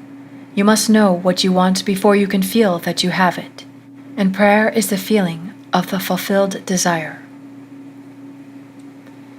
It does not matter what it is you seek in prayer, or where it is, or whom it concerns. You have nothing to do but convince yourself of the truth of that which you desire to see manifested. When you emerge from prayer, you no longer seek, for you have. If you have prayed correctly, subconsciously assume the reality of the state sought, and by the law of reversibility, your subconscious must objectify that which it affirms. You must have a conductor to transmit a force. You may employ a wire, a jet of water, a current of air, a ray of light, or any intermediary whatsoever. The principle of the photophone, or the transmission of the voice by light, will help you to understand thought transmission, or the sending of a word to heal another. There is a strong analogy between a spoken voice and a mental voice. To think is to speak low. To speak is to think aloud. The principle of the photophone is this. A ray of light is reflected by a mirror and projected to a receiver at a distant point. Back of the mirror is a mouthpiece. By speaking into the mouthpiece, you cause the mirror to vibrate. A vibrating mirror modifies the light reflected on it. The modified light has your speech to carry, not as speech, but as represented in its mechanical correlate. It reaches the distant station and impinges on a disc within the receiver. It causes the disc to vibrate according to the modification it undergoes, and it reproduces your voice. Your consciousness is the light reflected on the mirror of your mind and projected in space to the one of whom you think. By mentally speaking to the subjective image in your mind, you cause the mirror of your mind to vibrate. Your vibrating mind modifies the light of consciousness reflected on it. The modified light of consciousness reaches the one toward whom it is directed and impinges on the mirror of the mind. It causes his mind to vibrate according to the modification it undergoes. Thus, it reproduces in him what was mentally affirmed by you. Your beliefs, your fixed attitudes of mind, constantly modify your consciousness as it is reflected on the mirror of your mind. Your consciousness modifies by your beliefs, objectifies itself in the conditions of your world. To change your world, you must first change your conception of it. To change a man, you must first change your conception of him. You must first believe him to be the man you want him to be, and mentally talk to him as though he were. All men are sufficiently sensitive to reproduce your beliefs of them. Therefore, if your word is not reproduced visibly in him towards whom it is sent, the cause is to be found in you, not in the subject. And as soon as you believe in the truth of the state affirmed, results follow. Everyone can be transformed. Every thought can be transmitted. Every thought can be visibly embodied. Subjective words, subconscious assumptions, awaken what they affirm. They are endowed with the intelligence pertaining to their mission and will persist until the object of their existence is realized. They persist until they awaken the vibratory correlates of themselves within the one towards whom they are directed. But the moment the object of their creation is accomplished, they cease to be. The word spoken subjectively in quiet confidence will always awaken a corresponding state in the one in whom it was spoken. But the moment its task is accomplished, it ceases to be, permitting the one in whom the state is realized to remain in the consciousness of the state affirmed, or to return to his former state. Whatever state has your attention holds your life. Therefore, to become attentive to a former state is to return to that condition. Nothing can be added to man, for the whole of creation is already perfected in him. Heaven is your subconsciousness. Not even a sunburn is given from without. The rays without only awaken corresponding rays within. Were the burning rays not contained within man, all the concentrated rays in the universe could not burn him. Were the tones of health not contained within the consciousness of the one whom they are affirmed, they could not be vibrated by the word which is sent. You do not really give to another. You resurrect that which is asleep within him. Age and decay are the sleep, not death, of youth and health. Recognition of a state vibrates or awakens it. Distance, as it is cognized by our objective senses, does not exist for the subjective mind. Time and space are conditions of thought. The imagination can transcend them and move in a psychological time and space. Although physically separated from a place by thousands of miles, you can mentally live in the distant place as though it were here. Your imagination can easily transform winter into summer, New York into Florida, and so on. Whether the object of your desire be near or far, results will be the same. Subjectively, the object of your desire is never far off. Its intense nearness makes it remote from observation of the senses. It dwells in consciousness, and consciousness is closer than breathing and nearer than hands and feet. Consciousness is the one and only reality. All phenomena are formed of the same substance vibrating at different rates. Out of consciousness, I as man came, and to consciousness, I as man return. In consciousness, all states exist subjectively and are awakened to their objective existence by belief. The only thing that prevents us from making a successful subjective impression on one at a great distance, or transforming there into here, is our habit of regarding space as an obstacle. A friend 1,000 miles away is rooted in your consciousness through your fixed beliefs of him. To think of him and represent him to yourself inwardly in the state you desire him to be, confident that this subjective image is as true as if it were already objectified, awakens in him a corresponding state which he must objectify. The results will be as obvious as the cause was hidden. The subject will express the awakened state within him and remain unaware of the true cause of his action. Your illusion of free will is but ignorance of the cause which make you act. Prayers depend upon your attitude of mind for their success, and not upon the attitude of the subject. The subject has no power to resist your controlled subjective ideas of him, unless the state affirmed by you to be true of him is a state he is incapable of wishing as true of another. In that case, it returns to you, the sender, and will realize itself in you. Provided the idea is acceptable, success depends entirely on the operator, not upon the subject, who, like compass needles on their pivots, are quite indifferent as to what direction you choose to give them. If your fixed idea is not subjectively accepted by the one towards whom it is directed, it rebounds to you from whom it came. Nothing befalls us that is not of the nature of ourselves. The only power to reject a subjective word is to be incapable of wishing a similar state of another. To give presupposes the ability to receive. The possibility to impress an idea upon another mind presupposes the ability of that mind to receive that impression. Fools exploit the world, the wise transfigure it. It is the highest wisdom to know that in the living universe there is no destiny other than that created out of imagination of man. There is no influence outside of the mind of man. Never accept as true of others what you would not want to be true of you. To awaken a state within another, it must first be awake within you. The state you would transmute to another can only be transmuted if it is believed by you. Therefore, to give is to receive. You cannot give what you do not have, and you have only what you believe. So to believe a state as true of another not only awakens that state within the other, but it makes it alive within you. Giving is simply believing. For what you truly believe of others, you will awaken within them. The vibratory state transmitted by your belief persists until it awakens its corresponding vibration in him of whom it is believed. But before it can be transmitted, it must first be awake within the transmitter. Whatever is awake within your consciousness, you are.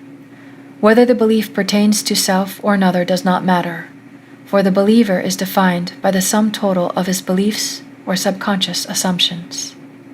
Disregard appearances and subjectively affirm as true that which you wish to be true. This awakens in you the tone of the state affirmed, which in turn realizes itself in you and in the one of whom it is affirmed. The world is a mirror wherein everyone sees himself reflected. The objective world reflects the belief of the subjective mind. Some people are self-impressed best by visual images, others by mental sounds, and still others by mental actions. The forms of mental activity which allow the whole power of your attention to be focused in one chosen direction is the one to cultivate, until you can bring all to play on your objective at the same time. Should you have difficulty in understanding the terms visual images, mental sounds, and mental actions, here is an illustration that should make their meaning clear. A imagines he sees a piece of music, knowing nothing at all about musical notations. The impressions in his mind is purely visual image. B imagines he sees the same piece, but he can read music and can imagine how it would sound when played on the piano. That imagination is mental sound. C also reads music and is a pianist. As he reads, he imagines himself playing the piece. The imaginary action is mental action. The visual images, mental sounds, and mental actions are creations of your imagination, and though they appear to come from without, they actually come from within yourself. They move as if moved by another, but are really launched by your own spirit from the magical storehouse of imagination. They are projected into space by the same vibratory laws that govern the sending of a voice or picture. Speech and image are projected not as speech or images, but as vibratory correlates. Subjective mind vibrates according to the modifications it undergoes by the thoughts and feelings of the operator. The visible state created is the effect of the subjective vibrations. A feeling is always accompanied by a corresponding vibration. That is, a change in expression. A feeling is always accompanied by a corresponding vibration. That is, a change in expression or sensation in the operator. There is no thought or feeling without expression. No matter how emotionless you appear to be, if you reflect with any degree of intensity, there is always an execution of slight muscular movements. The eye, though shut, follows the same movements of the imaginary objects, and the pupil is dilated or contracted according to the brightness or the remoteness of those objects. Respiration is accelerated or slowed according to the course of your thoughts. The muscles contract correspondingly to your mental movements. This change of vibration persists until it awakens a corresponding vibration in the subject, which vibration then expresses itself in a physical fact. Energy, as you see in the case of radio, is transmitted and received in a field, a place where changes in space occur. The field and energy are one and inseparable. The field or subject becomes the embodiment of the word or energy received. The thinker and the thought, the operator and the subject, the energy and the field are one. Were you still enough to hear the sound of your beliefs, you would know what is meant by the music of the spheres. The mental sound you hear in prayer, as coming from without, is really produced by yourself. Self-observation will reveal this fact. As the music of the spheres is defined as the harmony heard by the gods alone, and is supposed to be produced by the movements of the celestial spheres, so too is the harmony you subjectively hear for others, heard by you alone, is produced by the movements of your thoughts and feelings in the true kingdom or heaven within you. This concludes Chapter 5.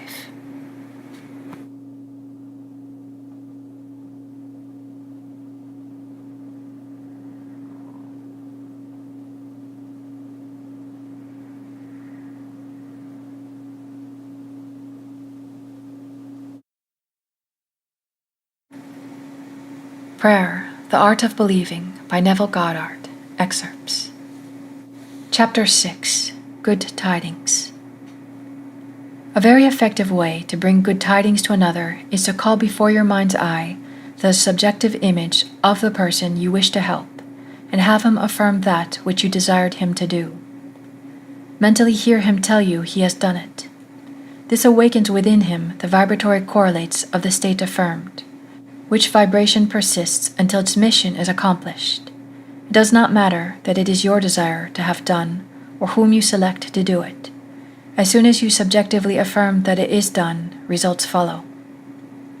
Failure can result only if you fail to accept the truth of your assertion, or if the state affirmed would not be desired by the subject for himself or another. In the latter event, the state would realize itself in you, the operator. The seemingly harmless habit of talking to yourself is the most fruitful form of prayer. A mental argument with the subjective image of another is the surest way to pray for an argument. You are asking to be offended by the other when you objectively meet. He is compelled to act in a manner displeasing to you, unless before the meeting you countermand or modify your order by subjectively affirming a change. Unfortunately, man forgets his subjective arguments, his daily mental conversations with others, and so is at a loss for an explanation of the conflicts and misfortunes of his life. As mental arguments produce conflicts, so happy mental conversations produce corresponding visible states of good tidings. Man creates himself out of his own imagination. If the state desired is for yourself, and you find it difficult to accept as true what your senses deny, call before your mind's eye the subjective image of a friend, and have him mentally affirm that you are already that which you desire to be. This establishes in him, without his conscious consent or knowledge, the subconscious assumptions that you are that which he mentally affirmed, which assumption, because it is unconsciously assumed, will persist until it fulfills its mission. Its mission is to awaken in you its vibratory correlate, which vibration, when awakened in you, realizes itself as an objective fact. Another very effective way to pray for oneself is to fix your attention on a friend and have the imaginary voice of your friend tell you that he is or has that which is comparable to which you desire to be or have. As you mentally hear and see him, feel the thrill of his good fortune and sincerely wish him well. This awakens in him the corresponding vibration of the state affirmed, which vibration must then objectify itself as a physical fact. The good you subjectively accept as true of others will not only be expressed by them, but a full share will be realized by you. Transformations are never total. Force A is always transformed into more than a force B. A blow with a hammer produces not only a mechanical concussion, but also heat, electricity, a sound and magnetic change, and so on. The vibratory correlate in the subject is not the entire transformation of the sentiment communicated. The gift transmitted to another is like the divine measure, pressed down, shaken together, and running over, so that after 5,000 are fed, from the 5 loaves and 2 fish, 12 baskets full are left over. This concludes chapter 6.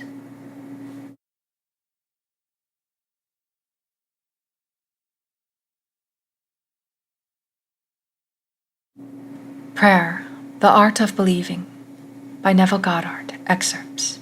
Chapter 7, The Greatest Prayer. Imagination is the beginning of creation. You imagine what you desire, and then you believe it to be true.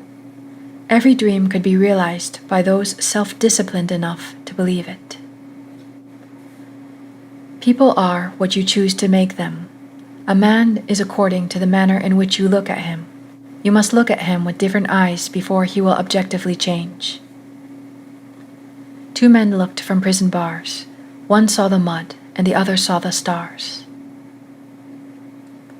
The perfect man judges not after appearances, but judges righteously. He sees others as he desires them to be. He hears only what he wants to hear. He sees only good in others. In him is no condemnation, for he transforms the world with his seeing and hearing. The king that sitteth on the throne scattereth the evil with his eye. Sympathy for living things, agreement with human limitations, is not in the consciousness of the king, because he has learned to separate their false concepts from their true being. To him poverty is but the sleep of wealth. He does not see caterpillars, but painted butterflies to be, not winter, but summer sleeping, not man in want, but Jesus sleeping. Creation is finished. You call your creation into being by feeling the reality of the state you would call. A mood attracts its affinities, but it does not create what it attracts. Nothing befalls man that is not the nature of himself.